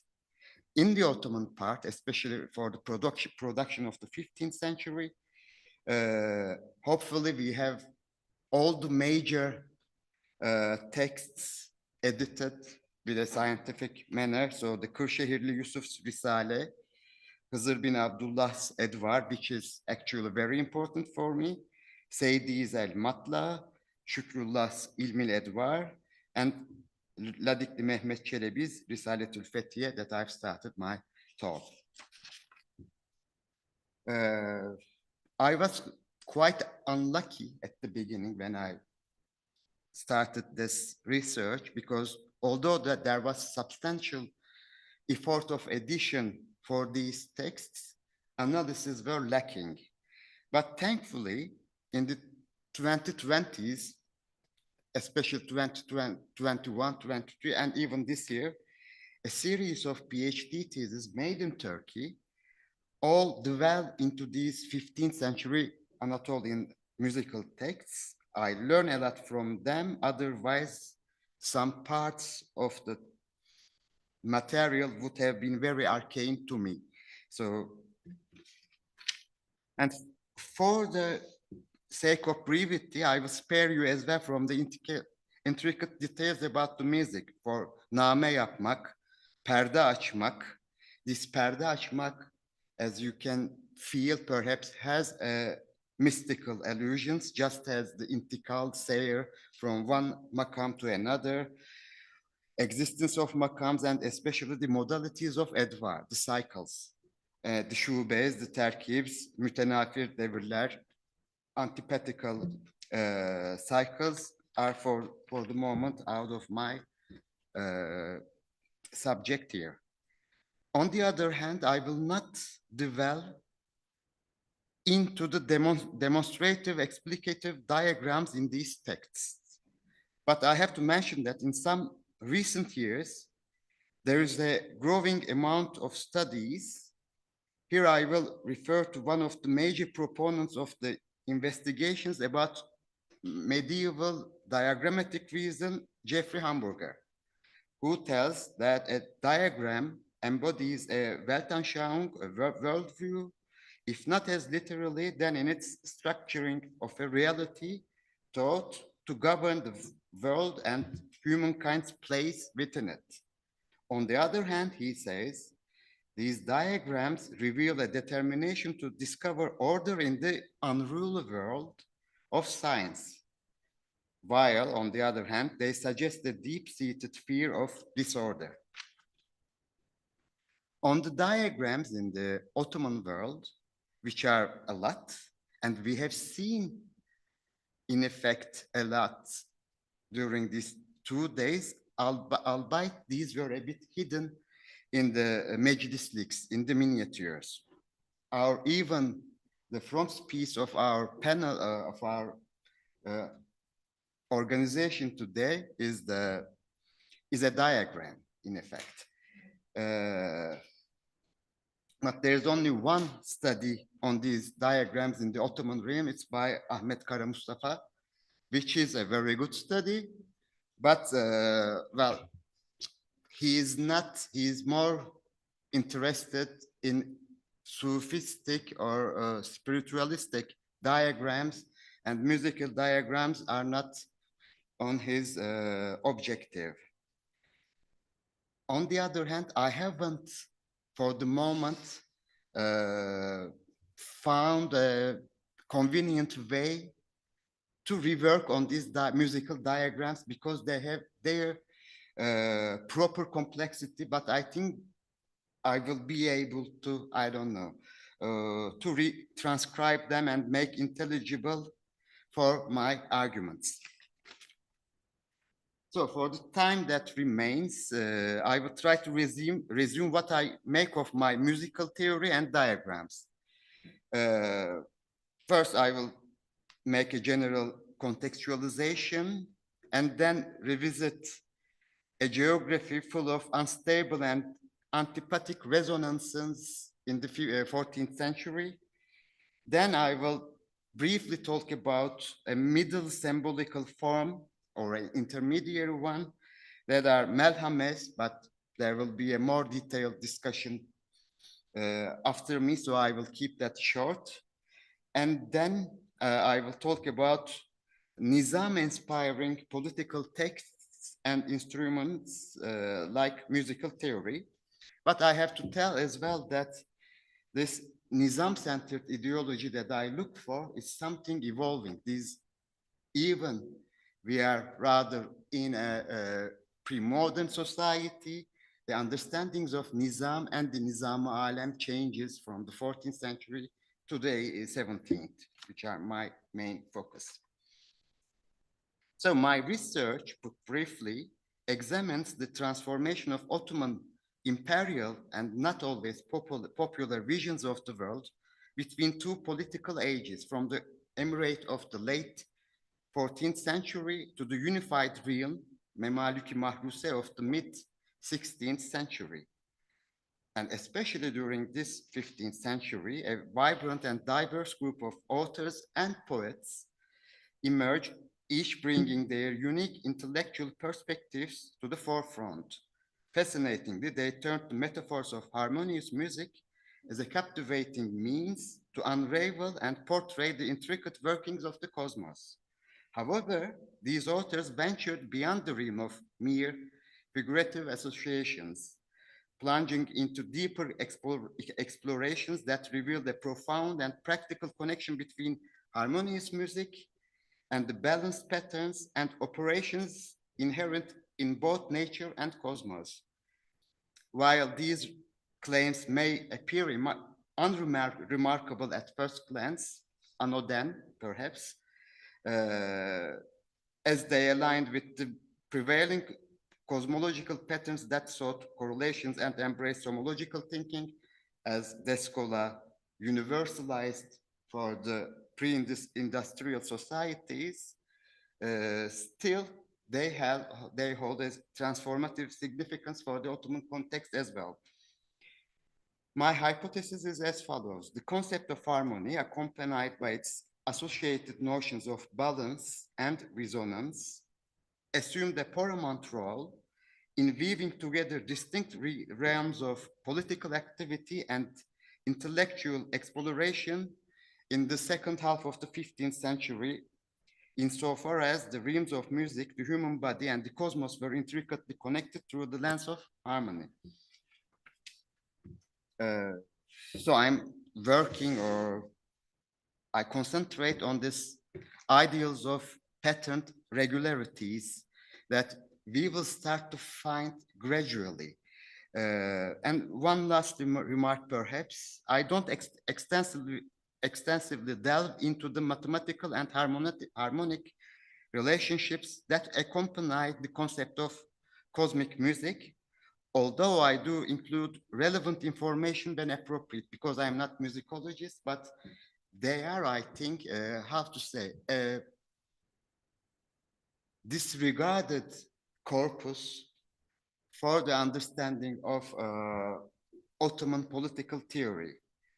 And I inquired into the reasons or modus operandi behind the formation of certain ideas about music and their role in fulfilling the demand for a more comprehensive and unified theory of control, which is, again, a bit in Foucauldian sense. It's an episteme and an instrument of control. So perhaps it's a bit, how to say, too linear and with a happy end. But I will start with the resonances of instability and antipathy, because although we don't have a lot of sources, the impression of many scholars, as it's Zeynep's, or it's Ahmet Yaşar Ocak's, or Gottfried Hagen, the 15th or 14th century Anatolian world is a fragile world. There is instability, there is antipathy and not sympathy in the diverse social classes and realms, and the episodes in Menakıbnames, for instance, begins in a proper Propian sense, perhaps with a peaceful environment, but then it loses its harmony very quickly. And in this 15th century imagination, danger is everywhere. As we have discussed yesterday, lions and dragons appear, and it's part of their own world symbolically, and each man is in an unstable environment. This reminds me as well, for the Anatolian context, what Raul Estangui Gomez, a Byzantinist, for the same period, especially for the mid-15th, 14th century, talks about anomalu to chrono, the anomality on the instability of times in the 1340s and 1350s. So this was something. Okay. That's what I showed. We have 5 minutes. Okay. So this, I will quote, in order to cut short, an important quotation from Gottfried Hagen. So this instability is the continuous threat of human existence at that time. Chaos, so the opposite of order, turns out to be an immutable characteristic of that world. The world view of this heroic hagiography is entirely static, so it's not revolving as our diagrams here. This is reflected at the narrative level of heroic tales, when each episode in the cycle of stories ultimately returns to the same basic constellation, so no evolution, pitting a hero against an eternal foe. So antipathy and sympathy is the only cyclical pattern is the antipathy and sympathy, I would say.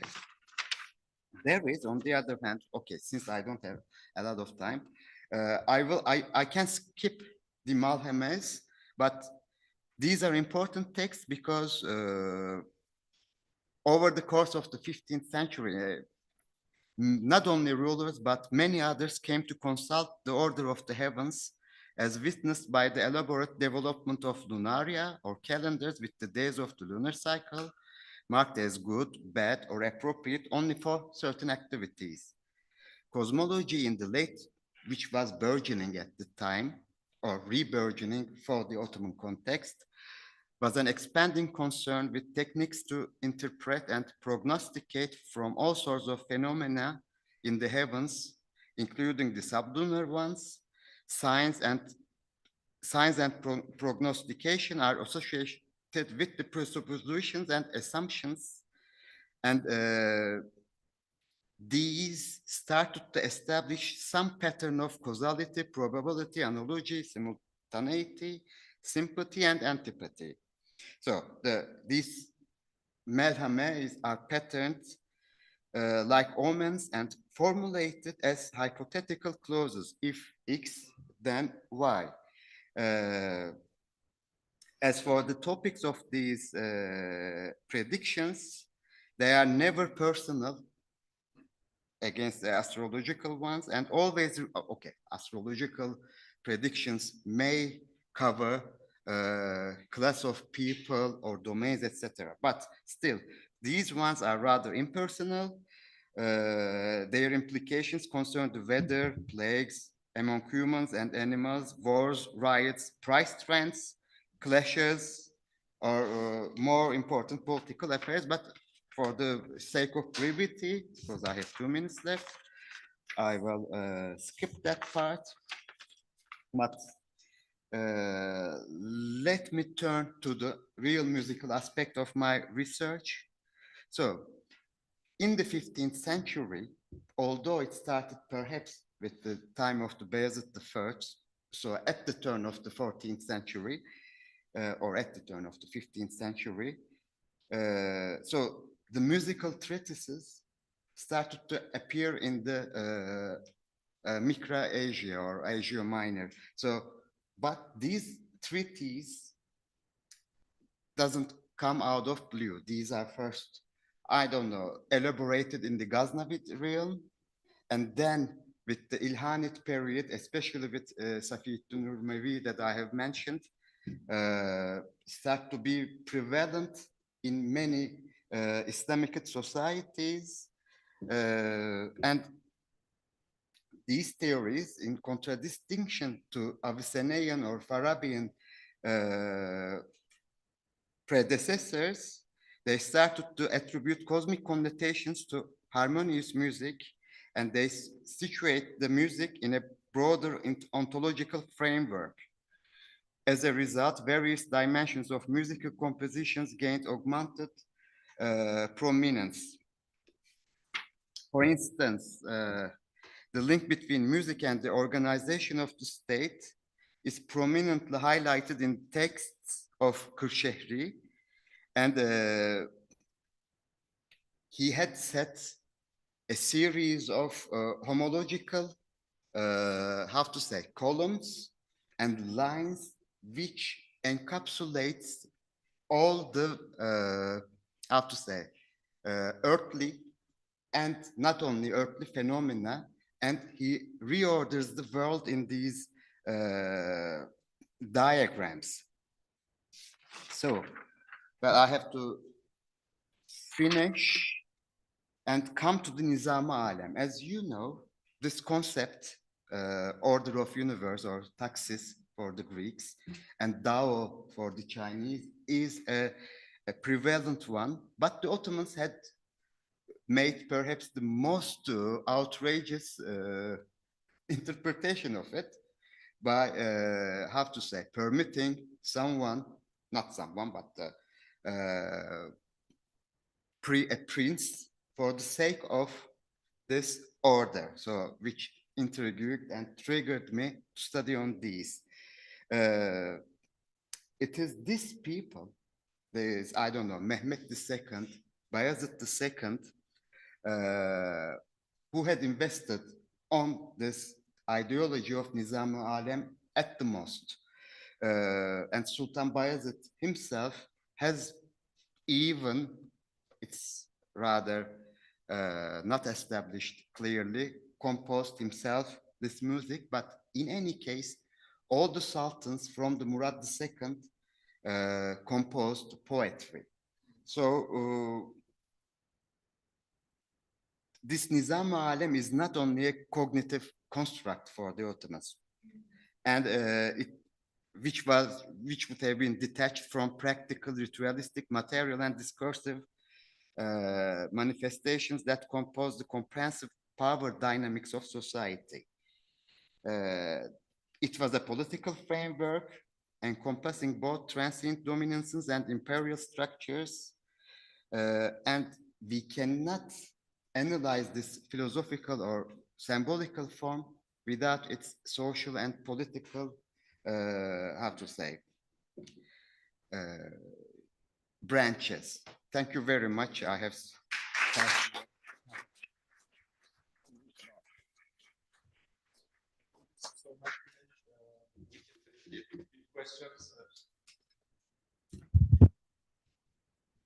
Mohsen.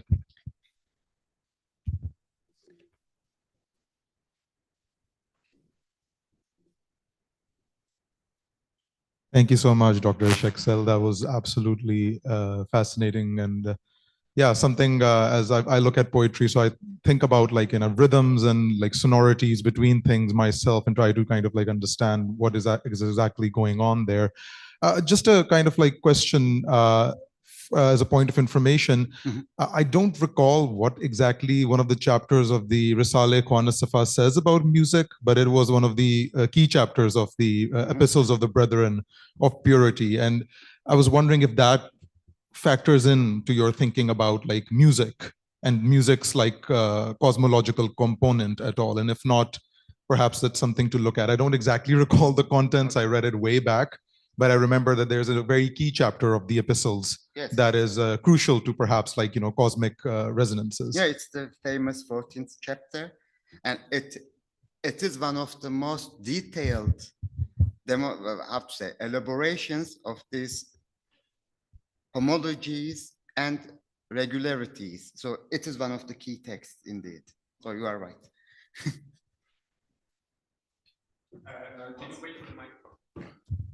I usually have a very loud voice, so I don't know. Microphones usually do bad things to people's ears. I warned you.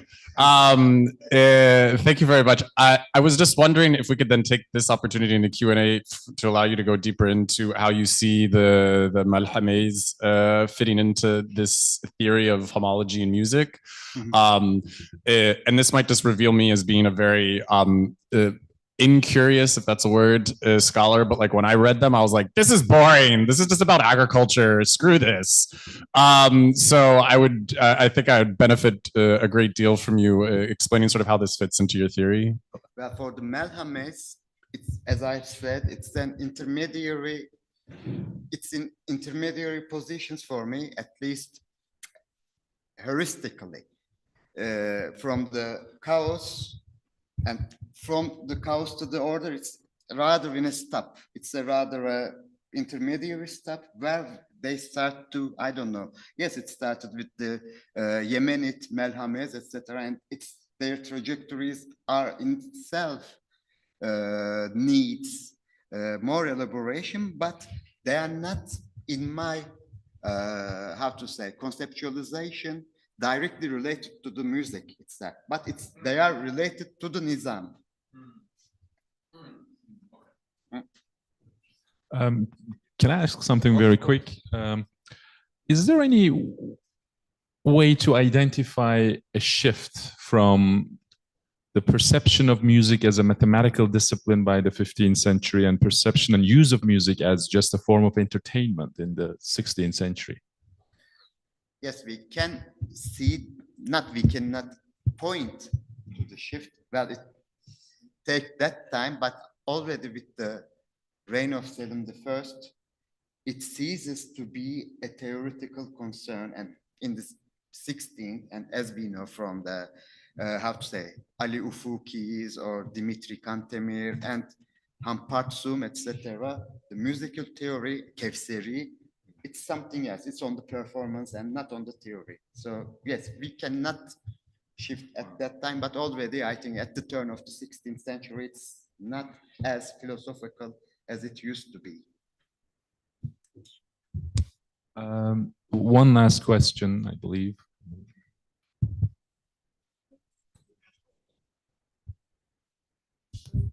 So just to be sure that I understood well,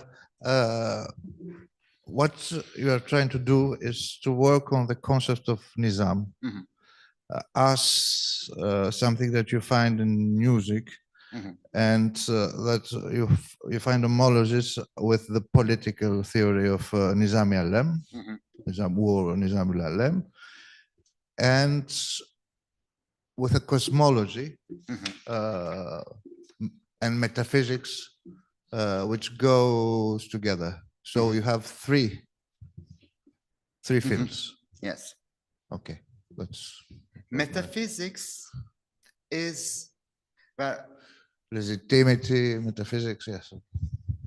It's rather, I don't know, it can pass over me. So it's not, I keep that in mind, but still it's not in my analysis.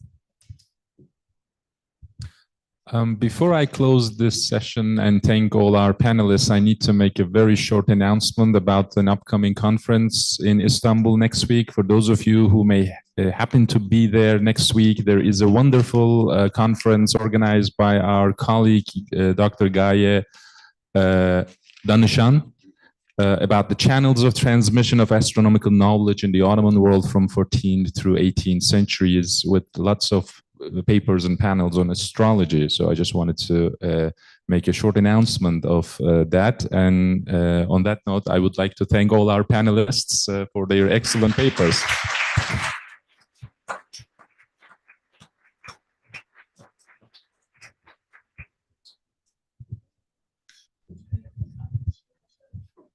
So the next panel will begin in 5:15. Okay. 5:15, good.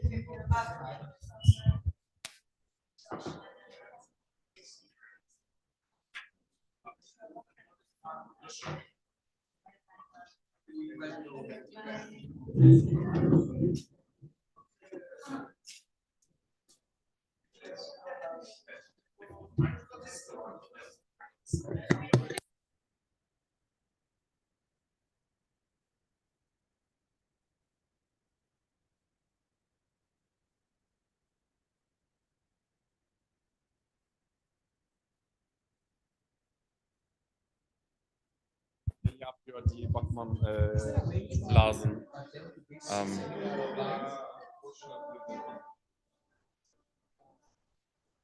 Öbüründen yap.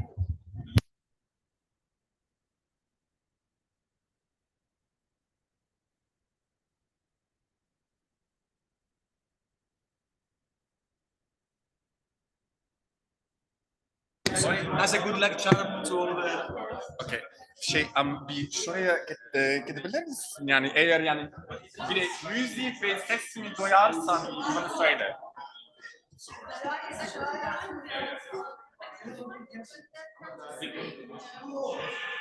Testing 1, 2, 3, testing. Müzik. Duyuyor musun? Müziği duyuyor musun? Duyuyor musun müziği?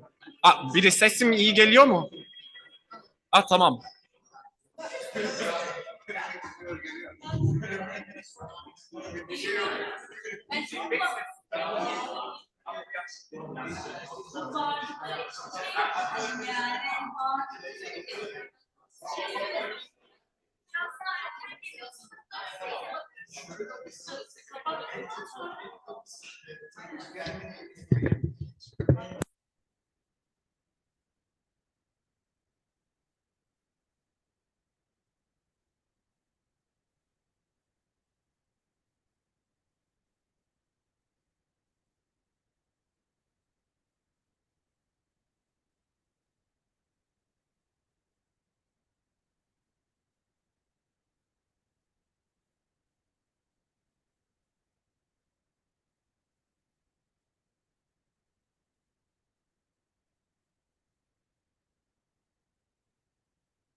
Hello, hello. Hello, hello. Testing 1, 2, 3. Testing 1, 2, 3. Testing 1, 2, 3. Do you hear my voice clearly in the music? Also the music. Okay. Is it clear?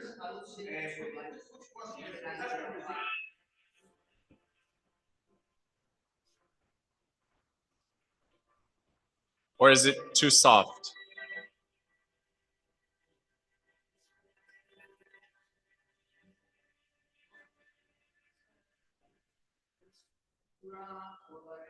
Can you comment and I'll go back there and see?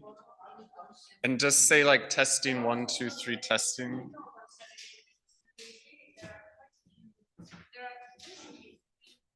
Yeah, and just press on the music button.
Okay.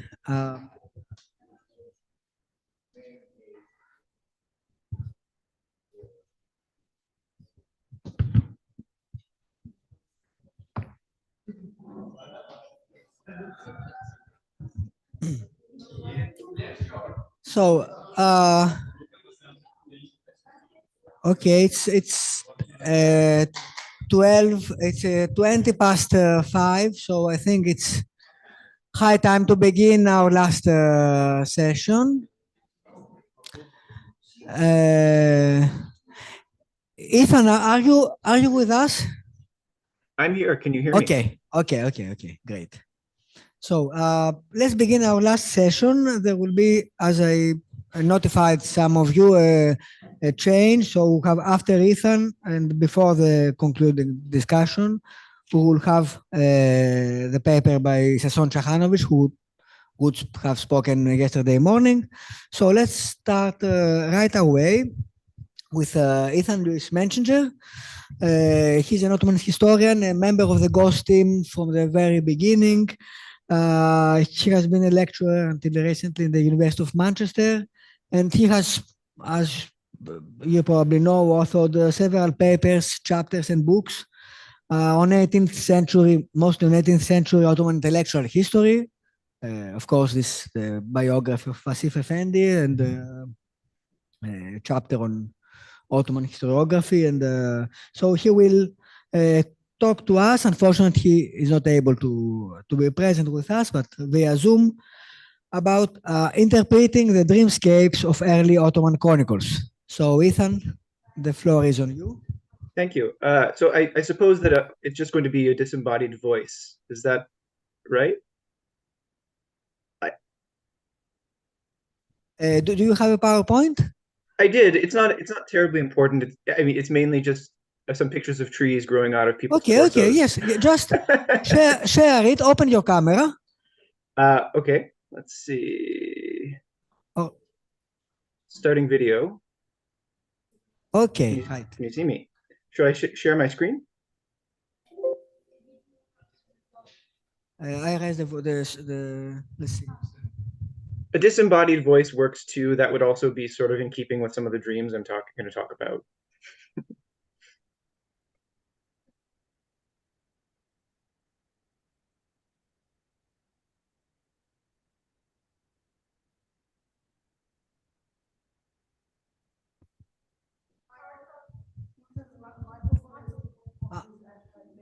If it's too much trouble, Marinos, don't worry about it. It's fine. I can just give the paper without the slides.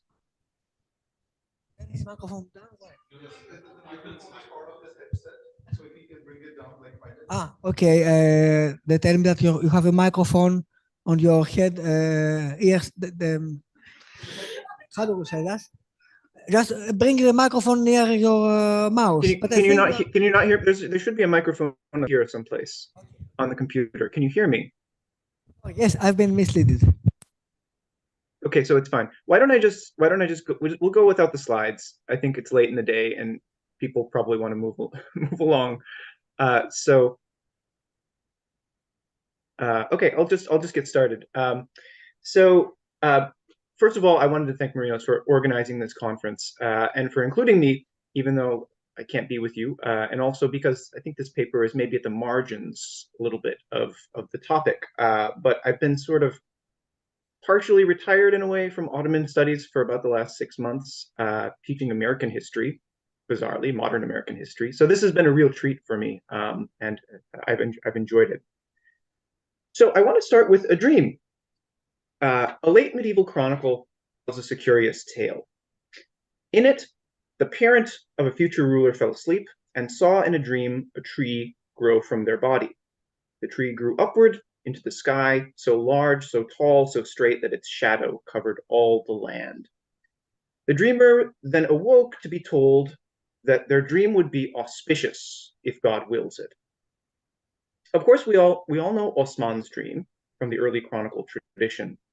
But this story that I'm talking about is neither Osman's dream nor from an Ottoman work. I'm paraphrasing the dream of Herleva, the mother of William the Conqueror, as told in Norman chronicles in French and Latin. And I relate this dream because it's so familiar in its imagery, and also because it deals with origins. And my paper today is part of a larger work on what I and others have called Ottoman exceptionalism. In other words, a constellation of ideas and myths and beliefs built up over centuries about the Ottoman dynasty and its exceptional status, so its divine blessing, superiority, its ultimate purpose, both in worldly and divine terms. And I began this work a few years ago and was just delving into Ottoman origin myths, including these dreams and genealogies, when I got seriously sidetracked. And I've only been now able to return to it. But so I really look forward to hearing some of your feedback.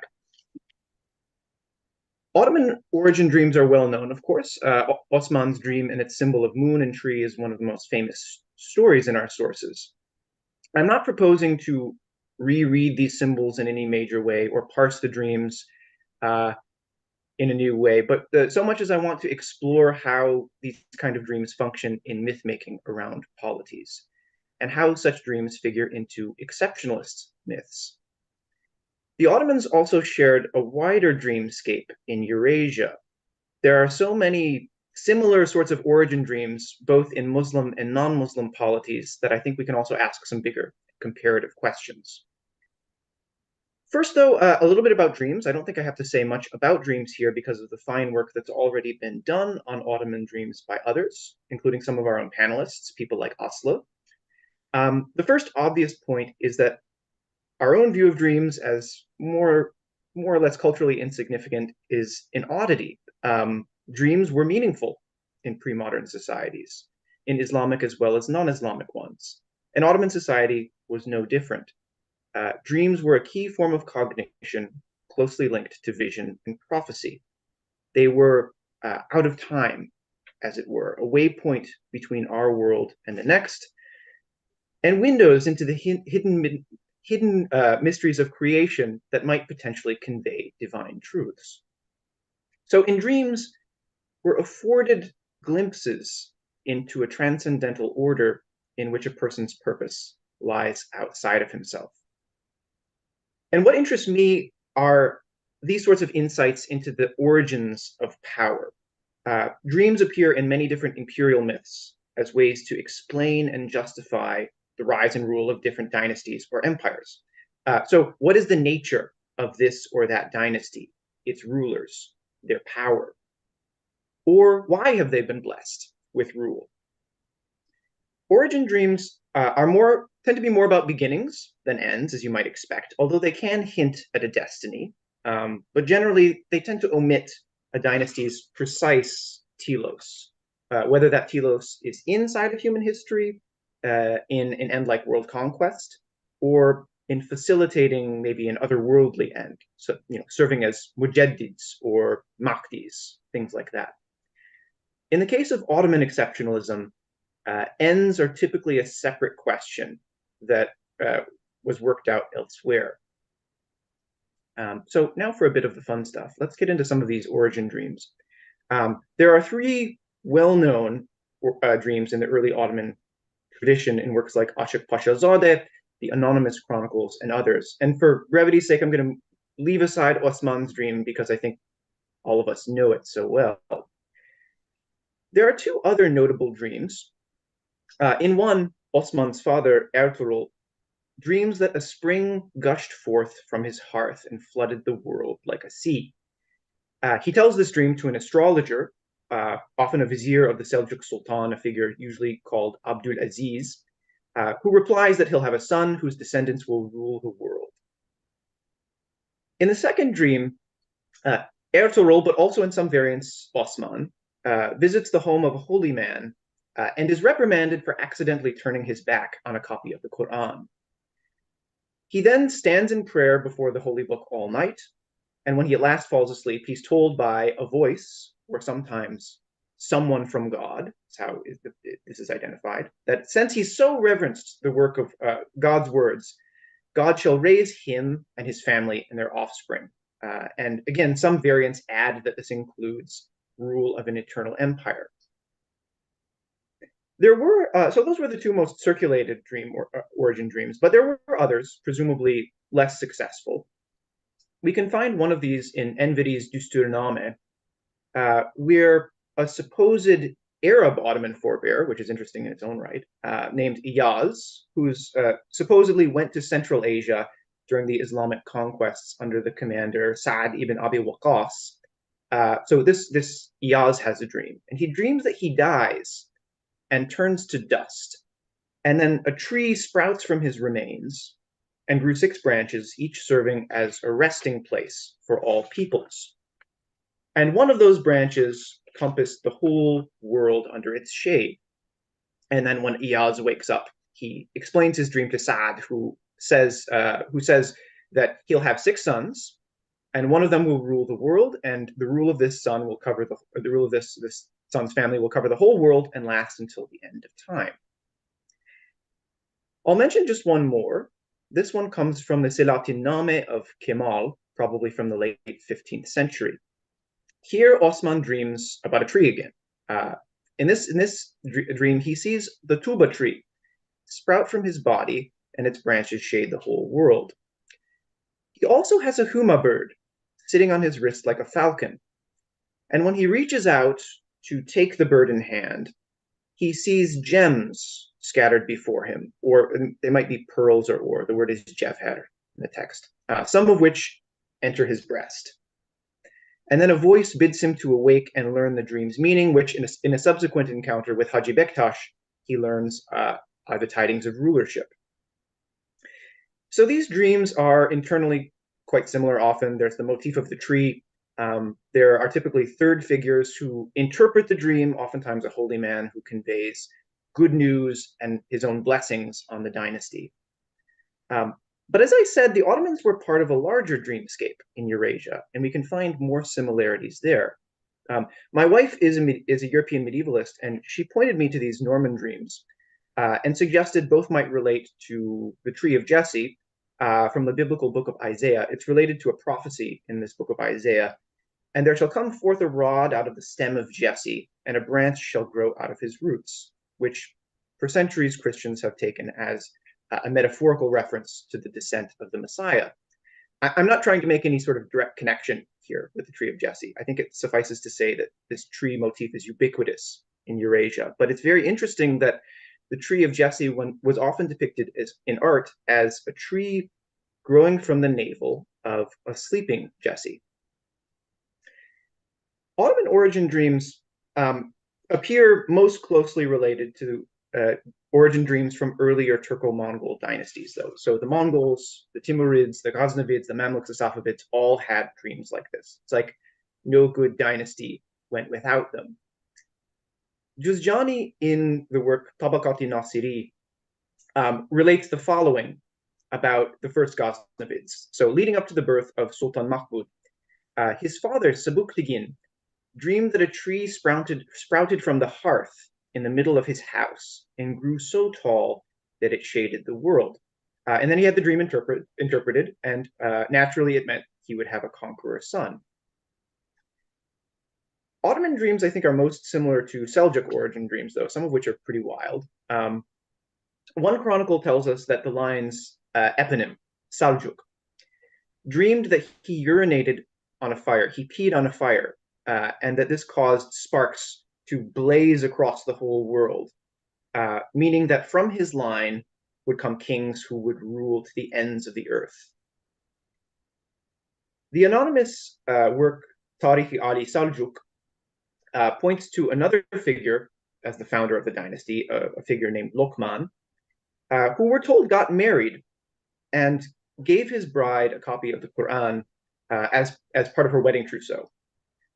And it continues, when it came to time to consummate the marriage, Lokman looked across the room and saw this Quran and its bookrest on the other side, and he felt very uncomfortable. So he proposed that they go into a different room or else move the scripture elsewhere. And later that night, he had a dream of the prophet. Because he had so reverenced the Quran, said the prophet, he and his children would be raised in this world in the hereafter. This is sort of very closely parallel to one of the Ottoman dreams I mentioned. A later Seljuk reportedly saw Abu Bakr in a dream, who gave him similar sorts of tidings.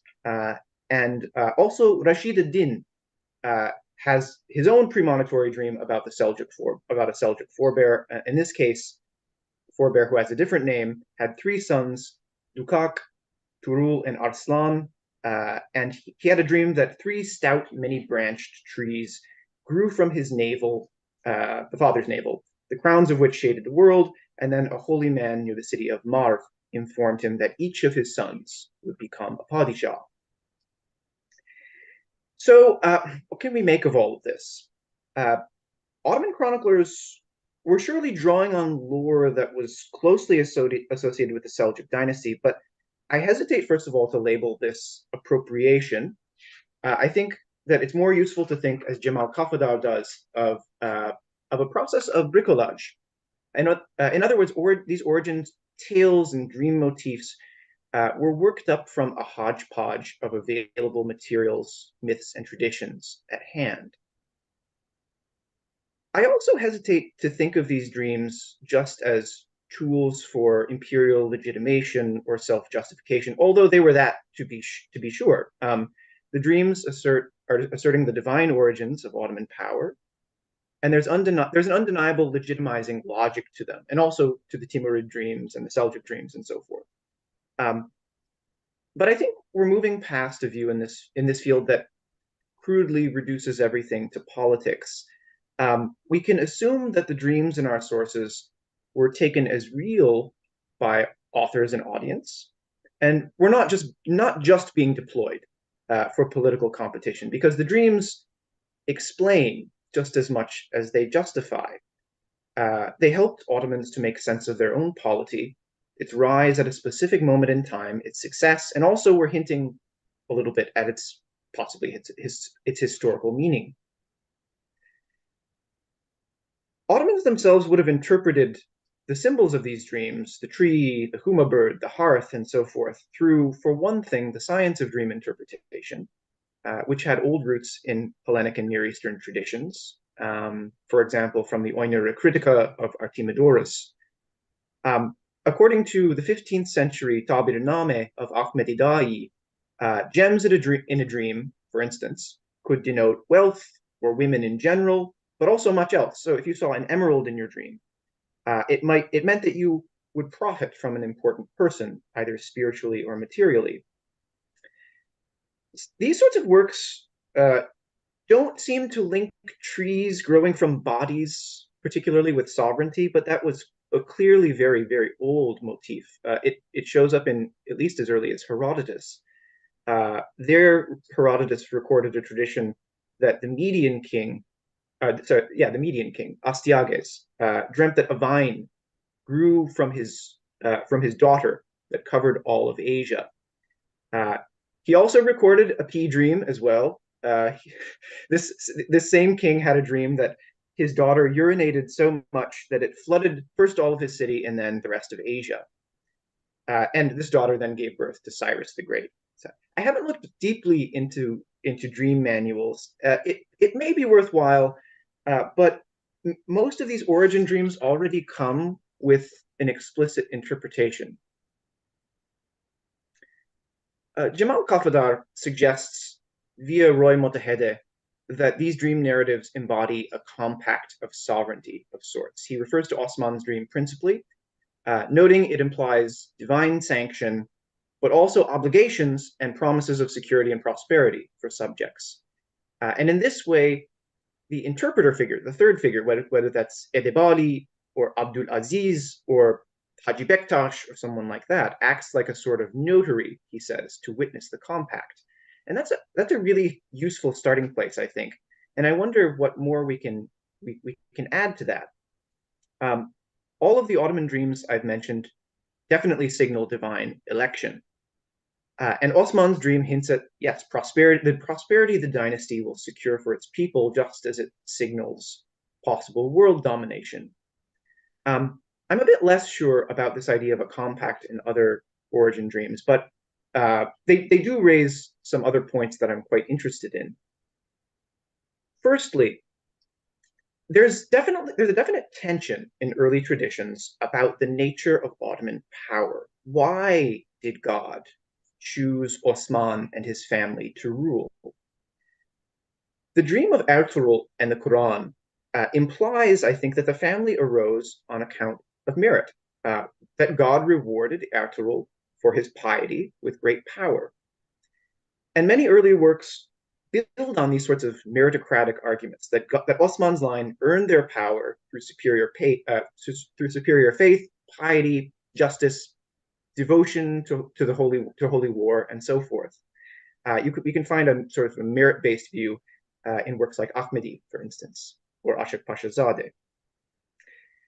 Against merit is inherent charisma, maybe Kut or the Mongol Sul, that God ordained universal sovereignty to run through a specific line for his own reasons and purposes. Charisma figures in the Mongol political tradition and in many post-Mongol polities, stressing the Chinggisid line. The Ottomans, of course, lacked this pedigree.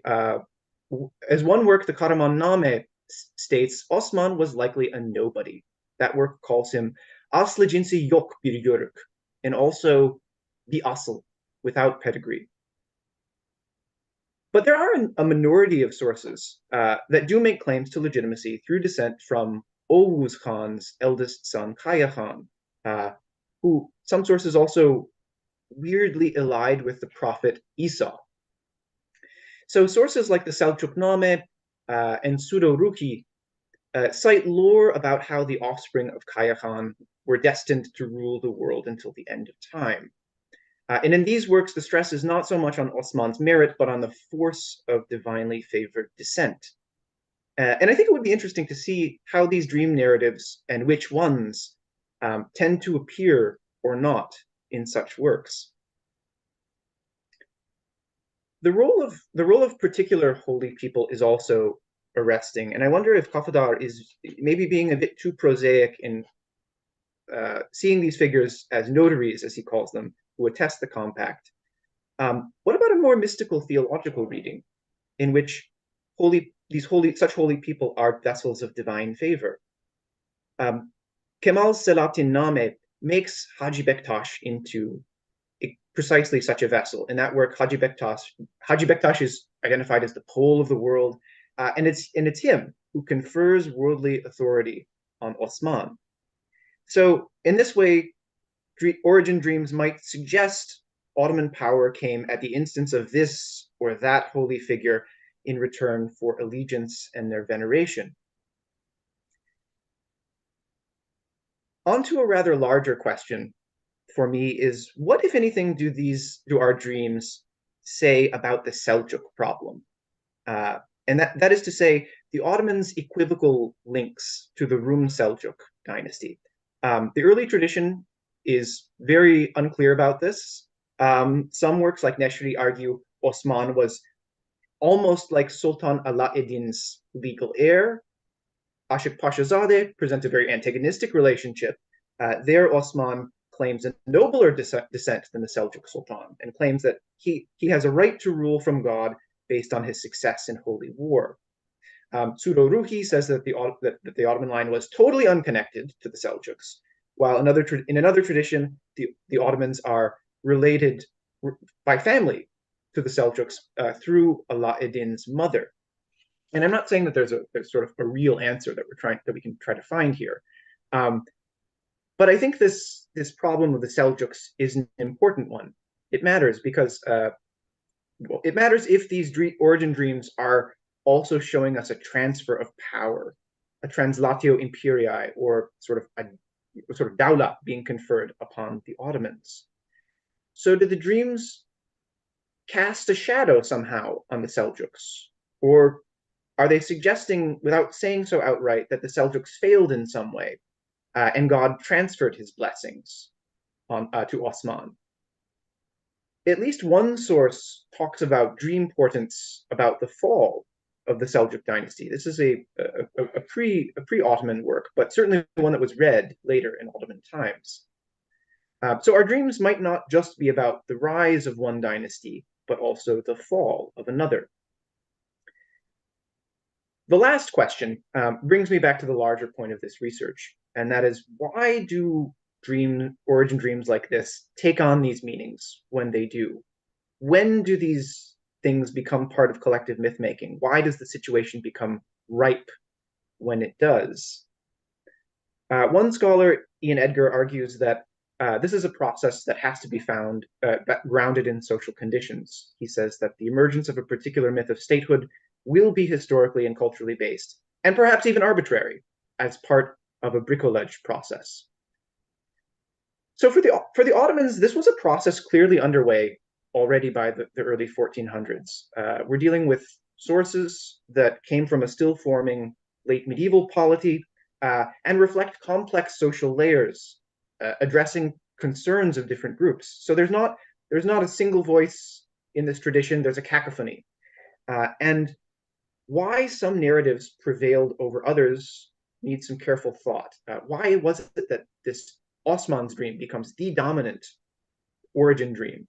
That's a question. And most of the authors concerned in this tradition weren't simply inventing, they were borrowing. They were choosing pieces from what was at hand, I think, tales, legends, dream motifs from across Islamic, but perhaps also older Near Eastern and steppe traditions. And then they were assembling them into and reshaping them to the emerging polity. And the myths they spun could only make sense in these larger cultural scripts. So I'm finishing up right here, concluding. I'm afraid I probably haven't said much that's at all new today. I'm still trying to get my head around these sorts of things. As a window to higher reality, these origin dreams, not so subtly, proclaim the who and what of Ottoman rule. The line's divine election, its special destiny, the nature of its power. They're not quite expressions on their own of Ottoman exceptionalism, I think. It would be up to later generations to take these dreams and weave them into progressively more elaborate myths about the polity's uniqueness and superiority over all others. But that's the stuff of quite a different paper. So I can end it there. Thank you very much.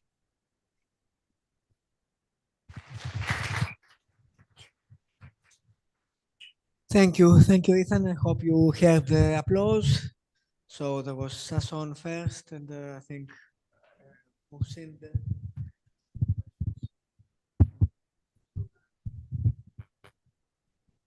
Thank you very much. That was quite remarkable, and somehow miraculously also is a good segue into my presentation. Precisely because, as you mentioned at the outset, the dream of William the Conqueror's mother, if I remember correctly, but then also as you conclude with regards to this greater, even extra Islamic context of traditions, have you, or in the research that you've done thus far, either vis-a-vis, as your wife has done with regards to medieval tree or dream interpretation, and then obviously with then the Osman tree navel thing, looked at the book of Daniel. In particular, in chapter 4, the second dream that Nebuchadnezzar has is of a tree that, as you stated at the beginning, shoots up and covers the entire world and is able to feed everybody.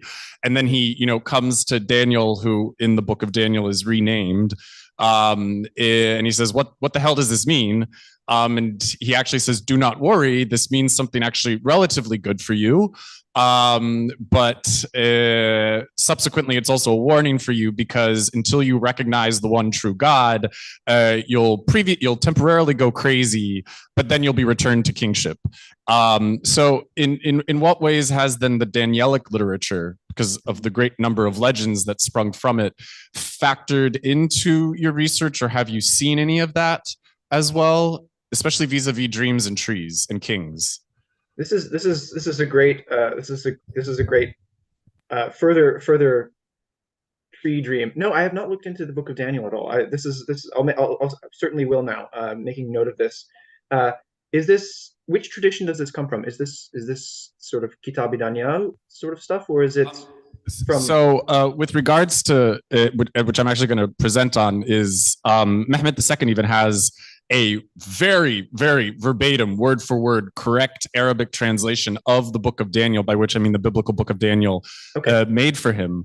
And so then therefore, insofar as it's Kitab Daniel, if we're referring to the same Kitab Daniel, then yes, that one. But I do know that there's other Danielic books, which are sometimes the titles get mixed up. And so sometimes you look in a catalog and it says Kitab Daniel, but then like the author or the researcher sort of just took that at face value and didn't look at it. And it's actually just another Mulhameye Daniel, which has nothing to do with actually then the biblical prophecy per se, but rather just building on this ancient Jewish and Christian Danielic legends and literature. So, but by which I mean like very specifically like the book of Daniel from the Bible, and its circulation then. I could expand later, but perhaps we should just exchange information and communicate at another time. I don't want to take up too much space. Why don't we do that? Why don't we do that? That's a really great. I'm really thankful for you bringing this to my attention. I hadn't looked at that previously. No.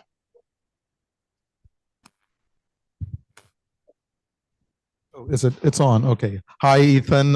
Thank you for your presentation. I will. I think you have a mic on your headset. It's not plugged in, so I have a mic. It's purely ornamental. Okay, yeah. Sorry. Well, I'm listening. I'm listening here. But okay, fabulous. Yes. So I found your presentation to be riveting. It reminded me you presented this at Mesa, I think, and I was at that Mesa. So I think, as an early iteration of this work at Mesa, you had sent a video presentation there as well. But it got. Maybe. Okay. So just thinking out loud with you about why do these things that are so geographically varied and yet have uniting elements, why do they have such psychic purchase on us, right? And psychic purchase on, the polities, particularly when you say that they are at the foundation moment of polity, right? Like they are at the beginnings of polity, which is related to the fact that they are foundational for the formation of a compact, right? The compact starts at the foundation of polity. Which is when actually sovereignty in some sense is inaugurated. So just to think out loud with you, the motive of the tree, I've seen it in Christian renditions of the Axis Mundi as well. The Axis Mundi is defined as a tree. The navel of the world, the Pope as being the navel of the world, emerges out of Rome and then covers the whole of the world. Is it something to do with, something that inheres? Is it something that inheres into the concept of sovereignty itself, where the sovereign is supposed to be held aloft and above the rest of territorial distinction and the people who inhabit the world? Is it what you call Ottoman exceptionalism? I think sovereignty perhaps might also be is a related concept, right? As an extreme concept. So maybe the tree as a high point, but also as a centering device, right? So the locus point of sovereignty is a center, and then the high point of the tree, particularly a tree that covers the world, is to kind of take the Ottoman sovereign above and beyond all societal and territorial designations so that it can make the compact, which is the function of the sovereign, because the sovereign cannot be subject to the rules of the compact. Otherwise, the sovereign cannot make that compact. So I'm just thinking, ritually speaking, what is it the tree doing here in terms of its kind of in terms of enunciating the sovereign exception? I don't know if you're expecting a response. I mean, I've had conversations with various people, including my medievalist wife, about where do these motifs come from? Why are they so universal? Is it some sort of I don't know, deep Jungian? Is it sort of in our psyche someplace? I don't know about that, but. Yeah, the geographic scope of these shared motifs and the amount of the age of them is also just remarkable.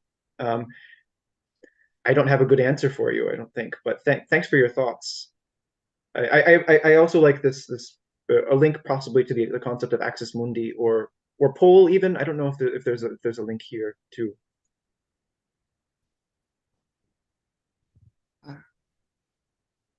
Yes, hello. I just since you dug that much into like this whole dream thing. I wanted to ask you, like, I came across like a source, like a Gifre text from the late 18th century, and like there was also like the sequence of the dream of Osman, but it also included Ahi Evran, Sheikh Hedebali, ve Haji Bektasveli, who met before the dream. Like they met in a house or in a village, and they said that we should make him a sultan, and let's put him to sleep. And they are telling him, go to sleep, and you'll see what you'll see. And he's actually seeing them in his dream, giving him a sword and a belt, I think, and something else. Mm-hmm. And they're also like taking care of his opposition. And then he wakes up, and like they're giving him like the, I don't know, like they're giving him like the legitimation. I'm wondering if you came across that kind of a narrative like anywhere else. I've never heard of that where all these holy men sort of get together and have a confab and decide what they're going to do. Could you send me like maybe a citation to that? I'm also still collecting as many of these dream accounts as I possibly can, but that's a really interesting one. Yeah, I'll send you. Yeah, like I was just interested if you have ever come across to that, like that dream sequence. That's all. Like it's no, I have not. Okay. New to me. Okay. Thank you. I don't know. Like it's like it's pretty late. Like it's 1780s, something like that. But it answers like in many manuscripts. It's not like some rare text or something. Like it's okay. I don't know, well transmitted like Sufi text from like an Istanbul-based sheikh. Like I found it like in many manuscripts. Like but it hasn't been published or anything. Like there are also papers about it, etc. Yeah. That's not something that I've come across in at least the sort of traditions that you see in chronicles mainly. I mean, I did look at some hagiographies and menakibnames from earlier periods, but I wasn't really looking into sort of Sufi texts or anything like that. So there could be different things floating around there. Yeah. Okay, let's have a last. Hello, Ethan. I just have a dream example from the Saltukname that might be maybe interesting for you because that's one I haven't gotten to quite yet. Yes, please. Yes, and in this dream there is like two falcons emerging from Yunan, and Yunan is to refer to the western parts of Asia Minor, and then Sarı Saltuk interprets this dream, and one of the falcons is Umur Bey and the other one is Osman. I find this dream very interesting because even in the Saltukname, in this episode, I don't think this, the narrative of Osman is going to be the absolute ruler of Anatolia is definitive. So if you want, I might share that with you. Yeah.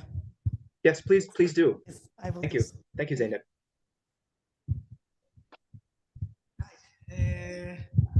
Okay, we have to end here. This was very interesting. Thank you, Ethan. I'm sorry you couldn't be with us in this last conference, but we will have chances to meet together again. Thank you again. Oh, thank you. And, this was a pleasure. I'll turn my video off now.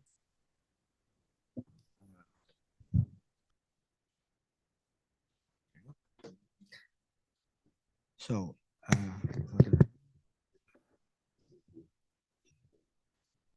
and so this is our last, yeah. And either. Okay. The pointers. Okay, this way is for. Right. I did.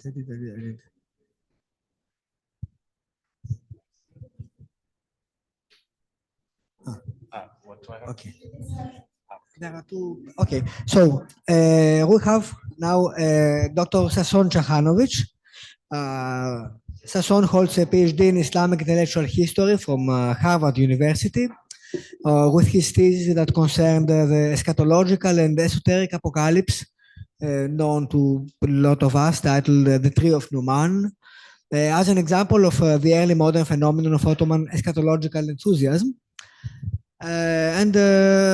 So his paper is entitled, it is Syria Korot Ktaba di Daniel Nabiya, the Book of Daniel and its apocalyptic appeal at the Ottoman court. So I generally like to always make my presentations interactive. I encourage you, I know you're all adults, and most people are like, whatever, I don't want to do what you tell me to do. But your brains usually get a little bit more activated if you stand up a little bit, and you can stay standing. I encourage you to. You also, if you want to sit, you can, but I want you to put on your very creative thinking caps, and I will read you a passage, and you will keep your eyes closed. Yes, every single one of you must close your eyes, and in your mind's eye, I want you to imagine what I am describing. Call the image to your mind. And so now I will begin. Eyes closed. And after this, I saw in the visions by night a fourth beast, terrifying and dreadful and exceedingly strong. It had great iron teeth and was devouring, breaking in pieces and stamping what was left with its feet. It was different from all the beasts that preceded it, and it had 10 horns. I was considering the horns when another horn appeared, a little one coming up among them. To make room for it, 3 of the earlier horns were plucked up by the roots.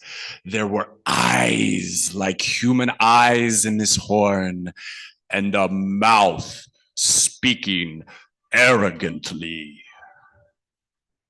You can open your eyes now. So I hope that was a little entertaining, or at least you got some idea of this image in your mind. So specifically, the section that I just read for you is from the book of Daniel, chapter 7, verses 7 through 8. And on the folios on the screen, I present you that very same section I just read in Arabic translation, word for word, from Mehmed's own personal copy of the book of Daniel. Thus speaks Daniel, the biblical prophet, of a fourth beast. As a prophet and a true monotheist at the court of the iniquitous kings of Babylon, Daniel's frightening revelation of these apocalyptic beasts, and in particular the fourth, is usually identified as the terminal wicked kingdom before God takes over and cleanses the world. But for those of you taking notes, please take note. This interpretation is perhaps not how Mehmed understood it. The contrast of oppressed outsider reading and imperial stakeholder reading will be made apparent later in my presentation. So, voila. Now, Mehmed II commissioned manuscript Hagia Sophia 3367, which is also recorded in Atufi's catalog, following the conquest of Constantinople as part of his own personal library. And you can see up on the screen, I transliterated it for those who can't really read it, but it makes very explicit that this is commissioned for Mehmed, notwithstanding the genealogical error. So before I continue, I want to state my argument clearly here at the outset. My paper is a history of the reception of Daniel at Mehmed's court, as much as it is about pinpointing, and yes, I want a lot of pushback here, pinpointing the earliest example of an officially Ottoman Sultan's interest in his own cosmic mission as world conqueror, Mahdi, messianic forerunner, and Byzantine last emperor. Moreover, my paper is an inquiry into the interpretation of marginalia or paratextual material as authorizing strategies. As early Christianity scholar Dr. Kelsey Rodenbiker argues, paratextual material pronounce credibility, preserve textual transmission, or in this case, maybe even confuse textual transmission, give historical context or confuse it, and as we shall see, moreover, concerning the commentary of Ibn Ezra, which is included here, paratextual material can also lead to multivalent conclusions. Nothing is, especially in a text, is as certain as it seems. That is to say, most research heretofore, and this is where I think I'm being cool and unique, most research heretofore, such as you can see on the screen, and obviously this is not exhaustive, focuses on the 16th century as the most exciting and the most explicit of eschatological periods in Ottoman history. Or conversely, this is no attack on anybody, of course, but very interesting that I come after Ethan. Or conversely, most academics pay greater attention to the early legendary histories of the empire. We are all intimately familiar with Osman's dream. How convenient that I'm presenting last. Az solist son çıkar. But where does this infusion of apocalypticism and end times anticipation enter officially as part of the Sultan's own understanding of himself, his power, his destiny, and the cosmic role his empire has to play in world history? Voila. True. Ottoman sultans deployed the title of Mahdi for themselves since Mehmed I. But as Hüseyin Yılmaz notes in his wonderful book, Caliphate Redefined, and I quote, "This messianic imagery never took a firm hold, at least earlier on, in Ottoman imperial ideology. Apocalyptic consciousness in the broader Islamic community, of course, never ceased to exist. Therefore, it is not surprising to see Mahdi claimants at any given moment." End quote. In short, the presence of such an eschatologically loaded title like Mahdi in Ottoman eyes generally was par for the course in the process of acquiring official Islamic credentials. Now, of course, some of you might challenge me and say, "Ha, Sass, you've forgotten Abdurrahman al-Bustami, specifically his key to the comprehensive prognosticon, and the one that I love the title of this text, but the text is so difficult to actually read, so whatever. The Hoot of the Owl." I love that one. But do either of these texts really give us an official sultanic imperial view? It bears listening to Yılmaz once again, and I quote, "Thus, the sophistic notion of the caliphate conflated messianic time with historical temporality and, in a way, historicized the idea of a Mahdi represented in Islamic eschatology." End quote. In short, the ubiquity of the title and its transformation through Neoplatonic and Akbarian illuminationist mysticism at the hands of Bistami becomes an exalted, but by no means necessarily apocalyptically loaded title, at least not yet. This picks up obviously in the 16th century.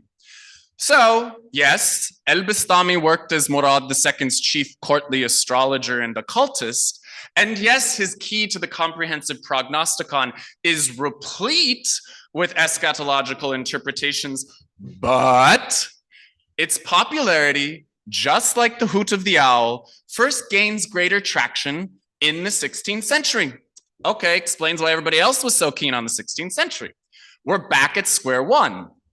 But what about the ubiquitous apocalyptic hadith, you might also say, especially concerning Constantinople? Generally speaking, everyone was, of course, aware of the apocalyptic resonance of the conquest of Constantinople, such as even Oroç Bey. So we have early examples. But there's something strange here. Once again, this is not necessarily a sultanic perspective. This is coming from other places being projected on to the conquest and the Sultan. And moreover, the definition of the conquest remains very ominous. It's sort of actually not a good thing. And we even pick this up in the Durri Meknun. So, enter Mehmed's copy of the Book of Daniel. As an officially translated copy in his private collection, this, and I quote from John J. Collins, a scholar of Judeo-Christian apocalypticism, the Book of Daniel is the, and I'm talking #1, full-blown biblical apocalypse. And it stands out as one of, if not the earliest piece, I argue, of concrete evidence we have of this common medieval apocalyptic tradition being adopted by the Sultan himself. In a way, it's the first apocalypse of the Ottoman Empire. After all, the conquest of Constantinople was a meta-historical event that kickstarted the end times. Mehmed knew it, but it seems he needed additional instruction as to its meaning, its resonance, and its portent. So, moving forward. So for those of you who need a little introduction into biblical history and texts and whatever, the Book of Daniel is specifically interested in the dreams of 2 Babylonian kings, Nebuchadnezzar and Belshazzar. This biblical apocalypse is, in this case as well, sort of, or at least traditionally considered sort of like a manual for monarchs. And therefore, I also think Osman caught on to the trend. Now, for those of you not familiar, Nebuchadnezzar has a vision of a statue made of 4 metals, head of gold, chest and arms of silver, stomach and thighs of bronze, legs of steel, and feet of mixed clay and steel. Again, the number 4, just like the 4 beasts. Daniel is, of course, brought in to interpret this, blah, blah, blah, blah, blah. Obviously, iniquitous kingdoms, God has to take over. Belshazzar's dream, and this, I think this is so interesting because the scribe, as you can see, he not only includes the Estrangla here, the Syriac script, but then a transliteration in Arabic, which is not really on point, but, or maybe that's more the Syriac, excuse me. Then the Arabic translation, and even the Hebrew, and he obviously knows how to write Hebrew because that's pretty much well on point. And the Belshazzar's dream is where we get the famous, the writing is on the walls phrase. And of course, the writing is on the wall because his kingdom is doomed. Okay, once again, monarchs, watch out if you're not paying attention. Voila. But how to read this, and particularly, how do we read this marginalia? I think it throws us for a loop. So we know that the 4th king, the 4th beast, the 4th part of that statued body is considered the last empire. But we have a marginal note here in which that final empire is interpreted as the kingdom of Islam. Wait, the final 4th thing is bad, right? But now we have it in the commentary without any additional explanation that it's the kingdom of Islam. And this is a translation for the monarch of the world who just conquered Constantinople. Wait, what? Now, in particular, the he called Sharihun Wahidun, this commentator of mention is Moses ibn Ezra, a 12th century Andalusian Jew who, in his commentary on the Book of Daniel, because the Jews were suffering under the Almoravids, designates the 4th and final kingdom, the 4th beast, as the Muslims, or as he refers to them as the Ismailites. But this commentary is just left there on the margin. How are we supposed to read it? Is this supposed to suggest that a righteous Islamic kingdom is the 4th and final kingdom? That the Ottoman kingdom will conquer the world in the name of Islam, prepare a wonderful, ethically robust world in preparation for the coming of the end of times? In this regard, is Ibn Ezra's commentary just adopted intentionally or unintentionally without question for its actual portent? Or is this a warning? Is this a cautious commentary that, knowing full well the resonance of Ibn Ezra's commentary and the traditional interpretation of the Book of Daniel, is Mehmed being warned of the dangers of empire? In other words, you can be an ideal terminal dynasty or the worst of its kind. Both, regardless, end up in the same event. God takes over, boom, you're gone, you're dead. So this is obviously a question that I want to discuss with you. What is going on here? What is being conveyed? I don't know. Voila. Several other, however, and this is getting towards the end. How many more minutes still got? Whatever, I'll entertain you. So 6, perfect.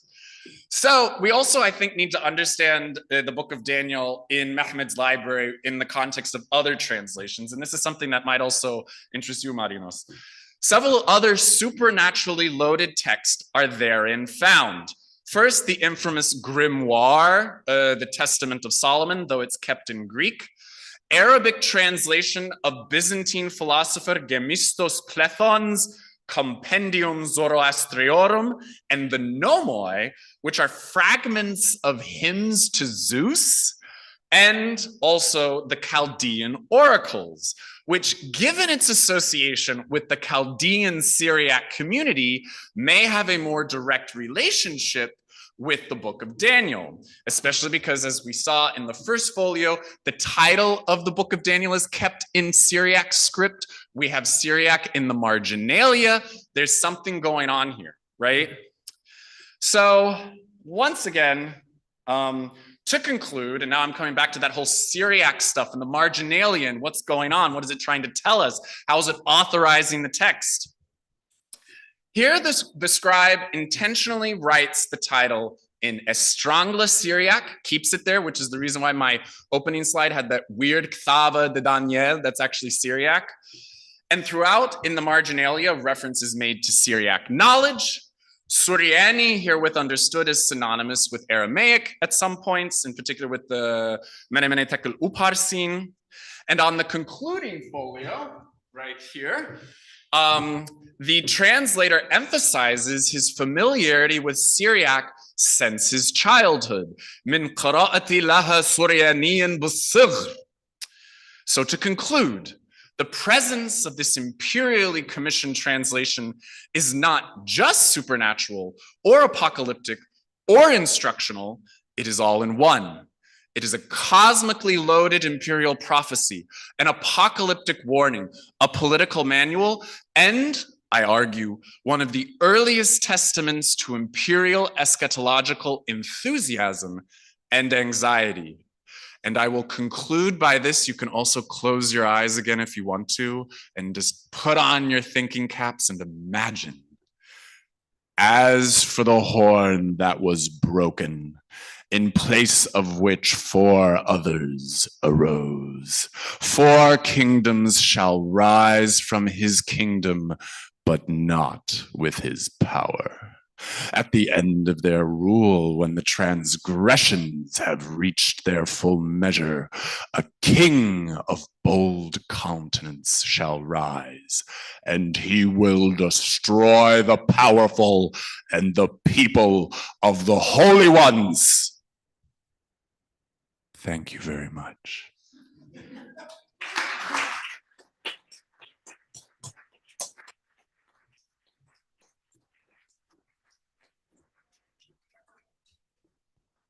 This was certainly. Did I entertain you? Certainly a very impressive closing. I don't want to start the discussion. Dimitris?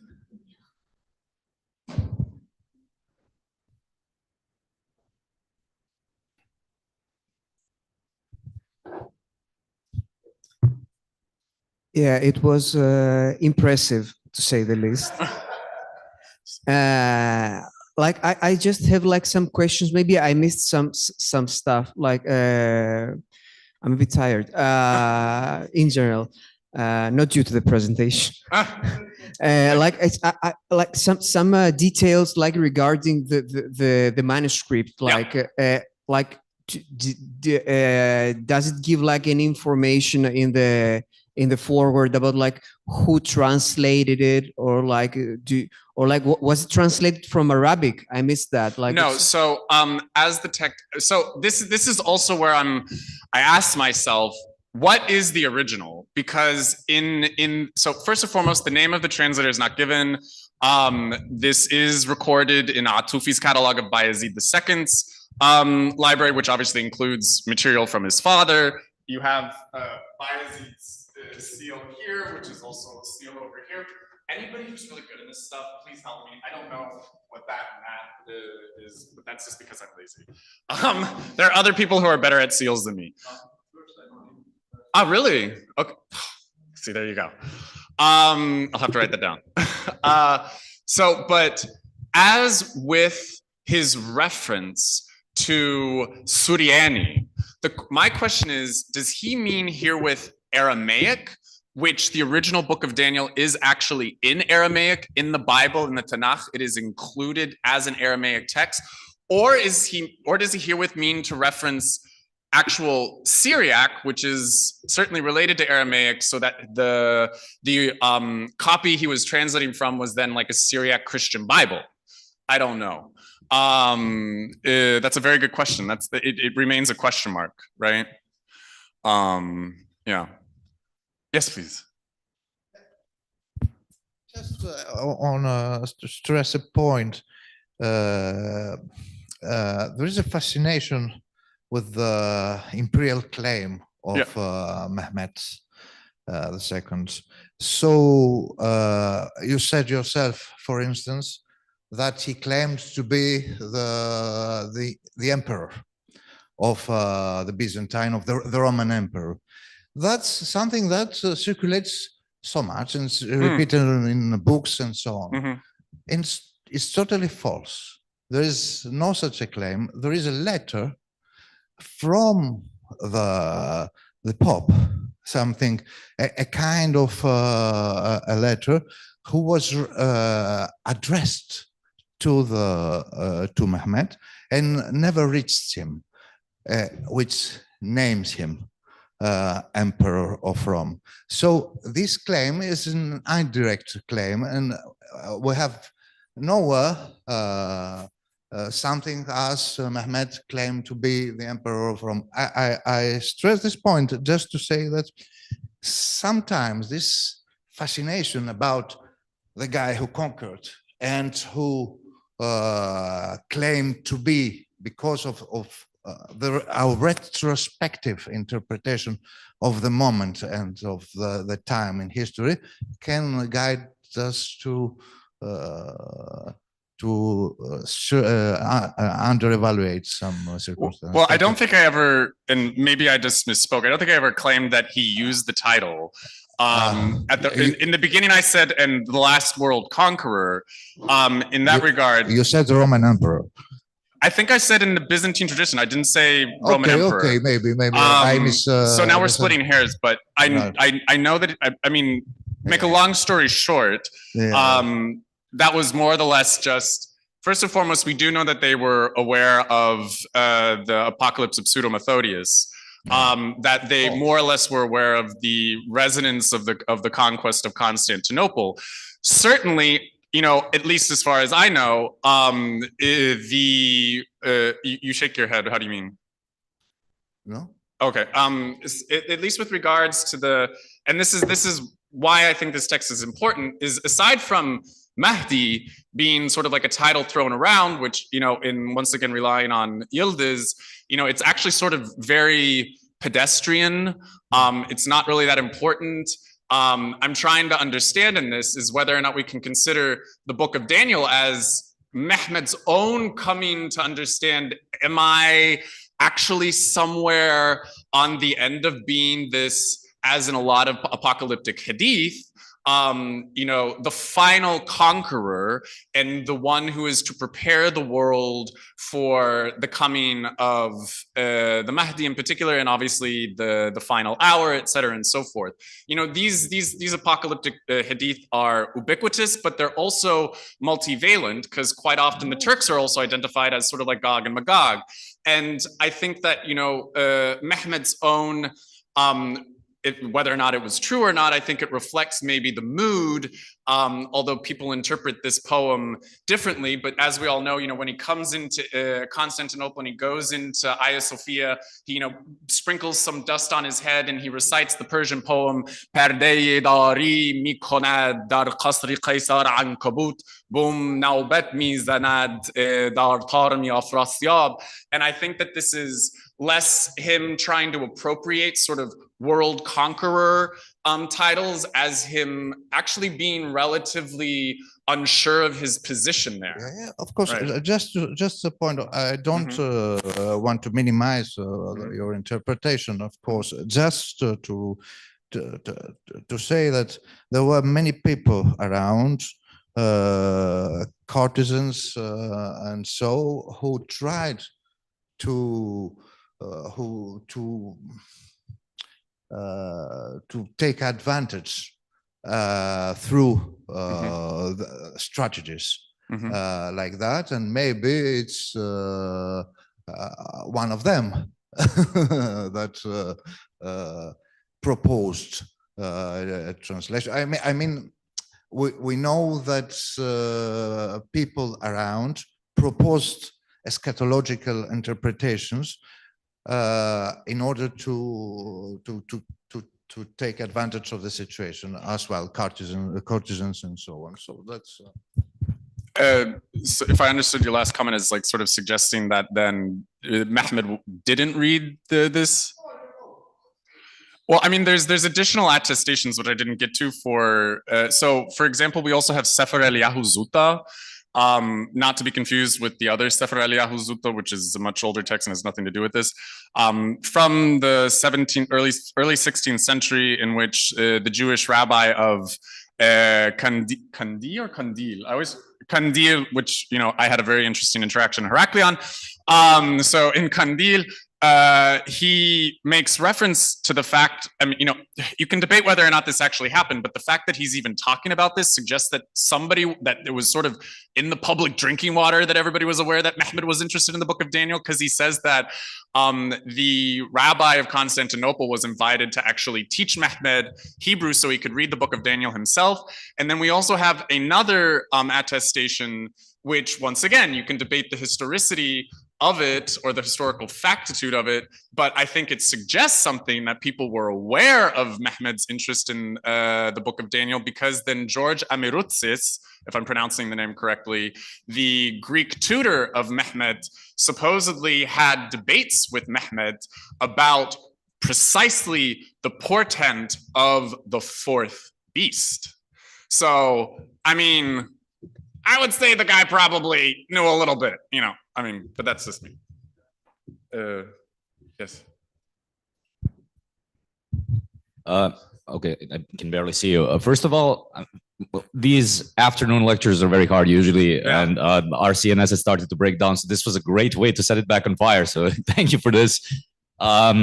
One comment, just to follow up on this discussion about Mehmed and his position. And I actually agree with you. I mean, Mehmed was in a very bad place throughout his career, basically, and he needed to do all kinds of pretensions and all kinds of very smart self-representative strategies to be able to advertise himself as the new ruler, right? And he really filed for some big claims, and it's, I guess, good for him that they were supported. And your argumentation sounds very well. I mean, it sounds completely on spot with the Book of Daniel, and especially in its function as a kind of like a mirror for the ruler, mirror for a prince, and so on. But just because that there existed an old tradition, both in Arabic and Persian, of writing these mirrors, and obviously they were already widespread in Europe, and especially very proliferated in the Middle Ages, but even before. It's kind of a question, but also a comment in case that you didn't manage to read or find sources so far. And since we know that the sultans generally are not very much known for their intellectual effort and as researchers proper, there is usually an establishment that starts recommending proper stuff to read. There is this inspiration to be suggested from elsewhere, from a person or a group of people. So who would be his teachers in this regard who have whooped up this material and used exactly this material to kind of push it forward into his library so that he would read about it? That might be an interesting thing to... It's a very legitimate and interesting question. Something I really have to think about, which is sort of also the part of the paper, but thank you. No, I mean, I'm also completely on the same page as you. Tunçhoca?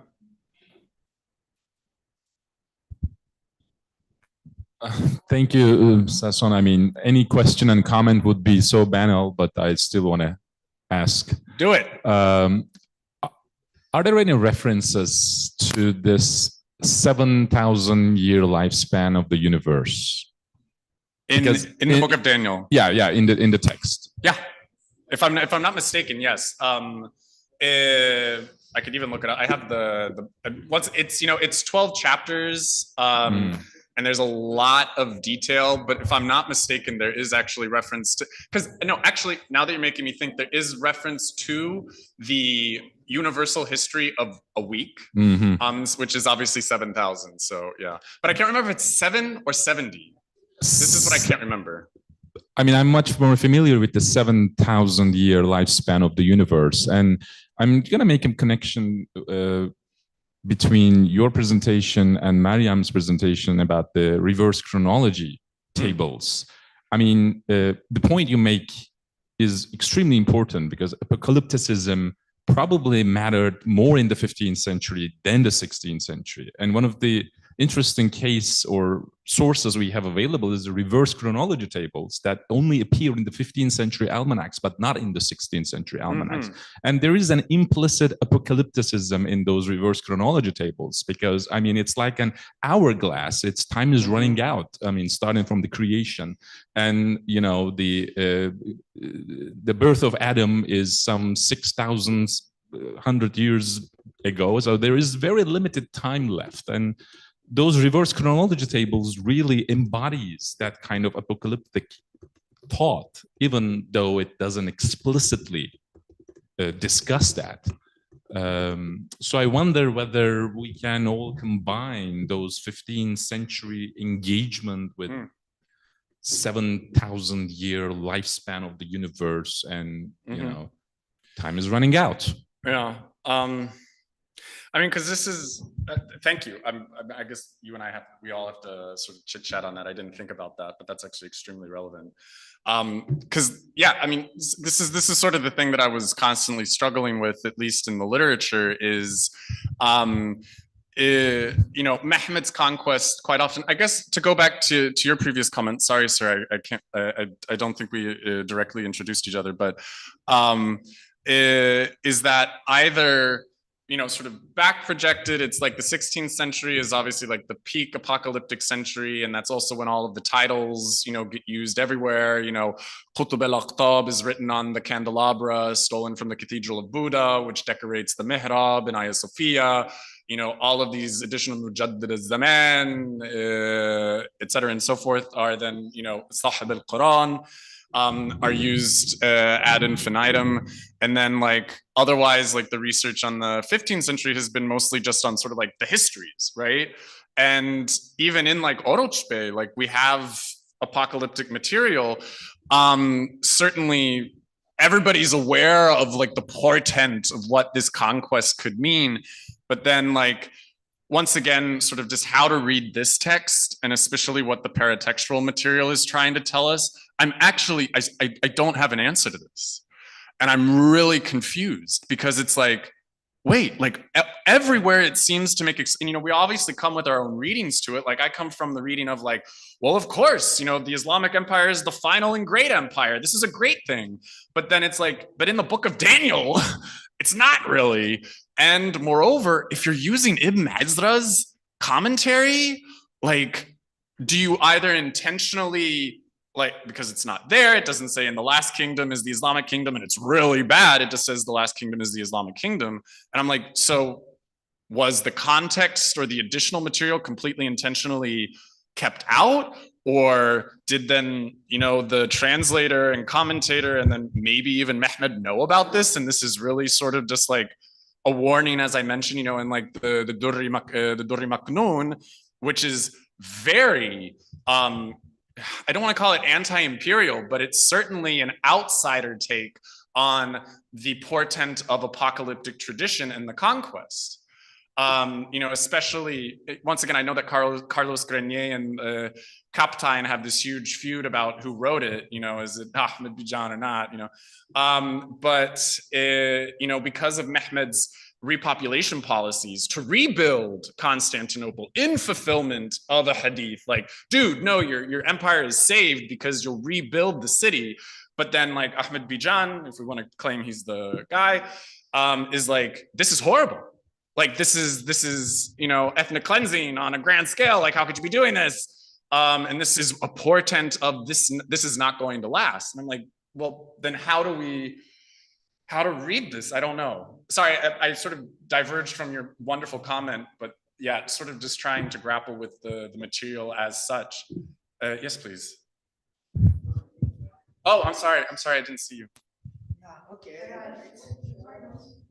Yeah, I just want to say that the feud between Grenier and Kaptein is not about who wrote Durri Maknoon, but they both agree it's anonymous. Oh, okay. The feud is who told it first.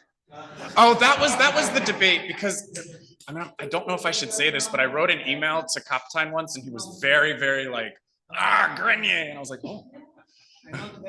Sorry, there we go. Excuse me, then I'm the one who's got it wrong. Walter, thank you very much. I didn't know that Mehmed II had a copy of Book of Daniel, so that was really something you contributed. I just want to say a few things maybe that you can connect them, and then we of course discuss about it. What I know is that in the letters of conquest, that there were not really kind of a reference that, city was conquest. There were certain selection of the topoi, apocalyptical topoi, which we see in the Kitab al-Malhama tradition, Kitab al-Masabih, all these books. You know that you read the second chapter of my dissertation. I know that you are aware of this stuff. So there was a really intentional selection of certain topoi. And according to this Kitab al-Malahim stuff, that, the Mehdi is expected to make the conquest. And so antecedent of Mehdi. But then there was this expectation then city will be lost to Banu Asfar, then again be conquered by Mehdi. Yeah, let me say that this way. So the letters of conquest giving us that topoi, kind of a reflection to all this apocalyptical stuff that the Mehmed saying in, all these letters sent to the Muslim rulers that, okay, you see in a way that I fulfilled these prophecies. But according to prophecies, then apocalypse should arrive very soon. Yeah. But he doesn't directly really say that. Otherwise, people would be panicking in a way that they will lose the cities very soon. Yeah. So about probably from the Rethymno's famous book that the city is a curse. There is this connection of the wife of Solomon, who was a Shemsiye. Rethymnos was really elaborating all these legends that how actually the city was built in an auspicious hour, so it is actually destined to be destroyed. But what I see later on in Ottoman chronicles, even in Oruç Bey, even in this anonymous Tevarih Ali, which Rethymnos marked as an anti-imperial, but still I see it that the city's conquest, which of course that took place in 1453, and it is abject calculation, is a Beldetün Tayyibetün. Right, and this yes, that is Hijri calculation, abjad calculation corresponds to Hijri year of the conquest of the city, and they always use this Beldetün Tayyibetün, which means a pure city. Okay, yeah. That means pure city, and that's a direct reference of the city of the Queen of Sheba, and it means good smelling city. So actually, all these chronicles, by making this allusion, good smelling city, pure city, and actually in a way that the apocalypse is in a way a little postponed, what I see, and then now is city to be inhabited. You know, the curse is a bit removed temporarily. This is what I see, because that's why discovery of the grave of Abu Ayyub al-Ansari, which became the really sacred nucleus of the city from the 15th century onwards, then explain really Mehmed II, you know, is so willingly to sacralize the city in a way through this legacy of the companion who took part in the siege of the Constantinople and lost his life there, according to Arabic sources. So you see this, that the apocalypse is in a way postponed, and you can just check the letters of conquest, how there is the selection of these certain topoi in the conquest, then this smelling this allusion to Queen of Sheba. Which is very venerated, in Islam. But Solomon is not such an, Solomon is also criticized in Jewish tradition, but not in Islam. Solomon is, venerated. Something maybe you can check this. And secondly, I would say that what I see, especially in the 17th century sources, that, there is always the saying that, of course, Rethymno also touched upon this, that the conquest of Mehmed was actually the one that is, the one made through the power of the safe, the sword. But we will lose the city to Banu Asfar. Then Mehdi will come and take the city. So actually apocalypse is postponed and they're expecting it. So we see a lot of things, especially in the 17th century, that, there is such an expectation. Sometimes they associate Banu Asfar with Russians, that comes in later centuries. So it is, you can connect this thing, maybe, of course we can talk about it, but I also wanted to share this with the other audience. So I'll be happy to talk to you about it if you want. I'd love to. Well, okay. It seems that we can talk about Daniel a lot more, but I think we have to close the session and move on. Thank you very much. I mean, I had things to ask, but we will have time later. Thank you again. Thank you.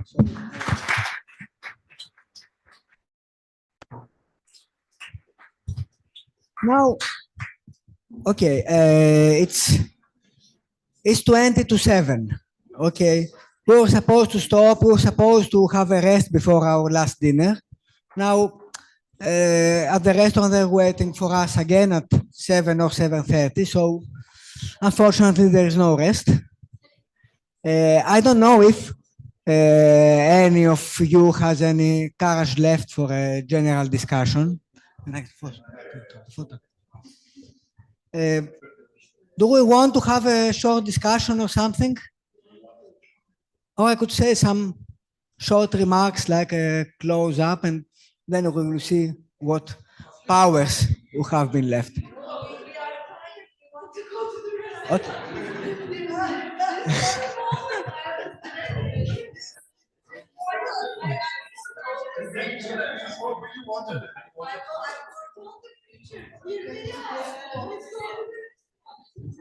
Okay, look, then I will just say a couple of remarks which I think might be concluding, and if, I don't know, we could just eat some.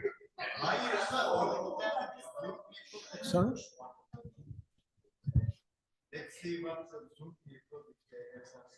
Oh no, there are not. There are too few left. Anyway, yeah. We have exhausted them as well. Okay, so let's end this here. I mean, I think that there is a lot to discuss, but some other time perhaps. I think you all agree this was a very useful and stimulating conference. Okay, I will say nothing of my notes. Thank you all. Thank you all. Remember two things, please. One, to send your boarding passes to Maria, all of you.